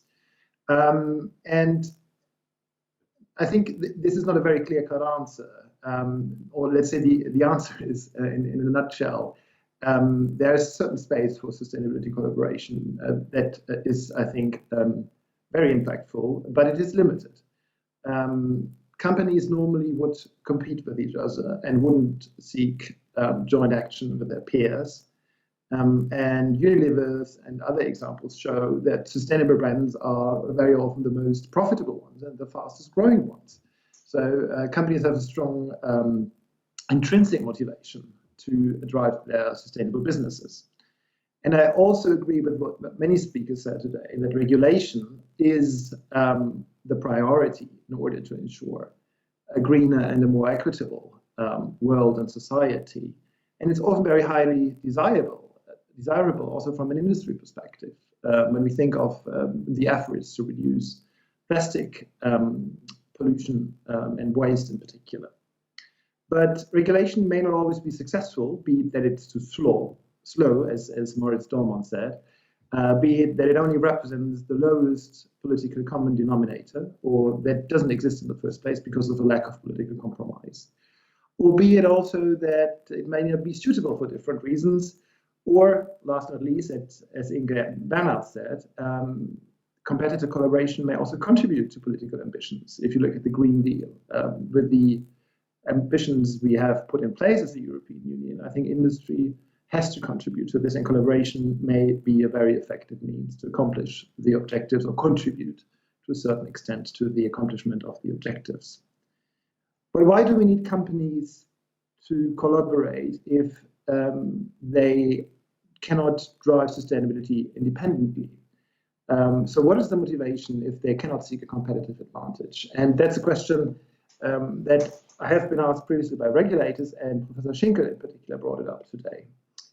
And when replying to this, and I need to take maybe a step back to explain where I'm coming from. When replying to this, I want to be sure that everybody's aware that I think greenwashing is of course not an option, and we need to apply a zero tolerance approach to companies who are trying to collude in respect or by using sustainability agreements as a pretext. But when and then there are examples, as we mentioned today, the cars and the trucks cartel, and already more than 10 years ago now, but still also in the consumer goods industry, the detergents cartel, as was mentioned today. But when Professor Schinkel says competitors only want to reduce investments, and that's their only agenda, I think that's a very 20th century view. What we've seen over 20 or 30 years is the evolution of corporate social responsibility, what has then further developed into stakeholder capitalism. And purpose-driven business, I think, is so much and so big on the agenda of many companies, not only in the consumer goods industry, that I think there's probably also a broad consensus that companies do try to marry profit and purpose. And if you believe this is just window dressing, just look at the various pledges out there from companies in my industry, in Unilever's industry, and other industry, that go far beyond often the legislative requirements and regulation, because companies want to make a contribution to a healthier planet, for instance, and in particular. And be it only, yes, also because we hope that maybe at some point in the future it will be paying off, because consumers do appreciate this long-term engagement and investment, and so does talent that may want to join the company at some point. And finally, also investors, when you look at the surge in sustainable investment. And last not least, and I'm taking that from a coverage in the Economist magazine only a week ago, companies do want to anticipate regulation and maybe ahead of regulation in order also to reduce costs that they will be facing, which makes them more competitive, even if there may not be immediate benefits. So, long story short, I think industries do have a genuine interest in sustainability, in more sustainability, even if they cannot achieve it alone, and even if the benefits are not immediate. Which then leads me to the second question of what I wanted to touch on today, which is, where is it practically relevant, and how far does competition law respond to those challenges appropriately? There are a number of areas where collaboration can support individual initiatives and regulation. And those who want to read a little bit more about this, I would invite to look at Unilever's contribution to this discussion that we shared with the European Commission. You can Google it if you enter Unilever and competition law, and I just checked it as the first hit. And this paper provides dozens of examples of collaboration that have happened in the past, and many of those examples have actually been assessed by competition authorities. And there are other examples that are being debated in different industries, and that might also then at some point, and I hope also, be assessed by competition regulators. As a company, we've had some 10 or so calls with the Competition Director General over the last weeks further to this paper to discuss these examples. So I think this is practically relevant, and the Commission has very much embraced also the necessity to look into these cases with a view to developing their own guidance. And I'm sure we will learn more about this in the month to come in the conference that the Director General announced today. There are many collaborations already in place when you look at standards, standard setting, industry commitments, as I mentioned, individual pledges that very often then also evolve into collective industry commitments to reduce plastics in my industry, but it also applies to other industry and more generally to reductions of greenhouse gas emissions in many different sectors. Another example, and that relates, unfortunately, I must say, also to the detergents cartel, is compaction. Compaction in that case of laundry bottles to make them more environmentally sustainable, reduce less feedstock, and also reduce transportation costs and waste, obviously. And after the experiences of the detergents cartel, the consumer goods industry has actually successfully implemented a process that allows a permanent and ongoing further compaction of packaging sizes to the benefit of the consumer and the environment in a legally compliant way. Where do we need more sustainability collaboration? I could talk at length about this, but I think there are two features that are typical of sustainability collaboration and where competition law needs to be rethought or may just confirm that it's already adequately set up. One is the first mover disadvantage of the companies that want to be more sustainable but realize the cost increases would be so significant that they would not be competitive on the markets anymore. This is especially true outside niche and premium products where consumers might be more willing to pay a markup, a premium for a more sustainable product. And linked to this, scale. I think scale is very much at the heart of this whole discussion, because without scale, we cannot achieve many sustainability objectives, especially if there is no regulation, or if regulation has not been deemed suitable so far. Be it that we are phasing out non-sustainable products, like in the CSID case, which was decided by the Commission back in, I think, 2000. Be it that we want to drive innovation and the creation of new infrastructures, for instance, for the collection of plastics to recycle it and to have a much higher share of recycled plastics, or to develop new technologies also in this space.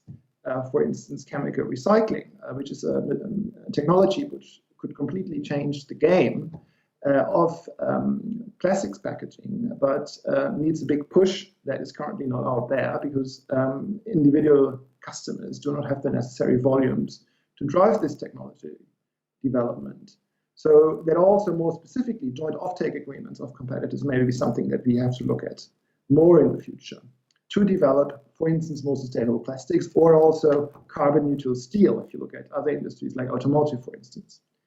And I give you finally a very simple example, which is marketing of sugary snacks. Unilever decided a while ago not to market ice cream, which is one of our biggest products, to children anymore. I think there would be merit in the industry generally agreeing not to market sugary snacks to children anymore. This is something that may also fall under competition law, and it would be interesting to see how regulators would assess such a joint commitment. Which brings me to my last point. Does competition law respond to all these challenges? Many kinds of collaboration may not be appreciable, and the Dutch guidelines are very commendable in that they cover these areas very clearly. So many types of collaboration may be outside Article 101 in the respective national regulations. In other areas, we will deal with standardization, which under circumstances described in the guidelines and in the case law are also admissible, is also admissible. We will often have quality improvements or technical innovation, like Mike Walker said, that renders collaboration admissible.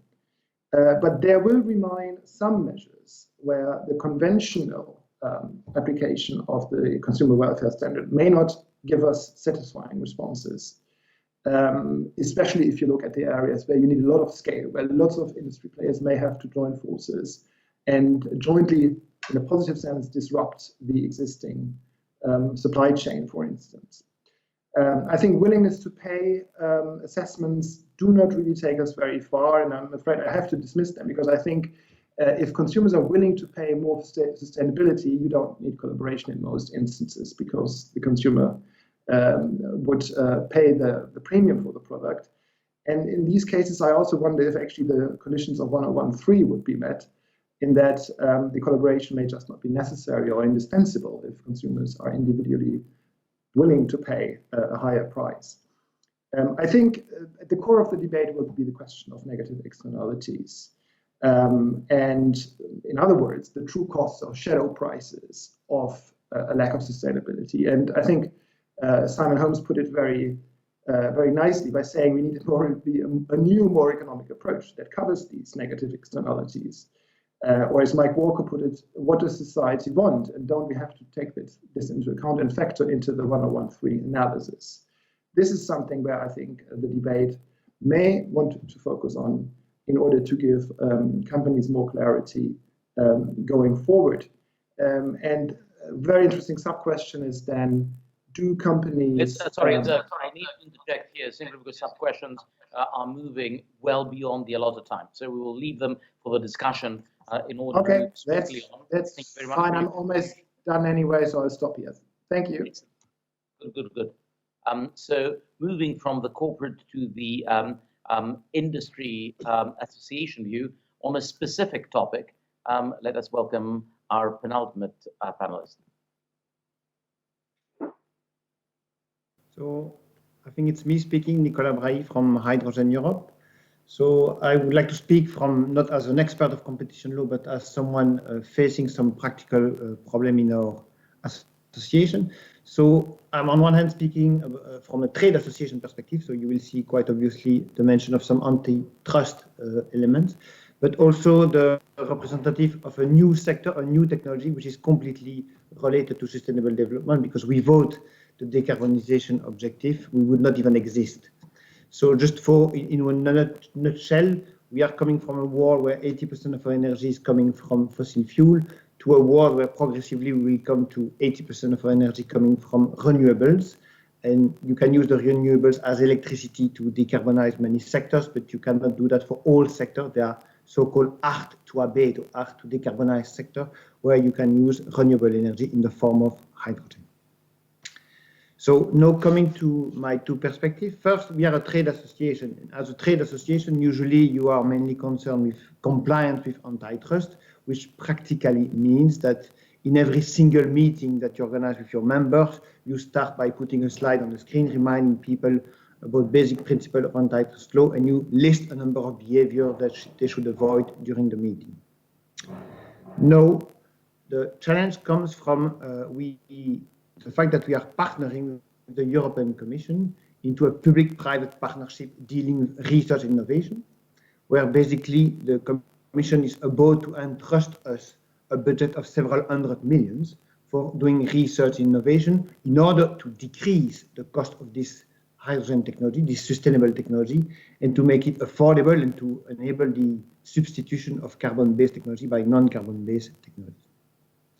And in order to receive this budget and to spend it, the Commission is asking us, please develop a strategic research innovation agenda. And for a set of technologies and applications, we need to define what research, what innovation needs to be done, but we need also to develop key performance indicators.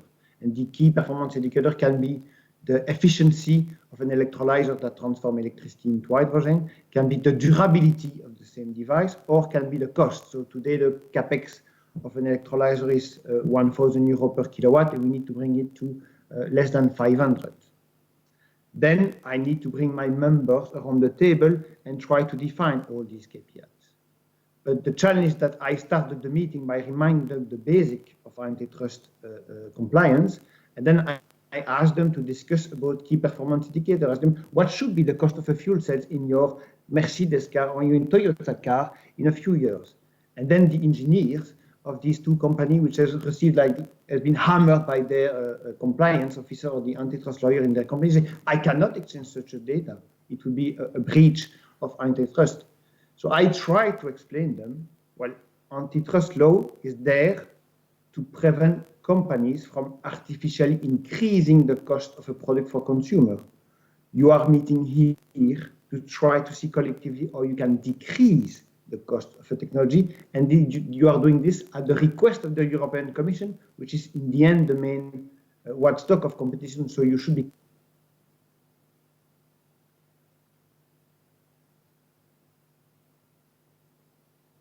to car manufacturers refuse to give this data. Because we have strong guidelines about what they cannot do, but we don't have any guidelines about what they can do. Sometimes we can try to find a way out by actually contracting a very expensive consultant that will collect many individual data from these companies in a so-called clean team where it will average the data and then recombine it and give us final results that we can discuss. But look at this, such a study costs very often 1 or several million euros. The data behind the study is not available. We only receive compiled average data, and then it's usually not even at the individual data point average. It is really at the full application. And we cannot go and see the detail of the cost and where we need to achieve the objective in terms of innovation. And participating company, yes, they discuss the result, but they don't discuss the data.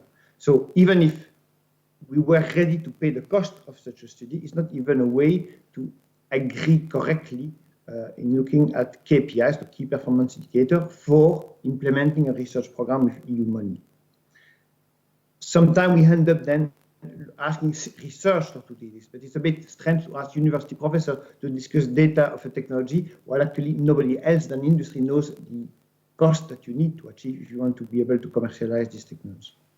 So on this example, we have a very clear request is that we would like to have guidelines, not only specifying what we cannot do, but rather specifying what we can do and actually what we should do in order to achieve the objective established by the Commission. This is the first experience that I wanted to share with you. And this one with a clear request. I have another experience which is to deal with state aid and industrial policy. Here is just experience sharing, it's not yet with a request because we are only at the start of the experience. So it's interesting to see that the European Union, which was not very much interested by industrial policy, contrary, for example, to Far East countries, has decided to revive a bit industrial policy and specifically on sustainable technologies, so batteries, and more recently, hydrogen.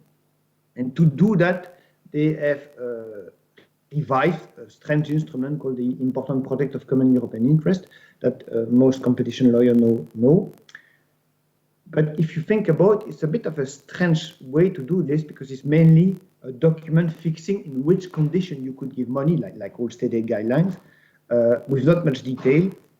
And it's somehow a way of framing, limiting the appetite of member states to support the value chain. While here, this instrument was used by the Commission to give appetite to member states to support some technologies. And strangely, and this is much more to do with politics and maybe even psychology than with law or economics, is that somehow the Commission started to circulate with this idea of IPCEI, notably for, first of all, organize a competition between some value chains, and hydrogen was one of the winning value chains, so one worth considering an IPCEI. Then made the tour towards member states, and we as a trade association did the same thing.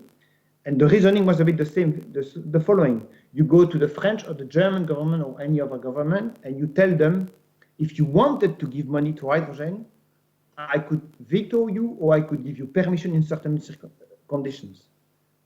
And strangely, some government that had never thought to give money to this technology decided they suddenly wanted to give big amounts to this technology. I'm not talking about small amounts, because in the last 3 weeks, the German government announced that it would give 9 billion euros to support hydrogen technology, and the French government followed up with 7 billion, and I can give other member states. So the IPCEI creates something very strange, is that by saying to a member state that had never thought to support the technology, or the limited appetite to support it, I could prevent you from doing it, suddenly member states decided that they wanted to do it. So that was an interesting effect. But know that the appetite is there, that the national government has decided to dedicate a budget. What we see with the civil servant managing this is they start to wonder, well, no, we have created a willingness of member states to come with money. We have created an appetite from industrial players to propose big projects. Do we really need to do it through an IPCEI because it's quite complex? Can we not do it through our normal funding instruments? That's the situation where we are, and we probably need to find out, and the national administration needs to find out. This is the second case which I wanted to share with you. As I said, I'm more someone living this in practice and sharing experience than an analyst for this, but I hope to receive some comments or questions about this. Thank you. Excellent, thank you very much. Now the challenge, of course, is that while we thought that we would have time for a healthy debate, a combination of technical problems and the excitement of the topic is running us over. So I guess that in the 2 minutes remaining, I will take the chairman's prerogative to try to summarize and make sense of what we heard. I think the discussion is moving, and I would venture to say that that has interesting mirrors in the discussion that we have had so far. From whether competition law and the application of competition law is able to solve the issues of sustainability, clearly not. Whether it should be held accountable for issues of sustainability, well, the answer starts being a little bit more nuanced because I guess that there is a concern, if you want to think about it as a concern of organizational design. And I think that we heard from at least two of our participants saying, well, it's all nice and good, but on the other hand, we need to have some clear lines of responsibility. And we should probably have some parts of the apparatus of state, if you wish, or supranational organization in the case of the European Union, which focuses on some goals, perhaps environmental and sustainability goals, and another on some, which is competition. I think that once we go past that, though, and once us economists stop speaking only in the abstractions that may be near to our formation, not necessarily to the way that we exercise our thought, then the discussion becomes much more interesting and I think much more tractable. Because the examples that we heard, when is it, for instance, that the collaboration between organizations may serve a good rather than a bad purpose, starts being something that is both conceptually tractable, under what conditions, and we heard that both from Dirk, for instance, speaking from the corporate side, but also from Frédéric Génie speaking from the regulatory side, but from regulators as well as, I think, as Pierre, to say that once we look at particular modes of collaboration, you can think about what these motives are. Whether we use the terms market failures or not, may be a question of aesthetics. Some of us that have migrated, I guess, to the to strategy and the study of organizations might be thinking more about the underlying economics of what we're going to bring forth. So are we going to bring forth some innovation that requires some standards, that requires critical mass? And is this something that is requires the collaboration, or where collaboration reduces perhaps even the amount of sustainability or not? I think that the optimistic way of summing up what we have heard is that we can start debating this in earnest, i.e. we already have some of the fragments of the questions that need to be tackled. When is it that collaboration might be beneficial? Because absent collaboration, choices that would be taken that would increase sustainability would be delayed or might need to be pushed out. And in these circumstances, we might say, yes, we actually prefer that. And I think that we are moving more and more in a world where systemic innovation requiring standards and some harmonization is beneficial. So I think that from the blanket suspicion that this must smell of some collusive properties that can be immediately seen from merely looking at the willingness to pay, we're starting to take a more nuanced view that says, well, we can start looking at why is collaboration useful, and then what are the ostensible benefits. And I think that if we start structuring our debate in this way, in a way that we just saw demonstrated by the Hellenic Competition Commission meeting, which is bring multiple stakeholders so that each of the participants can understand each other's perspective, I think we will move ahead. It does appear that beyond our religious beliefs of is competition law the one to solve sustainability issues? The answer is clearly no. We do have fragments of moving ahead. And this practical note, let me cede the floor and thank the chairman and the Competition Commission for engendering what I think has been a very valuable discussion. And I'm sorry we didn't have more time for Q&A. Thank you very much, Michael, for the interesting discussion that we had, and apologies for the technical issues. We will actually start the following panel at 5:10. So basically, in 1 minute. So no stretching break. It's the end of the day. So we'll be back with you for the next panel. What is a green growth agenda and what are its implications for the organization of the economy and public policy in the field of economic regulation, focusing on the Greek example. See you later.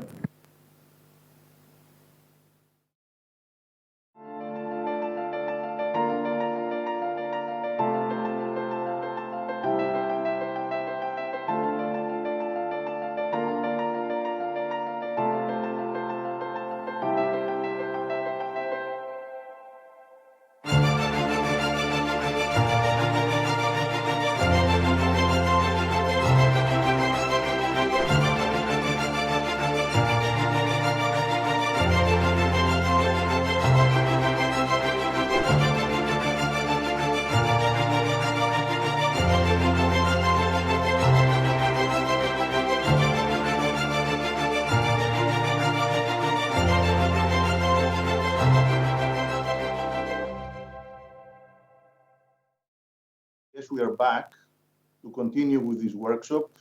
My name is Nikos Vetas. I'm a professor at the Athens University of Economics and Business and the General Director of AEBE, the Foundation for Economic and Industrial Research. I do not plan to make any long introductions other than do two things. One is to express gratitude to the Competition Commission in Athens for organizing this interesting workshop. And the second is to introduce our speakers, to whom I'm going to pass the chance to briefly introduce their views for the topic in the order that they appear actually on the program. So first we're going to start with Ms. Zeta Chimonidou, who represents the company Alpha Vita Vasilopoulos as a Vice President for Marketing and Strategy. Then we go to Professor George Delis, who comes from the Athens Kapodistrian University Law School. So he's going to give us, he specializes in law and economics, so he's going to give us how the two interact when it comes to this particular topic. Then we move to Dr. Panagiotis Fotis, who is a member of the board in the Competition Commission.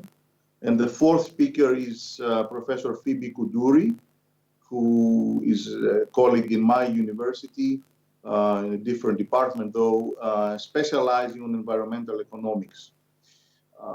Let me just say two words only on why this topic that is being discussed in the workshop today at some length and depth is important. For starters, if we take seriously what the European Commission has been telling us the last few months and looking ahead, is that we should take by priority and more seriously. Just to continue, there was just a slight technical blip. So my thinking was that the European Commission has put as priorities for the months and years ahead two areas. One is digital transformation, and the other is the green agenda.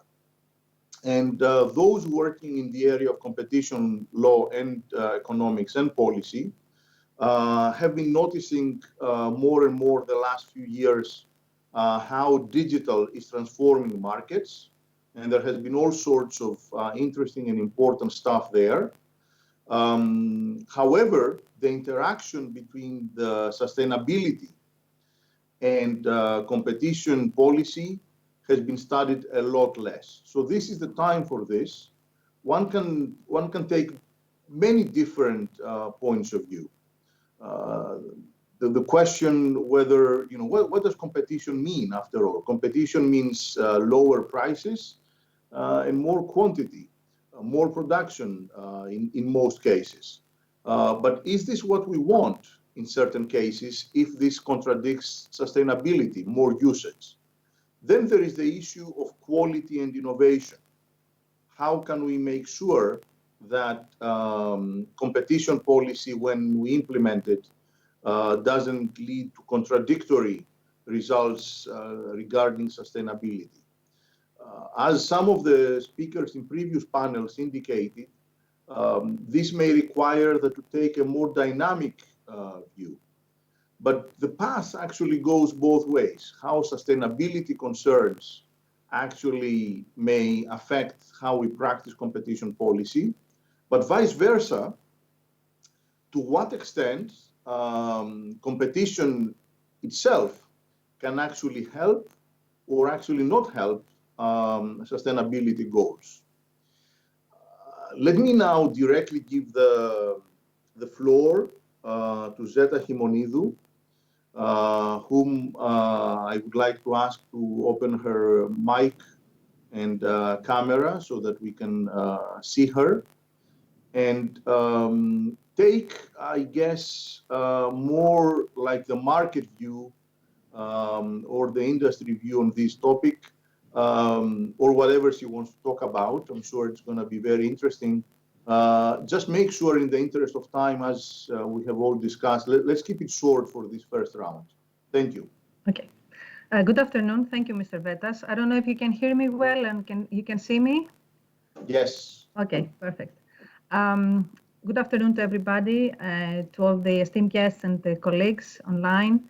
I will approach the subject merely from the area of what we have done and what are we doing in regards to the Green Agenda, in the hope that it can act as an inspiration and as ideas for potential partnerships or examples, and then a good context for discussion. So just to say that on behalf of AEBE and all our people, I would like to thank you for inviting us to participate in this panel. And to start by saying the following, the sustainable retailing strategy in AEBE is focused mainly on three pillars. It's people, products, and planet. And we know that what we do on people and product affects the planet and vice versa. So they're highly interlinked. So I will start with people and give some examples and ideas of what we are doing in that area. So first of all, what we say as food retailers is that when there is a community struggle and economic hardship or food insecurity, we have a role to play and we can bring some relief. We support hunger relief programs in our communities, and while we do that, we are also reducing food waste. So we are attacking two areas at the same time. And that is the core of our DNA. Since the kids, we donate every day all our products that are close to expiration date. And thus we give to those in need, and at the same time, we prevent those products ending to landfill. Imagine that in the last 5 years, we have offered more than 5 million meals to those in need. The second pillar is products, and it's actually quite connected to the first one. And we are addressing it from the following perspective. We are advocates of healthy eating, and we believe that the more we educate our customers, and especially kids, and that is why we work with Prolepsis Institute and the Athens Children's Museum. So this is very much pivotal to our strategy. The other thing that we do is that we support our producers, because we know we cannot support people, we cannot support planet, unless we are setting side by side with our producers and support them for sustainable farming. I would like to say the following: 90% of our producers are local. And with these people, we're forming strong, long-lasting partnerships. We train them, and for them, and with them, we utilize new technologies. We are working with the Bodosaki Foundation and the American Farm School, and we are funding the Smart Farming Project. This project is quite I would suggest assume that the second half of what you described was not heard. Okay. And in the end, it will be edited anyway. You were describing a number of initiatives. So if you could just briefly summarize what you said so far and then wrap up. Okay, of course. You can hear me now. Can you hear me well? Yes. Okay, thank you. So wrapping up what I have said so far is that the examples that I'm describing and I'm sharing with you, hoping that they will act as a good inspiration and context for potential partnership, because green agenda cannot happen on its own, is focused on 3 pillars: people, products, and planet. I've talked about people and how we are supporting hunger relief products and programs, and at the same time reducing food waste, either through Greek Food Bank or with Prolepsis Institute and the Atrophy program, and the Low Food program we're doing with the NGO Borume, where we donate every day all our close to expiration date products. And we have donated more than 5 million meals to people in need, and at the same time preventing those meals ending to landfill. And then I moved on to products and talked about healthy eating and cooperation we have with Prolepsis Institute and Athens Children's Museum, where we educate kids about healthy eating and Mediterranean diet, and how we are supporting our producers for sustainable farming. And this is where I think we had the bad connection, and say that 90% of our producers are local, and with these producers we have a long-lasting relationship and partnership. You cannot do and you cannot support sustainability targets with them if you don't have a good partnership. And we train them, and for them and with them we utilize new technologies. And actually what we're doing is a great program that we have with Bodosaki Foundation and the American Farm School. It is called the Smart Farming Project, and actually we have trained over 120 small producers, helping them to have in-time and accurate information on weather or other environmental factors to reduce water consumption and pesticide use. And this is a big project for us, and we are planning to expand it. At the same time, we are working with WWF for 50% of our private label seafood are sourced sustainably, and we're aiming to reach another 80% by 2021. And already with our supplier Nereas, we have gained, and we're the first in the Mediterranean to have obtained an MSC certification for private label sea bass. I'm moving to planet, which is our 3rd pillar, and where climate change is impacting the way food is grown, and we anticipate that, and it will obviously change the way we're doing business in the future. So in the area of energy consumption, which is extremely important, we have already decreased our electricity consumption by 25% since the baseline year of 2008 that was originally set, and now we are giving new ambitious targets and setting new ambitious targets for next year. Also, again, another partnership, we have committed to partner with the public power company to install a significant number of chargers for electric cars in our network. Last year, we were celebrating our 80 years, and we did a bold statement and committed to reduce plastic footprint and food waste by 50% by 2025. And I will start with plastic because plastic is a major challenge. And it's not that one need to commit of reducing plastic footprint by 50%, but then we have to understand what are we going to do with the rest 50%. And we are trying to have 100% recyclable, compostable, or reusable plastic used for our own brands. And this is not an easy task, I have to say. This year, we will stop all single-use plastic items sold in our stores. And from 2003, we remain the only company in Greece and Europe to have our own packaging recycling system with 90 recycling centers in our stores. And imagine that, only in 1 year. In 2019, we recycled over 3.5 million plastic, metal, or glass packaging through our own recycling centers. I would need to ask you to conclude, and we will have the chance to come back to these issues later. Of course. And the last thing I want to say is the following. Every single detail and list of the examples that I could share is a big one. Can only exhibit the commitment we have on green strategy, but it has a great learning that in order to support sustainability cannot happen by a company itself or a few people. It has been, for us at least, and can only be a group effort. And its success is totally dependable on strong partnerships. And as a company, we're committed to set the example and be part of it. But in order to have good partnerships, as food retailers, we will always need to have the context and the allowance to work together, something that does not happen right now. So this is food for thought for our discussion. In order to make this change possible, we need to be able to work together. So thank you for inviting us today, and I'm open to any questions you may have. Actually, I do have a couple of twin questions, but not for now. Okay. I'm going to pose the questions, and then perhaps, if you like, we can discuss them in the second round. So one question is, based on your experience, all these activities that you're talking about, is it easier to do in Greece relative to other European countries, or is it harder? And the second question is, thinking about your bottom line, which is profit, narrowly defined. These activities, do they detract from your bottom line, or eventually you see that it is necessary so that even when you compete in narrow terms, this is important? But I guess we can discuss this later. So now I would like to introduce Professor Delis, and I guess we see him on the screen. And the floor is yours. Just be aware of the time constraints that have been put on us that are quite strict. Okay, thank you, Nikos.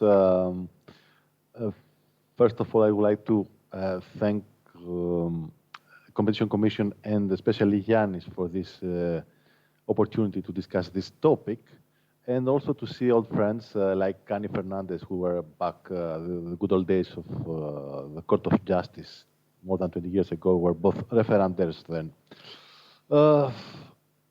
I will start with referring to an article of Ioannis Lianos, who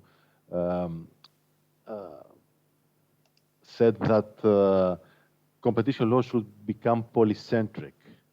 Pairing sustainability and competition is even more than having a polycentric approach. It's having a holistic approach at the end, because pursuing sustainability objectives will rely on such a holistic approach on human activities.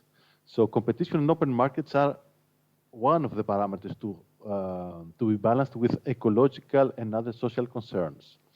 The challenge is, and this is to my eyes the most important, to move from a traditional approach, a win-lose analysis regarding the relationship between economic growth and environmental protection. One wins, the other loses, and vice versa, to a win-win perception. A win-win perception means that instead of establishing the integration of ecological and environmental perspectives in economic policies, to do also the opposite, to promote a two-way integration, economic objectives to be integrated in economic policies, and the opposite. Why this is important for Greece? Because those two objectives are still considered as antithetical. And we have to change the mentality on this. And personally, I'm not so concerned about how to introduce an ecological rationale to the enforcement of competition law. The opposite is far less evident. How to add a market-oriented rationale when establishing public regulation with social and environmental, of a social and environmental nature. And regulatory authorities, the legislator, the courts in Greece still see those two approaches as antithetical, and introduce an economic rationale in public regulation, even the environmental one, is a challenge.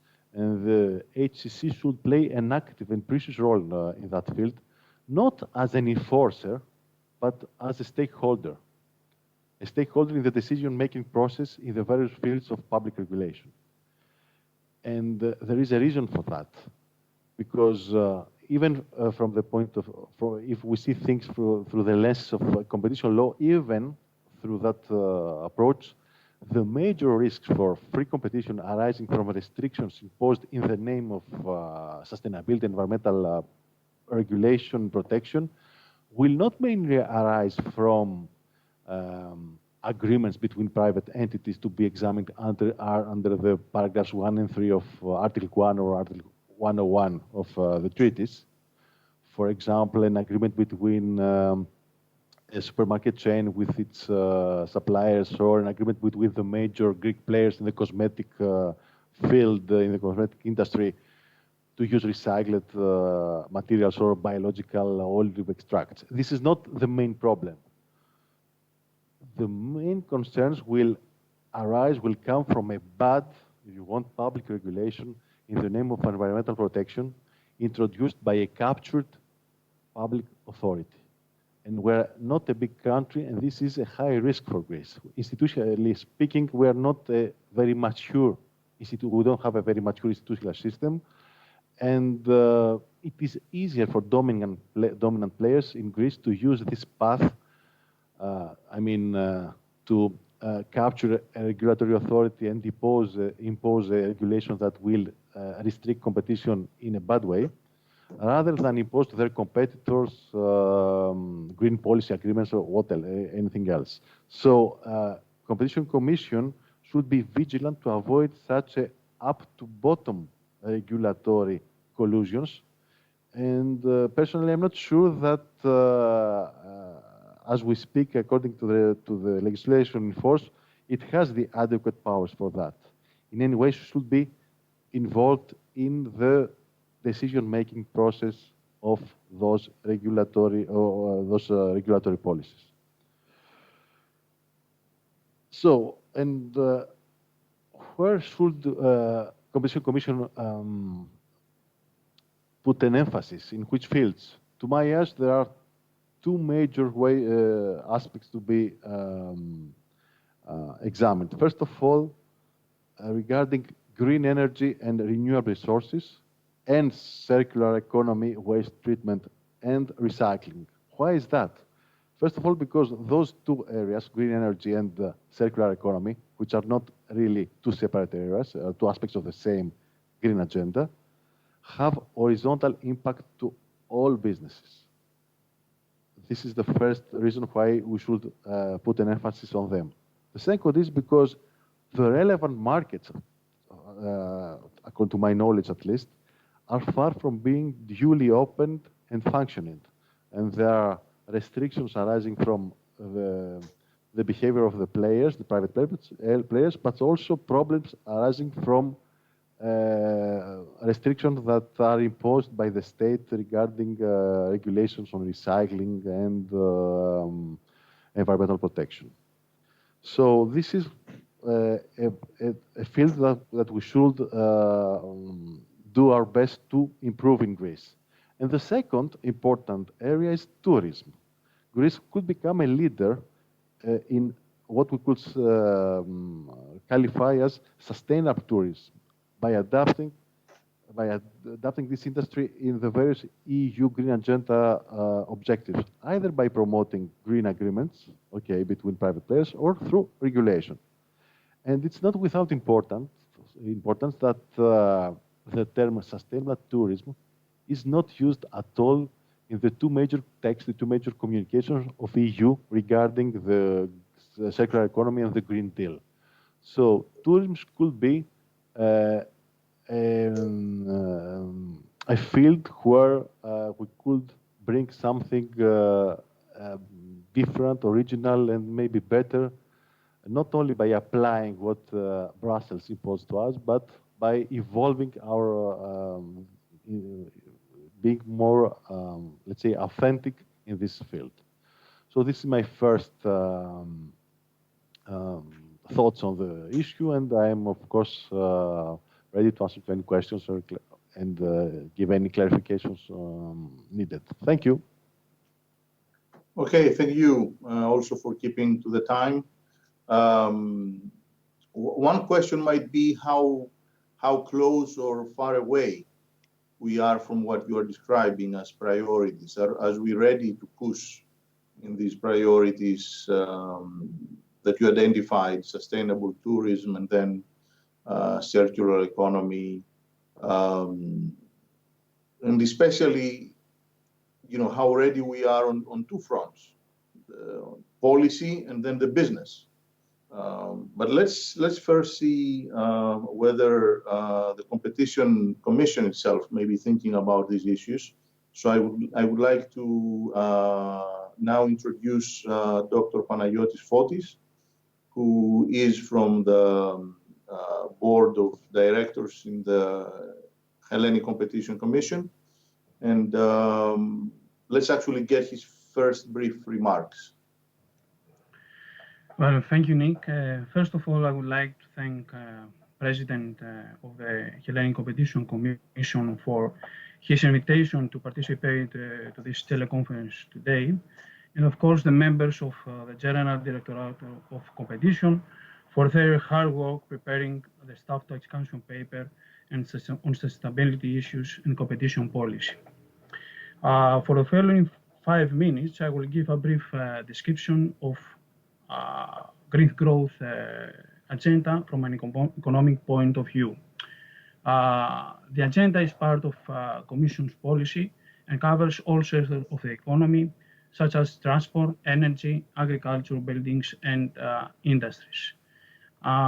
In 2015, the European Commission adopted the Circular Economy Package, an action plan that sets out various ways to close the gap of product life cycles and find new ways to move away from the traditional culture by recycling and reusing products for longer.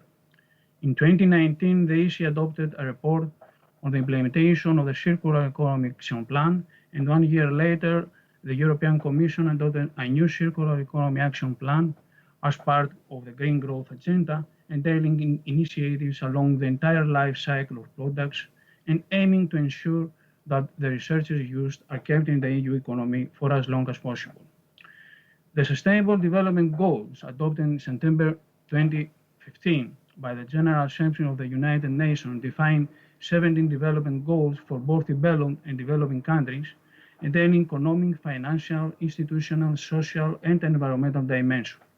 The set of 17 goals addresses challenges linked to the 2030 Agenda for Sustainable Development, along with the Paris Agreement to limit global temperature rise to well below 2 degrees Celsius, have put in place a global framework for international cooperation on sustainable development. Let me give a brief description of critical indication concerning sustainability. In regard with the share of renewable energy in gross final energy consumption by sector, it is evident from the Eurostat data that Norway, Iceland, Sweden, Finland, and Latvia are the first 5 countries with the highest share of renewable energy in gross final energy consumption by sector in 2018. Greece's percentage share of renewable energy in gross final energy consumption in the same year is 18%, just above the average percentage of EU 28 and Eurozone countries, and just below the average percentage of EU 29 countries. Regarding the percentage recycling rate of waste, from the Eurostat data, we see that Slovenia, Belgium, Netherlands, Lithuania, and Italy are the first 5 countries with the highest recycling rate in 2018. The average percentage recycling rate of waste of EU 27 countries in 2016 was 56%, while the corresponding percentage of EU 28 countries the same year were 57%. Slovenia has shown an incredible increase of the percentage rate of recycled waste. In regard with greenhouse gas emissions intensity of energy consumption, it is evident that Lithuania shows the highest intensity in 2018, following by Bulgaria, Netherlands, Germany, and Turkey. The average greenhouse gas emissions intensity of energy consumption of EU 27 countries in 2018 was 85%, the same percentage for EU 28 countries the same year. Lastly, but not least, energy import dependency in EU and among EU countries confirms an interim report by Professor Pisaridis' Commission that Greece is an import-dependent country in order to meet its needs of energy consumption.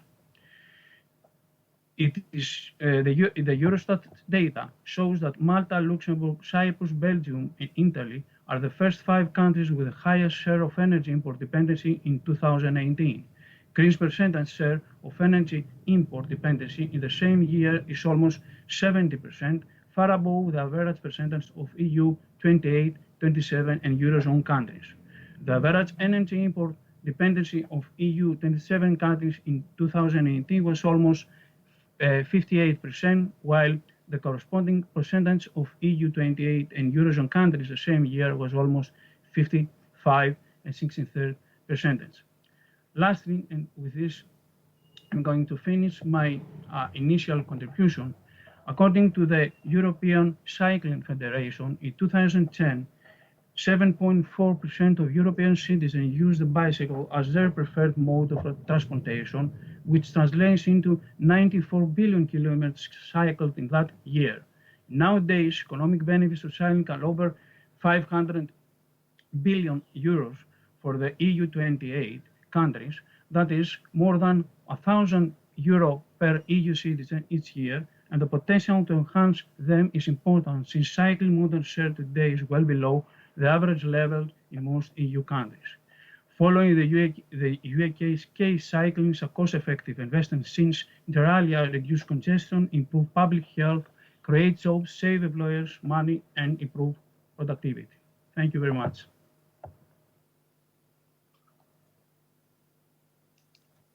Okay, thank you for these first remarks that indicate certain areas of priority, higher importance. Let's now go to Professor Prigouri, who has a view on green policies that priority should be implemented in Greece within the European context.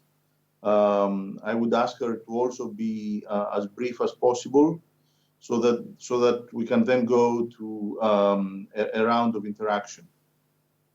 Thank you very much, Nikos, Professor Vetas. Can you see my slides? I think it will help the audience if you can. So the idea here is to understand why sustainability is a priority.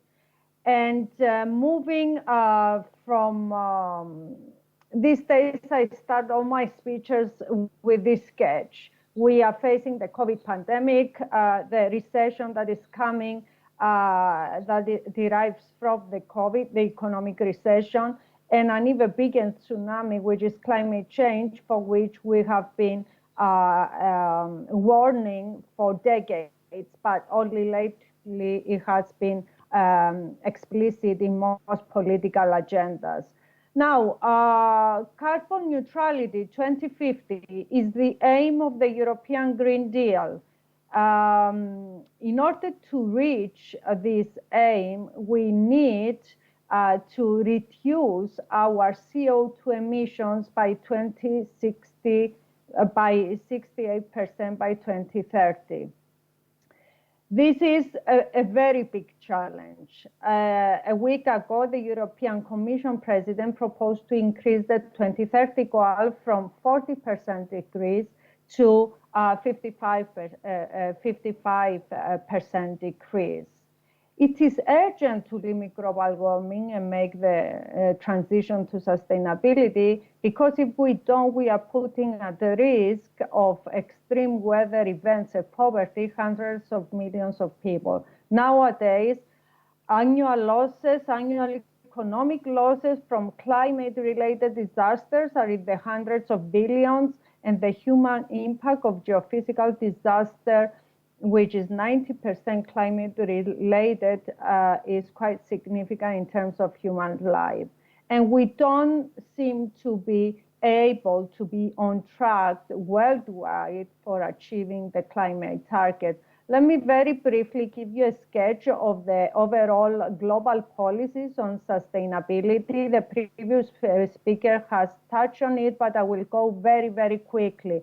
2050, we have Agenda 2030, UN signs the 17 Sustainable Development Goals. A few months later, we have the Paris Agreement, 197 countries agreeing to limit global temperature to well below 2 degrees. 2018, the IPCC report calls for a limit to 1.5 increase in temperature, which implies zero net emissions. To the end 2019, we have the operationalization of the 17 SDGs in 6 major transformations: education, health, energy decarbonization, sustainable management of land, sea, and oceans, sustainable cities and communities, and the digital revolution for sustainable development. December 2019, European Green Deal, mainly 4 axes: 2050 climate neutrality, reduce pollution, and safeguard the health of humans and ecosystems, become leader in clean tech, and leave no one behind. Just transition, with a budget of almost 1 trillion, half of it coming from the MFF, and the other half hope to be mobilized by public-private partnerships. Then we have the pandemic. We know that flattening the infection curve steepens the macroeconomic recession curve. And then we have all these packages, international and national packages, trying to mobilize a recovery. The recovery of the European Green Deal is the enhanced MFF and the 715 billion of Next Generation EU, which have climate mainstreaming in terms of 30% of overall spending and digital mainstreaming.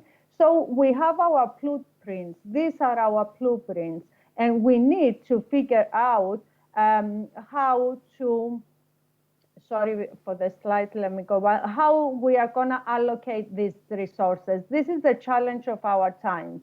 How to allocate these resources that we have in order to recover in a sustainable way. This is one project that I am leading with Professor Jeff Sachs, that tries to allocate the funds from the recovery plan and the European Green Deal and the MFF in a way to allow a sustainable recovery. And this basically aims for joint implementation of the European Green Deal and the SDGs, which are completely consistent, and allows a country-specific 3D mapping with regards to the achievement of SDGs, the potential of European Green Deal policies, using the budget of European Green Deal Next Generation EU Fund and enhanced MFF, and of course deriving from the consistency between the European semester process recommendation and the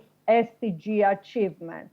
And what we are basically doing is that we are creating technological pathways, policy pathways, and funding portfolios to support a green recovery by focusing on a jobs creation and just transition to sustainability. And this is exactly what we have recommended in the Global Lancet report, which tries to give a pathway for a sustainable recovery, an efficient recovery, an inclusive recovery, and just recovery from the pandemic. Of course, in order to be successful, we need top-down mobilization laws, that is, whatever the ambitions that are being announced at European level, global level, they need to be transposed into national laws like the climate law, and we need bottom-up mobilization. The climate pact, using systems innovation approach that is co-designing with the stakeholders the pathways towards a sustainable climate neutral 2050. And of course, we should be aware of the fact that the world is changing. We have the European Green Deal, but we also have the South Korean Green New Deal in June. There is a Green Deal being discussed in Canada and a commitment to a green recovery. There is a Green Deal being discussed by the presidential candidate at the US. And the good news is that China announced a few days ago that it will aim to become neutral before 2060. This is Chris' performance with regards to SDGs. We are not on track on any SDG. We are doing well on no poverty, clean water and sanitation, affordable clean energy, decent work and economic growth. But there are many challenges remaining. What we need is not incremental change. We need to think big, and we need systems innovation. And this is exactly what we try to do in the Cluster for Sustainability Transition that I lead. It is a cluster that has projects on sustainability on various aspects, from circular economy to clean energy to climate change adaptation and mitigation, biodiversity, forest sustainability, nuclear energy, marine coastal resources. And basically we run research projects and global initiatives, but we translate the results of research projects into deep demonstration projects and innovation acceleration, where we go to the problem owner in the field and implement either on large scale or small scale. And we also run education and training courses, a global one with SDG Academy, but also local ones like professional sustainability courses at the Athens University and economics and business. The good news is that... Actually, if I may ask you to try to wrap up a little bit. Yeah, I'm concluding with this slide. So the good news is that renewable energy is consistently cheaper than fossil fuels. Energy storage installations increase exponentially. There is strong potential for energy efficiency improvement. Large-scale carbon capture is possible, and the transition to circular economy also gives us a huge potential for climate mitigation. So the idea here is that we need to invest on a green recovery, and our aims should be, of course, the control of the epidemic given current circumstances, but also create jobs, embrace the green taxonomy for investments that have been published in 2019 by the European Commission, and invest in renewable energy, wind, solar, kickstart clean hydrogen economy and climate adaptation investments, circular economy, massive innovation for energy efficiency, clean transport, food security, secure ICT, and strengthen the just transition for training and reskilling. This will be one huge challenge of our times. Technological improvements are huge, but we need to make the workforce able to use these technological improvements, and this calls for a major restructuring in our education and training system. Thank you, Nicole. Okay, thank you, Phoebe. We don't have much time left for discussion, but we have some time. I'm not fully clear how much, but I estimate maybe 10 minutes because of the technical problem we had previously. So let me try to move this discussion very fast, but get to the point. And let me try to break this into two parts. First, reverse the order of appearance a little bit, and ask a question first that goes to Professor Delis and Dr. Fotis, that has to do with the following. How should all these concerns that you so clearly highlighted that are important, how should they perhaps change the day-to-day priorities and approach of a competition authority? If you want, you can focus on the Greek case, but I guess this is also a generic answer. Should the way we think about implementing competition policy be different now that we have to take sustainability concerns seriously?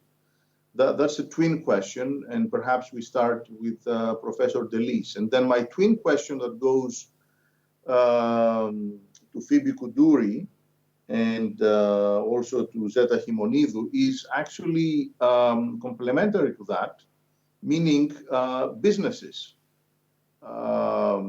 We heard the viewpoint of one large player in the Greek retail market, Alphavita Vasilopoulos. But how should we think about businesses more broadly adapting? Are they ready to adapt to these new needs, especially in relation with their profitability at a really difficult time for profitability now again? And also, I heard a lot of things in the rich presentation of Professor Koudouri, but I don't think she mentioned businesses. And since this is a panel on regulation of businesses, how she envisions the role of businesses in this sustainability battle. So I suggest that we go first to Professor Delis, then Dr. Fotis, then we go to Ms. Himonidou, and we conclude with Professor Koudouri on the various, on these twin questions, competition policy and business strategy. But let's try to keep the answers very short. And let us first hear from Professor Delis. Thank you, Nikos, Professor Vetas. Well, as I almost clearly said before, if I were the Competition Commission, I would start with the markets that are related to circular economy, waste management, mainly, but also recycling, etc., etc. So just to clarify, you mean that internally you would give priority, you would allocate more resources in these markets? I would, yes, in order to understand the problems that may arise, because those markets show the nature of the problem in Greece, which is in some of those markets we have dominant players, or who have the public authorities providing services with all the distortions that are related to a public authority providing services. And then the Competition Commission will see that a major part of those problems are related also to a regulatory framework that is not market oriented, that is agoraphobic, if you allow me this term. And after that, I would go to the Ministry of Energy and Environment, and I will try to make them understand that we can have market-oriented policies even when we introduce legislation and restrictions in the name of the environment. I think this is very important. The more we focus on sustainability and protection of the environment, the more we go to highly regulated industries through agoraphobic regulatory tools. This is the thing that we should change. Okay, thank you. And moving now to Dr. Fotis, are we on that path? Thinking about how, because if I understand well, Professor Delis, what he's saying is that effectively we should absolutely not see the functioning of the market as something that threatens sustainability, but instead as something that can help us towards sustainability goals. Is this a view that you would like to share, or should the priorities be different Thank you, Nick.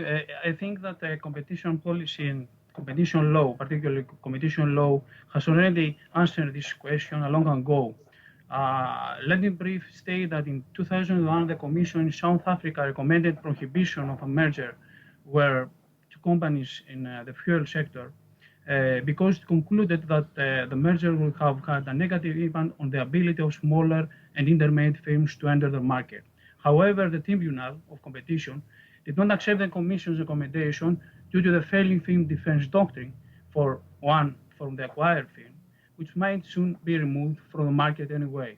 But the most interesting is that the Competition Tribunal of South Africa, for the first time in 2001, stated that we are obligated to consider whether a bad merger, that is a merger that will lead to substantial lessening of competition, should nevertheless be approved because of its positive impact on the public interest, including the competitive potential of firms owned or controlled by historically disadvantaged pensions. Along with this side, the European Court of Justice, regarding case C-379 in 1998, it stated that the use of renewable energy services for producing electricity, which a statute as amended is intended to promote, is useful for protecting the environment insofar as it contributes to the reduction in emission of greenhouse gases, which are amongst the main causes of climate change, which the European Community and its member states have pledged to combat. So, in my point of view, I think that we have to analyze the thinking how to analyze competition issues, but not to cross some critical limits. Thank you. Okay, so if I understand correctly what you're saying, you're calling for a more broadly defined policy objectives that would put other next to competition itself. Let me now turn briefly to see the private sector view. And the question is there room for such concerns at a time when every business in Greece, and I guess in everywhere else, is now struggling to keep its head above water? Are these, you described a long list of initiatives. Are these some sort of a luxury in today's world, or are they necessary? Well, thanks for the question. I will start by saying I'm working in a business industry where if you have from 2 to 4% profit margin, you are considered to be very happy. And in that industry, sustainability and green agenda has become a growth driver. So it is not a luxury, not anymore. It used to be an OPEX expense years ago, and now it is a growth driver. So all of that is actually driven by the customer per se. And if the customer wants it, then it is the only way where you can grow, create loyalty, advocacy, and growth for the brand. This is one. Unfortunately, though, this has been and it continues is a luxury for smaller businesses. I'm in a big company, and therefore I have the ability to fund all these projects and be able to pursue this kind of agenda. But if, for example, for a certificate, you need to pay 50,000 for an audit and for all the paperwork and all the infrastructure, imagine how difficult it might be for smaller businesses. So I think in order to grow this area, someone needs to think about what are the strategies for businesses in place and what we can do in order to make this more affordable for the majority of the businesses in Greece, which are not big ones, create infrastructure and allow for technology to jump in order to make everything a bit more affordable and automatic. So I think for me, it is a must. It is not a luxury, even now that we are talking and we are within the post-COVID or somewhere in between. It's a must. And people and consumers have become even more alert towards the green discussion. So it's something that we need to focus on. And you think that this is more or less equally strong in Greece relative to the European averages, or are we lagging behind? No, we still have room to reach our colleagues in the rest of the European countries. And what we are lacking mainly, and I can see that also from my own discussions with my colleagues in the other countries, is that we do not have the infrastructure to move faster. So for example, in recycling, we cannot talk about composting or animal waste or circular economy. It's embryonic right now, while this discussion in other countries, it's far more advanced. And the other thing is that we can work together. I mean, in food retail, we have managed to work with our peers in the industry only through ILCA for the plastic bags. And even that, we did it with the precaution of not being called a cartel, okay? So this is something that we need to look. If we want to move forward, we need to be able to allow for companies to work together, create a safe place for them to work together, and maybe merge private and public sector. There is a lot of know-how and systems developed that also the public sector can work with. And I think vice versa. There is a lot of knowledge that the public sector has to give and can give to the private as well. So I think this fusion has to happen, and we need to find ways for it to happen. Nico, we just have 2 more minutes to finalize. Yeah. Just 1 minute. Okay. Phoebe Kuduri. Phoebe, actually, let me refine my previous question and make it even more focused. Okay. Would you think that achieving these sustainability goals is going to be easier, or is it harder in industries that are more concentrated with larger players? So big companies that perhaps can innovate more, they can accept risks. Or is it industries that are more fragmented? Therefore, there may be more competition, but they cannot absorb these shocks. It will be different. First of all, I want to thank Mrs. Himonidu, who actually sketched the right picture. Sustainability is not a luxury, it's a competitive advantage. There is enough awareness for the customer to ask for it.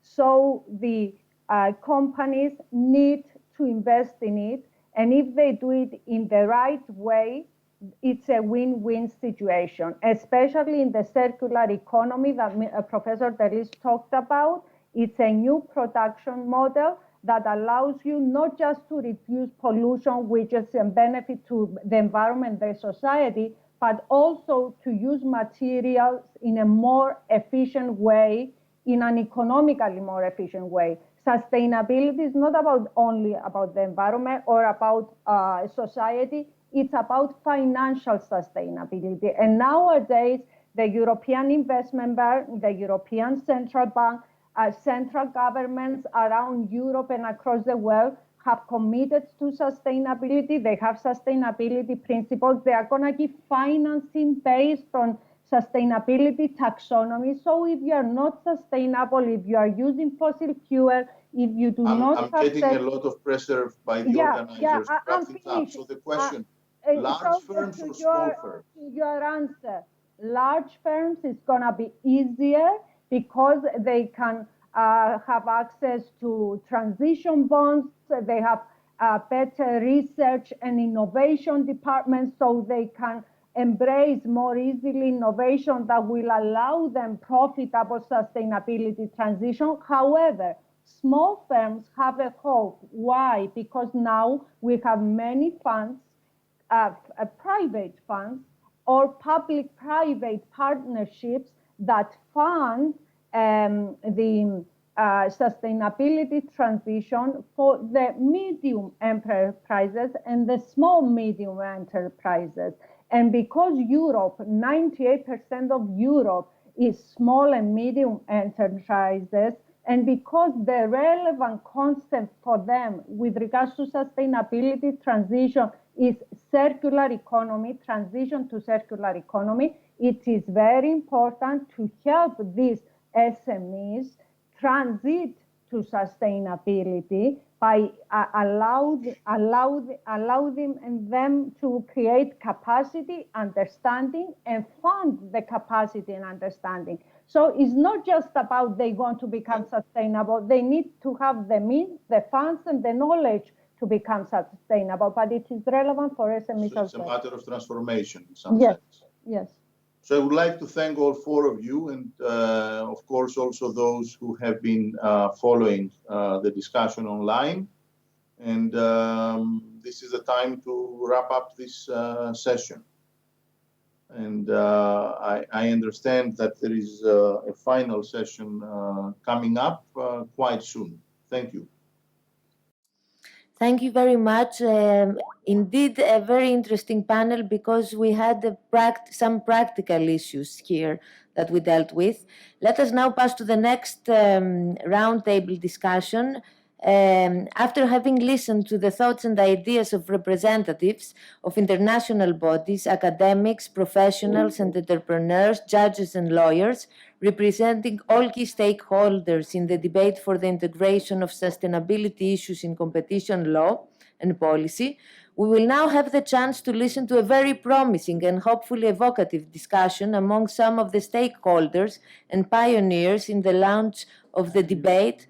Dr. Julian Nowak, Senior Lecturer in EU and Competition Law at Lund University and an Associate at the Oxford Centre for Competition, who is now completing a study for the OECD on the topic, will be moderating this roundtable. Are we ready? The floor is yours, Dr. No, we do. We have to wait for a while. Yes. So, Dr. Nowak, the floor is yours. Thank you for this last panel, and it's a real pleasure of mine to be able to moderate this. The question essentially is sustainability and competition law in 2030. So that's 10 years from now. Thinking about it, I started working on this subject around a bit more than 10 years ago. And so looking ahead, I'm going to be interested in how my colleagues here on the panel see the debate developing. So I have with me today Simon Holmes, that you already all have seen earlier this morning, who is at the UK Competition Appeals Tribunal and has a practitioner been for years before that. Then we have Jean-Benoit Messon from the Inclusive Competition Forum, a forum that aims to fostering a more inclusive competition culture in the European Union, reaching out to enforcers, to academics, to civil society, to businesses and stakeholders in general. And then Séverine Picard from the Trade Union Advisory Committee of the OECD. So they will all kind of give us a bit of a different take on the different elements that we are going to see in this sustainability and competition debate. But I wanted to ask you guys first, rounding up, you have like 5 minutes. What do you take away and how do you see this debate developing until 2030? Simon, do you want to start? And then I'll go over to Jean-Benoit and then finally Séverine. Sure, happy to. I'd firstly make a brief comment on where we got to, and secondly, focus on three tensions and distinctions which I see came out of today's conference and which we need to resolve in the future. So where are we now? I think we're at a critical junction on competition law and sustainability, especially with the publication of the Greek and Dutch papers this summer, and equally important, the Commission's reaction to those, which hopefully will reflect some of those ideas in the horizontal guidelines and has induced, I think, the consultation on competition law and sustainability, which the Commission is going to initiate. I think the Greek paper was a brilliant way of anchoring the analysis in the EU initiatives, which we've been discussing, such as the Green Deal and sustainable finance. And the Dutch paper, I think, had three important innovations, which I hope will be taken forward. First, it bravely singled out environmental damage agreements for a more flexible treatment when it comes to the question of a fair share for consumers. Secondly, it recognized that consumers, and I mentioned this morning, but I make no apology for it because I think it's often overlooked. It recognized that consumers are responsible for environmental damage, but their demand for products causes. Therefore, we don't need to get too obsessed if they're not fully compensated for any price increase. And thirdly, they recognize that we don't need to quantify everything in life, something I've been very concerned about, despite having an economic background and bringing in economics into my analysis many years ago. We need to relearn to make value judgments based upon the qualitative and the quantitative evidence. Now, the three tensions that I mentioned, which I think came out of today's conference, first is a distinction between those who see a problem that competition law should do something about, such as market power, and those who are primarily concerned that competition law stands in the way of vital action by the private sector. Myself, like others who spoke today, Dirk Wittelschutter, Moritz Dolmans, Maarten, have largely emphasized the latter, which is an immediate issue, and I think we're seeing that reflected in the Dutch paper and in the Greek paper. We're not asking the competition authorities to actively solve sustainability issues. That is indeed primarily for regulation, but we are asking them to be careful not to undermine vital efforts by the private sector where this is necessary. Others are focused on what I call the former, but I see that as a longer term issue, asking competition law to actually do something about things. Those go more to the nature of the law, changes to the law, and so on. Secondly, I see a tension between those who favour to look at sustainability in terms of the environment and climate change, and those who look at wider sustainability concerns. Myself, like others, Moritz Dolmans, you heard from this morning, have emphasised the former.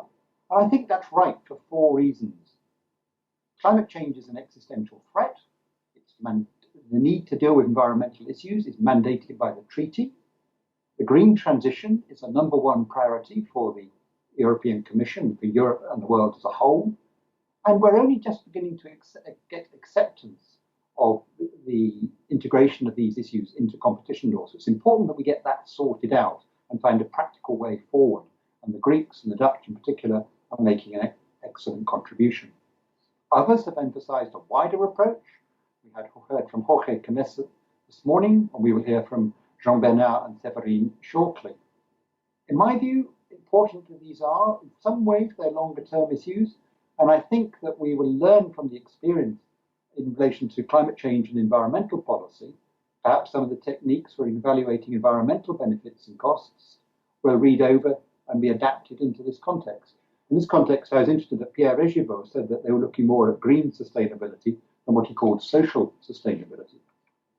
And thirdly and finally, before I pass on, at least not die, but pass on to my colleagues, there is the tension between those who start with what the law already says, such as myself, and those who start with what they think competition policy is or should be about, who focus on efficiency, consumer welfare, market power, and so on.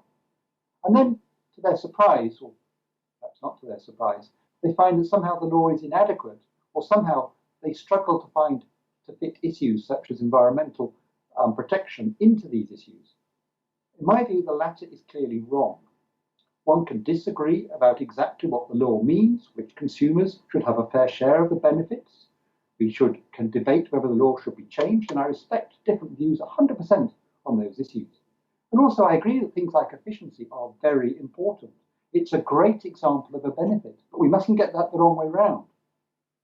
Efficiency is an example of a benefit. We don't start with efficiency and then struggle to see how other benefits, such as clean air and so forth, fit into that. As a matter of law, we must start with what the law says. Happily, not only is that what we must do, it's not, if we look at the law afresh, it gives us a pretty good tool, and it can ensure that competition law, by and large, doesn't stand in the way of necessary action to fight climate change and particularly environmental degradation. And with that, I will pass on to my colleagues. Thank you. Thank you, Simon. So I'll pass on the floor now to Jean-Benoit. Jean-Benoit, what do you think? What are your takeaways from today? Where do you see competition law and sustainability developing into by 2030? The floor is yours. Thank you, Julien. So I am speaking from the Inclusive Competition Forum that I run together with my colleague Michelle Meager. She is not here today because she's presenting her new book. We've heard competition is killing us. I would like to raise 2 points. First, earlier this afternoon, the president of the ACM reminded us something important. Competition is a tool and it's not a goal in itself.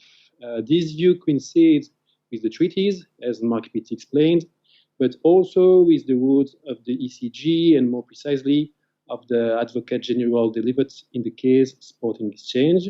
So it is a tool to make markets work for the people and for the companies. But as the director of the Hellenic Competition Commission told us opening the session this morning, business as usual is not an option. So major changes are necessary to achieve a low input economy.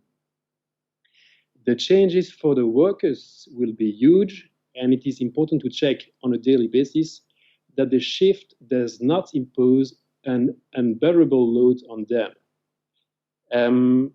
For example, I've heard from my colleague Simon Holmes, but earlier this afternoon, that the one responsible for polluting is the one that fills up the petrol tank. But what if it is only the only way for him to get to the office? There is no matter of choice. But instead, there is a significant risk of even more populist response in case of a price increase. For this reason, it is useful, I think, to point out that workers have not been sufficiently involved in today's discussions. They have been less involved than consumers, even though many lawyers recognize that competition law over-focus on the consumer interest, and maybe this is part of the problem. Second point, putting the accent on workers, giving them a voice, we should not neglect that another category of economic actors is very much concerned by a shift in the production methods. Small producers and all those involved as undertakings in supply chains. On this subject, I will be short. It seems to me that today's discussion gives too much importance to agreements, but not enough on the question of dominant positions. Dominant positions that can potentially harm the environment. In this sense, it is probably important that sustainable competition law is more than a way of distributing public aid between powerful players, but that it creates real competition in post-carbon sustainable markets. Thank you very much. I give the floor to Séverine. Yes, thank you for your contribution. And I'll come back, but now let's move on to Séverine and get a bit more input on the labor side of things. Thank you. Thank you very much, Julian, and thank you very much, the organizer, for inviting me. So my name is Séverine Piquer, and I am speaking on behalf of the TUAC, which is a trade union advisory committee to the OECD. So I will indeed say a few words on behalf of the trade union movement. For me, there has been three key takeaways of this afternoon, very intensive discussions, and three key takeaways which I will try to answer in four manners. One of the first questions that arose through this afternoon is competition policy the right means for sustainability concerns? And we've heard concerns about overburdening the plate of competition authorities, legal uncertainty, and what Jean-Benoit picked up, I also picked up. We've heard a speaker saying that competition policy is not an end in itself. Right, it is part of a wider public action. But from the moment that competition policy stands in the way of this wider public action, then competition policy needs to adapt. So it's not about making competition authorities or policies ineffective. It's about making them relevant to modern needs.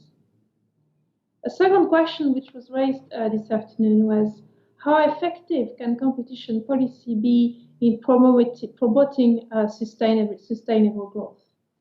So we've heard several interventions from businesses, from consumers, and indeed, I'm the first one to speak on behalf of the trade union movement.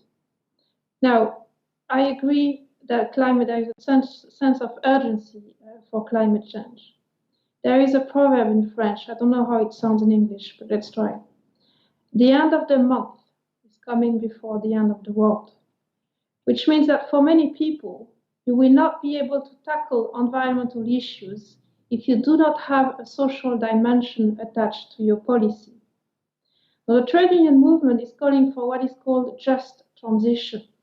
So just transition, it's a framework that we have developed at European and international level.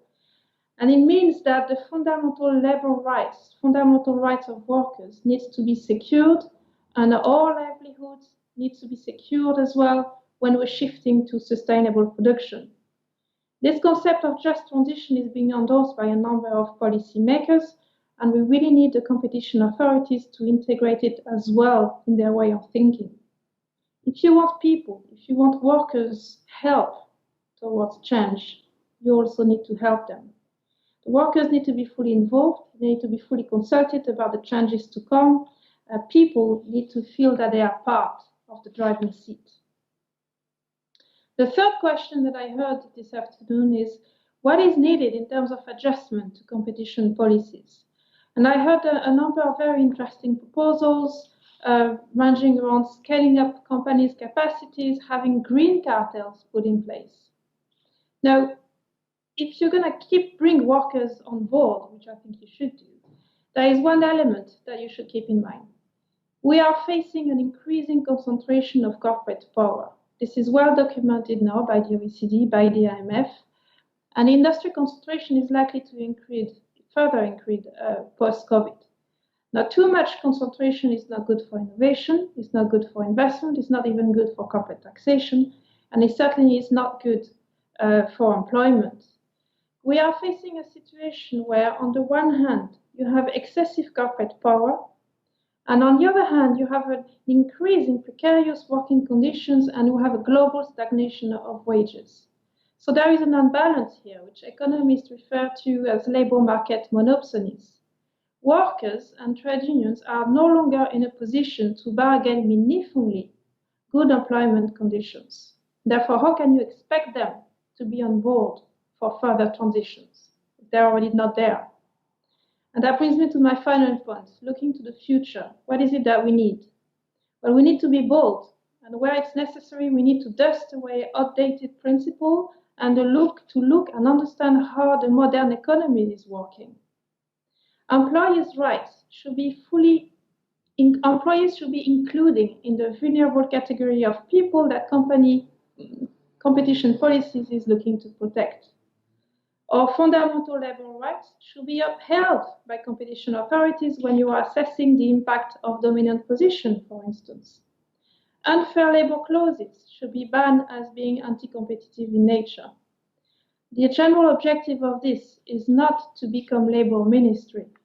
The objective is to have workers fully enabled, empowered to bargain with companies and in order to help shape the changes to come. We need to address the asymmetry between excessive corporate power and insignificant workers' involvement. There is also a need to deal with the increasing concentration of corporate power per se, and for that the consumer welfare is quite questionable. Multinationals today are global companies with a series of markets on different products, but what is quite remarkable in these multinationals is while they cover a very range of diverse activities, there is a single business strategy that is coherent through the group, and the capital, the money, is held by a few hands. Therefore, the tests that are currently used by competition authorities in order to determine whether there is a dominant position and whether there is abuse of it, I wonder if these tests are still up to date, let's say, with the way businesses function today. I think the final word here as well is that industrial policy are probably necessary in order to achieve more fair and more sustainable competition. So industrial policy should not be seen as an exception to competition policy, but perhaps be understood as being an integral part of it. I will stop here.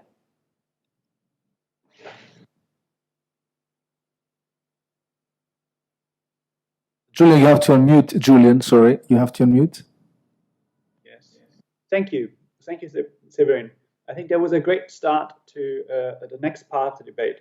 And if you look at the program, I think the Hellenic Competition Authority has done a great job in structuring it in the way, essentially, how the debate about sustainability and maybe also the debate about sustainability in competition law will go. It started off as a debate about environmental protection, but then over time, it became clear that you cannot have an environment protection only focus, because environmental protection and poverty is closely related. So in that sense, we are moving maybe also in the competition law field from a debate, but maybe not yet, but that might be happening over time, from a focus on the environment to a focus on the more social aspects of sustainability. And there I wanted to ask you guys the next round of questions. So we have heard all throughout the conference today concerns about vulnerable or poor in the society. We have heard Vanessa Turner from the European Consumer Organization being concerned about the poor consumers, the poorest in the society, paying for green policies. We have heard similar concerns being expressed with regard to greenwashing. So I have like a number of questions in that direction that I thought we could discuss a bit, and I'll try us all to be brief, but that we can have a bit of a discussion. So my first question is, how do we address this criticism that the current sustainable development discussions are basically a way to greenwash, to foster the industry initiatives, the industry interests in the green transition to the detriment of the consumers? How do we look into this? And what are the winners and the losers of such policy changes? Or to formulate it slightly different, how do we focus on the social sustainability? How can this complement the environmental sustainability? What do we need to do? How do we integrate these social concerns into the debate? And can we, if you talk about social concerns, can we maybe get some insights and some comparisons, some lessons from the environmental debate that we had for great parts in this morning? So those are my questions. And I'll again start with Simon, then we can go to Jean-Benoit, Severin, and maybe we can at the end all come together and have a joint discussion back and forth. Thanks, Julian. Well, perhaps I think there are two parts to your question. I'll comment first of all on the greenwashing point. I am concerned that those who are reluctant to take account of sustainability issues in competition law use this sort of greenwashing thing as a bit of an excuse for not looking at these constructively. It's as if somebody was against competitors meeting to go to a cafe or to the pub because they might talk about something inappropriate. Whereas it goes without saying that if people in fact meet or agree things which they should not be agreeing, the full force of the law should apply. I mean, we had a good example with the issue of light bulbs. Apparently in the 1930s, there was an agreement not to innovate in relation to more sustainable light bulbs. Now, that sort of thing would be condemned quite rightly with the full force of competition law. But as the OFT said in a submission to the OECD in 2010, as an example of something which they would bless, if our light bulb manufacturers were to look to phase out inefficient light bulbs, that will be something that will be looked at favourably. So I think there's a very clear line between greenwashing and things which should be looked at favourably.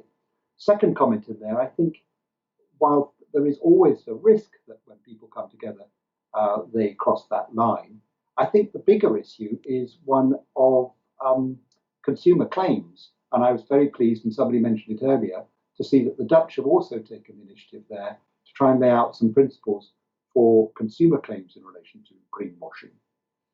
On your second question, I think in terms of starting with the focus on environmental issues and whether that will have lessons for the more social aspect of sustainability, I think that's right. I'm not an expert on specific economic techniques, but my understanding is that there has been very considerable development in environmental economics recently, techniques for evaluating environmental benefits and environmental costs. And I would think that those could be used and read over into a social context. And in that context, I also noticed that the Dutch paper does look at this issue, and it talks in terms of a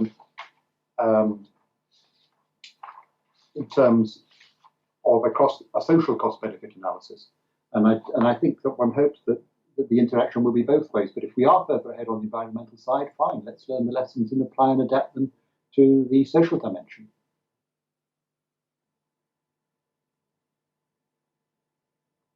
Thank you, Simon.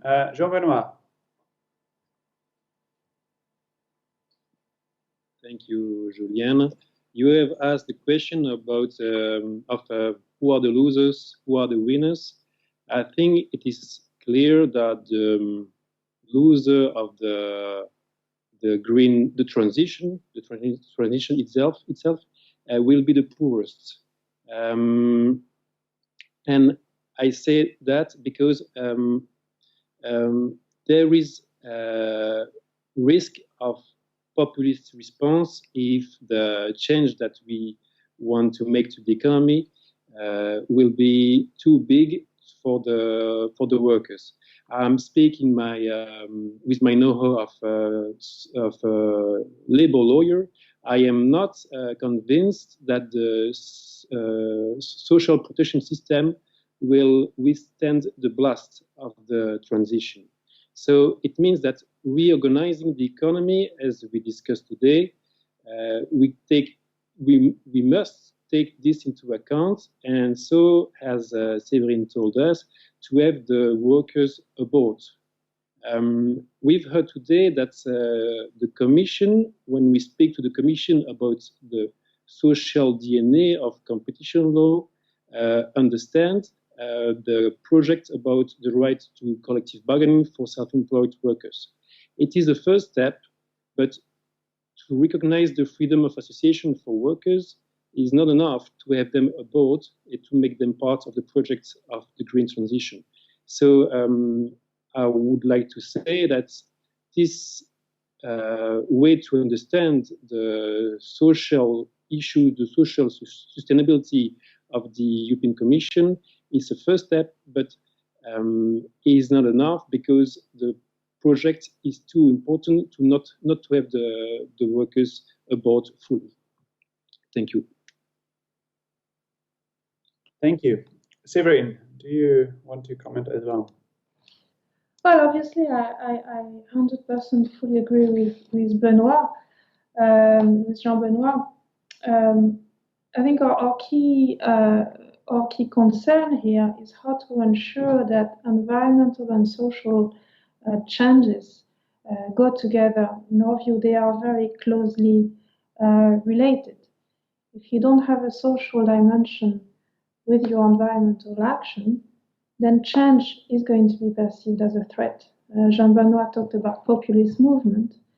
I mean, where do you think the yellow jackets, the Gilets jaunes came from? They came from a reform which was let's say, ill presented to the poorest of society. So what does that mean in concrete terms for us? Of course, there is a lot to do outside the realm of competition law, but competition policy also has a clear role to play. Just let's say, two possible areas of action. First of all, that there is an increasing imbalance of power between employers, between corporations on the one hand, and the workforce on the other hand. We simply are deprived of all of our usual tools to bargain fairly on behalf of the workers. So these asymmetries need to be addressed by competition policy. We need to have labor rights to be imposed as behavioral remedies by competition authorities. So we're talking about basic fundamental labor rights such as freedom of associations and right to collectively bargain. But we're also talking about fundamental rights such as information and consultation to be in the driving seat. And you competition authorities need to help us address this excessive corporate power that is standing in the way of sustainable growth. And the second element, which really I think needs to be taken into account, is sometimes I am astonished at the difference of discourse between competition authorities on the one hand, and I'd like to say the rest of the world on the other hand. I mean, there is a genuine problem of dominant positions here. We have, particularly in the digital sector, but not only, there is a genuine problem of dominant position. How come this is not tackled by competition authorities? What are the drivers for this increase in industry concentration? I don't see this debate happening, at least not sufficiently. And I think that is key to promote sustainable growth. Julian, can I comment on that?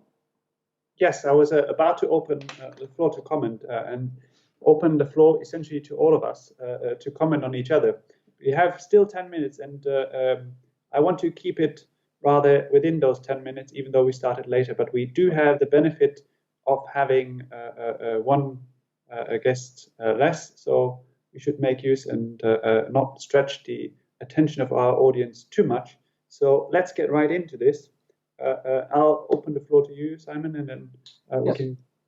Three comments in response to my colleagues there. One, the example that Severin gave about the dominance of companies, which isn't being tackled by competition policies, by competition authorities. That's a good example of the sort of thing I mentioned in my distinction. That's something really which would require, for the most part, a change in the law because of the particular test we have of dominance. And that's not to say that those concerns aren't entirely legitimate, but it is something which is one degree further down the line because it requires I think, a change in the law than the sort of things that I and various colleagues have been talking about. Doesn't make it any less legitimate, though. Second comment, again, is one of legitimacy. A lot of the comments of my colleagues concern making sure that the transition to a greener economy is fair for workers and the poorest in society. I agree entirely, but a lot of that doesn't, to my mind, connect with competition policy. Good example is the just transition in energy. For example, if you're closing down coal mines, which I think we need to do, we need to use the full force of the state to compensate disaffected workers, people made unemployed. But that's not a competition issue, but I'm fully behind those issues, and the just transition is vital. Thirdly and finally, to link it back to competition law, some of the concerns about the conditions of workers I share, and perhaps since my colleagues didn't give this sort of example, perhaps I will give it. How about an agreement amongst cafe owners in London to pay the London living wage, which is something which was above the legal minimum wage, so it wouldn't be protected by regulatory law. That's the sort of thing that I think the competition authorities could look at favourably under appropriate conditions, whereby the increased costs, there was no agreement to pass those on and so forth. That's the sort of thing that could be analysed under the new approach to, or a refreshed approach to competition law. And we've seen an example of that with the opinion on the living wage for textile workers in other parts of the world. Perhaps we should bring that closer to home and look at the living wages for some of the poorest members of society here. Thank you, Simon. That's certainly an interesting point. Now I'll give the floor directly back to Severin and Jean-Benoit. I would add one thing that I was thinking about when you were talking about this, and that relates to what we might call our friends across the Atlantic. There you have seen a focus by competition authorities on certain aspects of the labor market, non-poach agreements. We have seen cartel investigations into agreements where companies have said, well, we're not going to hire people from each other. You have seen sometimes also now a debate about a focus on non-compete clauses in employment contracts. Questions like that. Is that something that competition authorities should look into, send out signals, and so on? So that's what I wanted to add to your comments, Simon, for Severin and Jean-Benoit. Please, whoever wants to go first, go first. I'd like to say yes. Well, I'll say yes too. Sorry, Jean-Benoit, do you want to start? Thank you, Séverine. Just happy to listen to Simon and to understand that we do agree, but just I want to insist on something. It is that I am convinced, as we can see from not the point of view of a competition lawyer, but from the point of view of a labor lawyer, is that the blast will be probably too strong, and the social protection system will probably not be sufficient, and so that in unemployment policies or other social policies will not be enough. And it is already the case, maybe if we look at the reality today. And so we have to look at how to reorganize the economy itself to make the burden a bit less important to those systems. And that means address the challenges, as Séverine told us, of concentration and abuse of dominant position, maybe.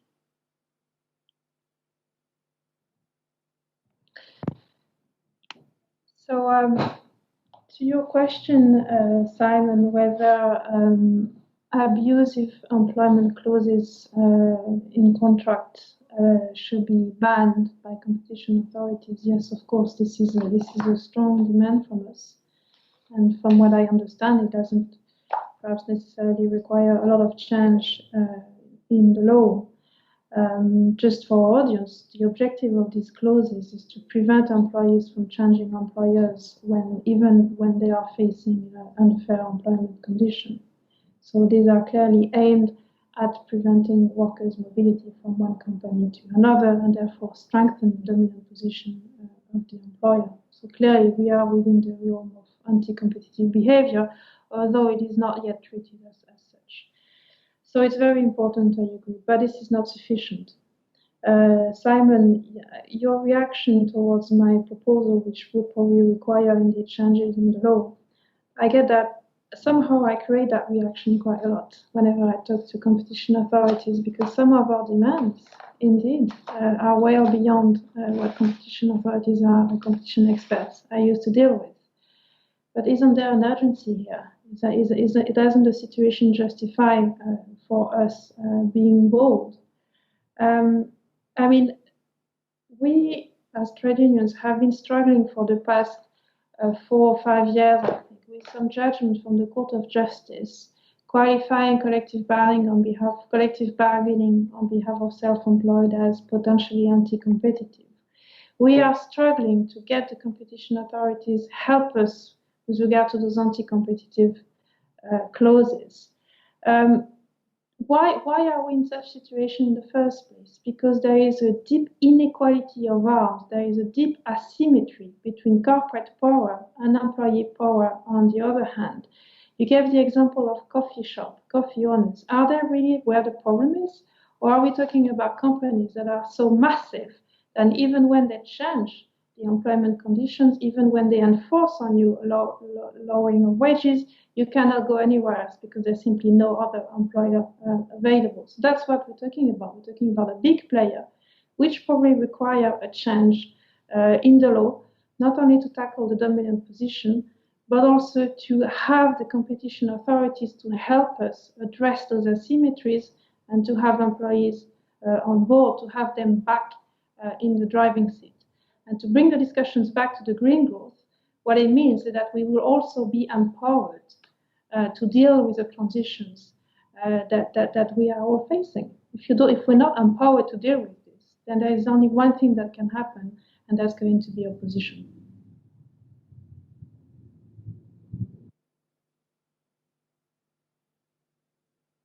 Excellent, thank you. I'll ask one more question, and then I think we can wrap it up and finish more or less on time. So my last question is, if we go down the route that we have discussed this morning quite extensively, considering that in the context of agreement, so if we are adding, so to speak, a premium onto a contract or a price of a good at the end for the green element, and we're adding another one for the workers, is it then at the end the poor consumer, and amongst them most likely those suffering the most, actually poor consumers, that are suffering the most, and they are paying the premium for the better treatment of the environment and the better treatment of the workers? And is that something we should consider? What do we think about this?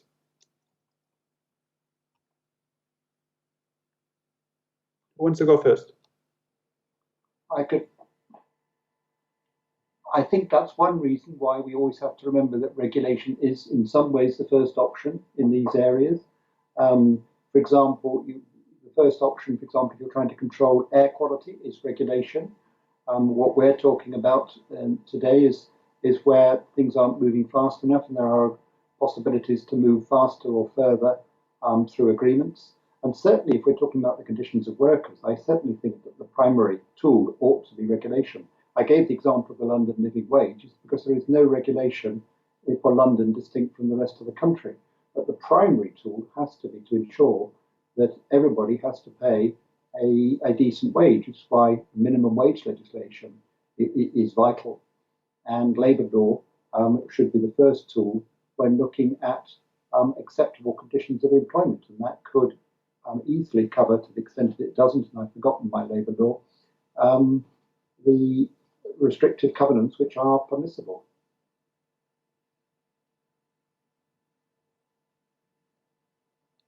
Thank you, Simon. Severin, do you want to add something more, and then Jean-Benoit? I'm afraid we are already 7 o'clock, so it has to be very quick to finalize this event. Sorry, Julian. I can take 2 seconds. We need regulations. We need strong labor regulations. That is true. But labor regulations need to be enforced. They need to be applied and respected. And the only way for that to happen is workers to be fully active and empowered to do that at the workplace. You can have a minimum wage being negotiated in a law, and then you can have trade unions and employers at the workplace sitting around the same table and negotiating. But for that, you need some form of equality of arms. And that's competition policy's job. I also will be very short. I think if competition law promotes an economy that is resilient and locally owned, it is good both for the environment and for the workers. So it means that it's not necessary to oppose both. So thank you all, and thank you to the Hellenic Competition Authority and to Ioannis Lianos for organizing this conference, and I hope you all enjoyed as much as I did the discussions today. And I think we'll all go home with a lot of things to talk about and to think about, and I hope we'll have the chance to meet actually in person to discuss that, not only on a formal way, but also I always think that the informal way, over coffee after the conference or a beer, whatever is to your liking, it's maybe even more important to find common ground. Thank you all, and goodbye. Thank you very much, Julian, and the members of this panel. It has been a long day and a very rich discussion, but an important one. As we mentioned before, time is short. We need transformational change soon. This change can be an opportunity for business, but is also a necessity for citizens and, of course, consumers and workers. But we need to be vigilant. Green transition is an important social goal. We should not jeopardize it to greenwash cartels or other anti-competitive activity that may substantially restrict competition. As we heard, sustainability is a major parameter of competition and a source for competitive advantage. In some countries like Greece, there is an important funding gap that needs to be overcome if we, companies as well as the government, because both are needed in this context for this transformational change, are to achieve our sustainability goals. It is important to start the discussion and involve all affected stakeholders, competition authorities, businesses, citizen groups, consumers and workers, and the labor movement. And we hope that discussion today will be useful and will lead possibly to outcomes, because time is running short. Thank you very much again. And I would like also to thank the members of the Hellenic Competition Commission that worked on this production, this sustainable conference, because no flying around and using carbon emissions. And in particular, I would like to thank Konstantinos Gourloumenos, who had the organization, the technical organization of the conference, as well as the members of the HCC group that drafted the staff discussion paper. Thank you very much again, and I look forward to meeting you all in another event of the Hellenic Competition Commission.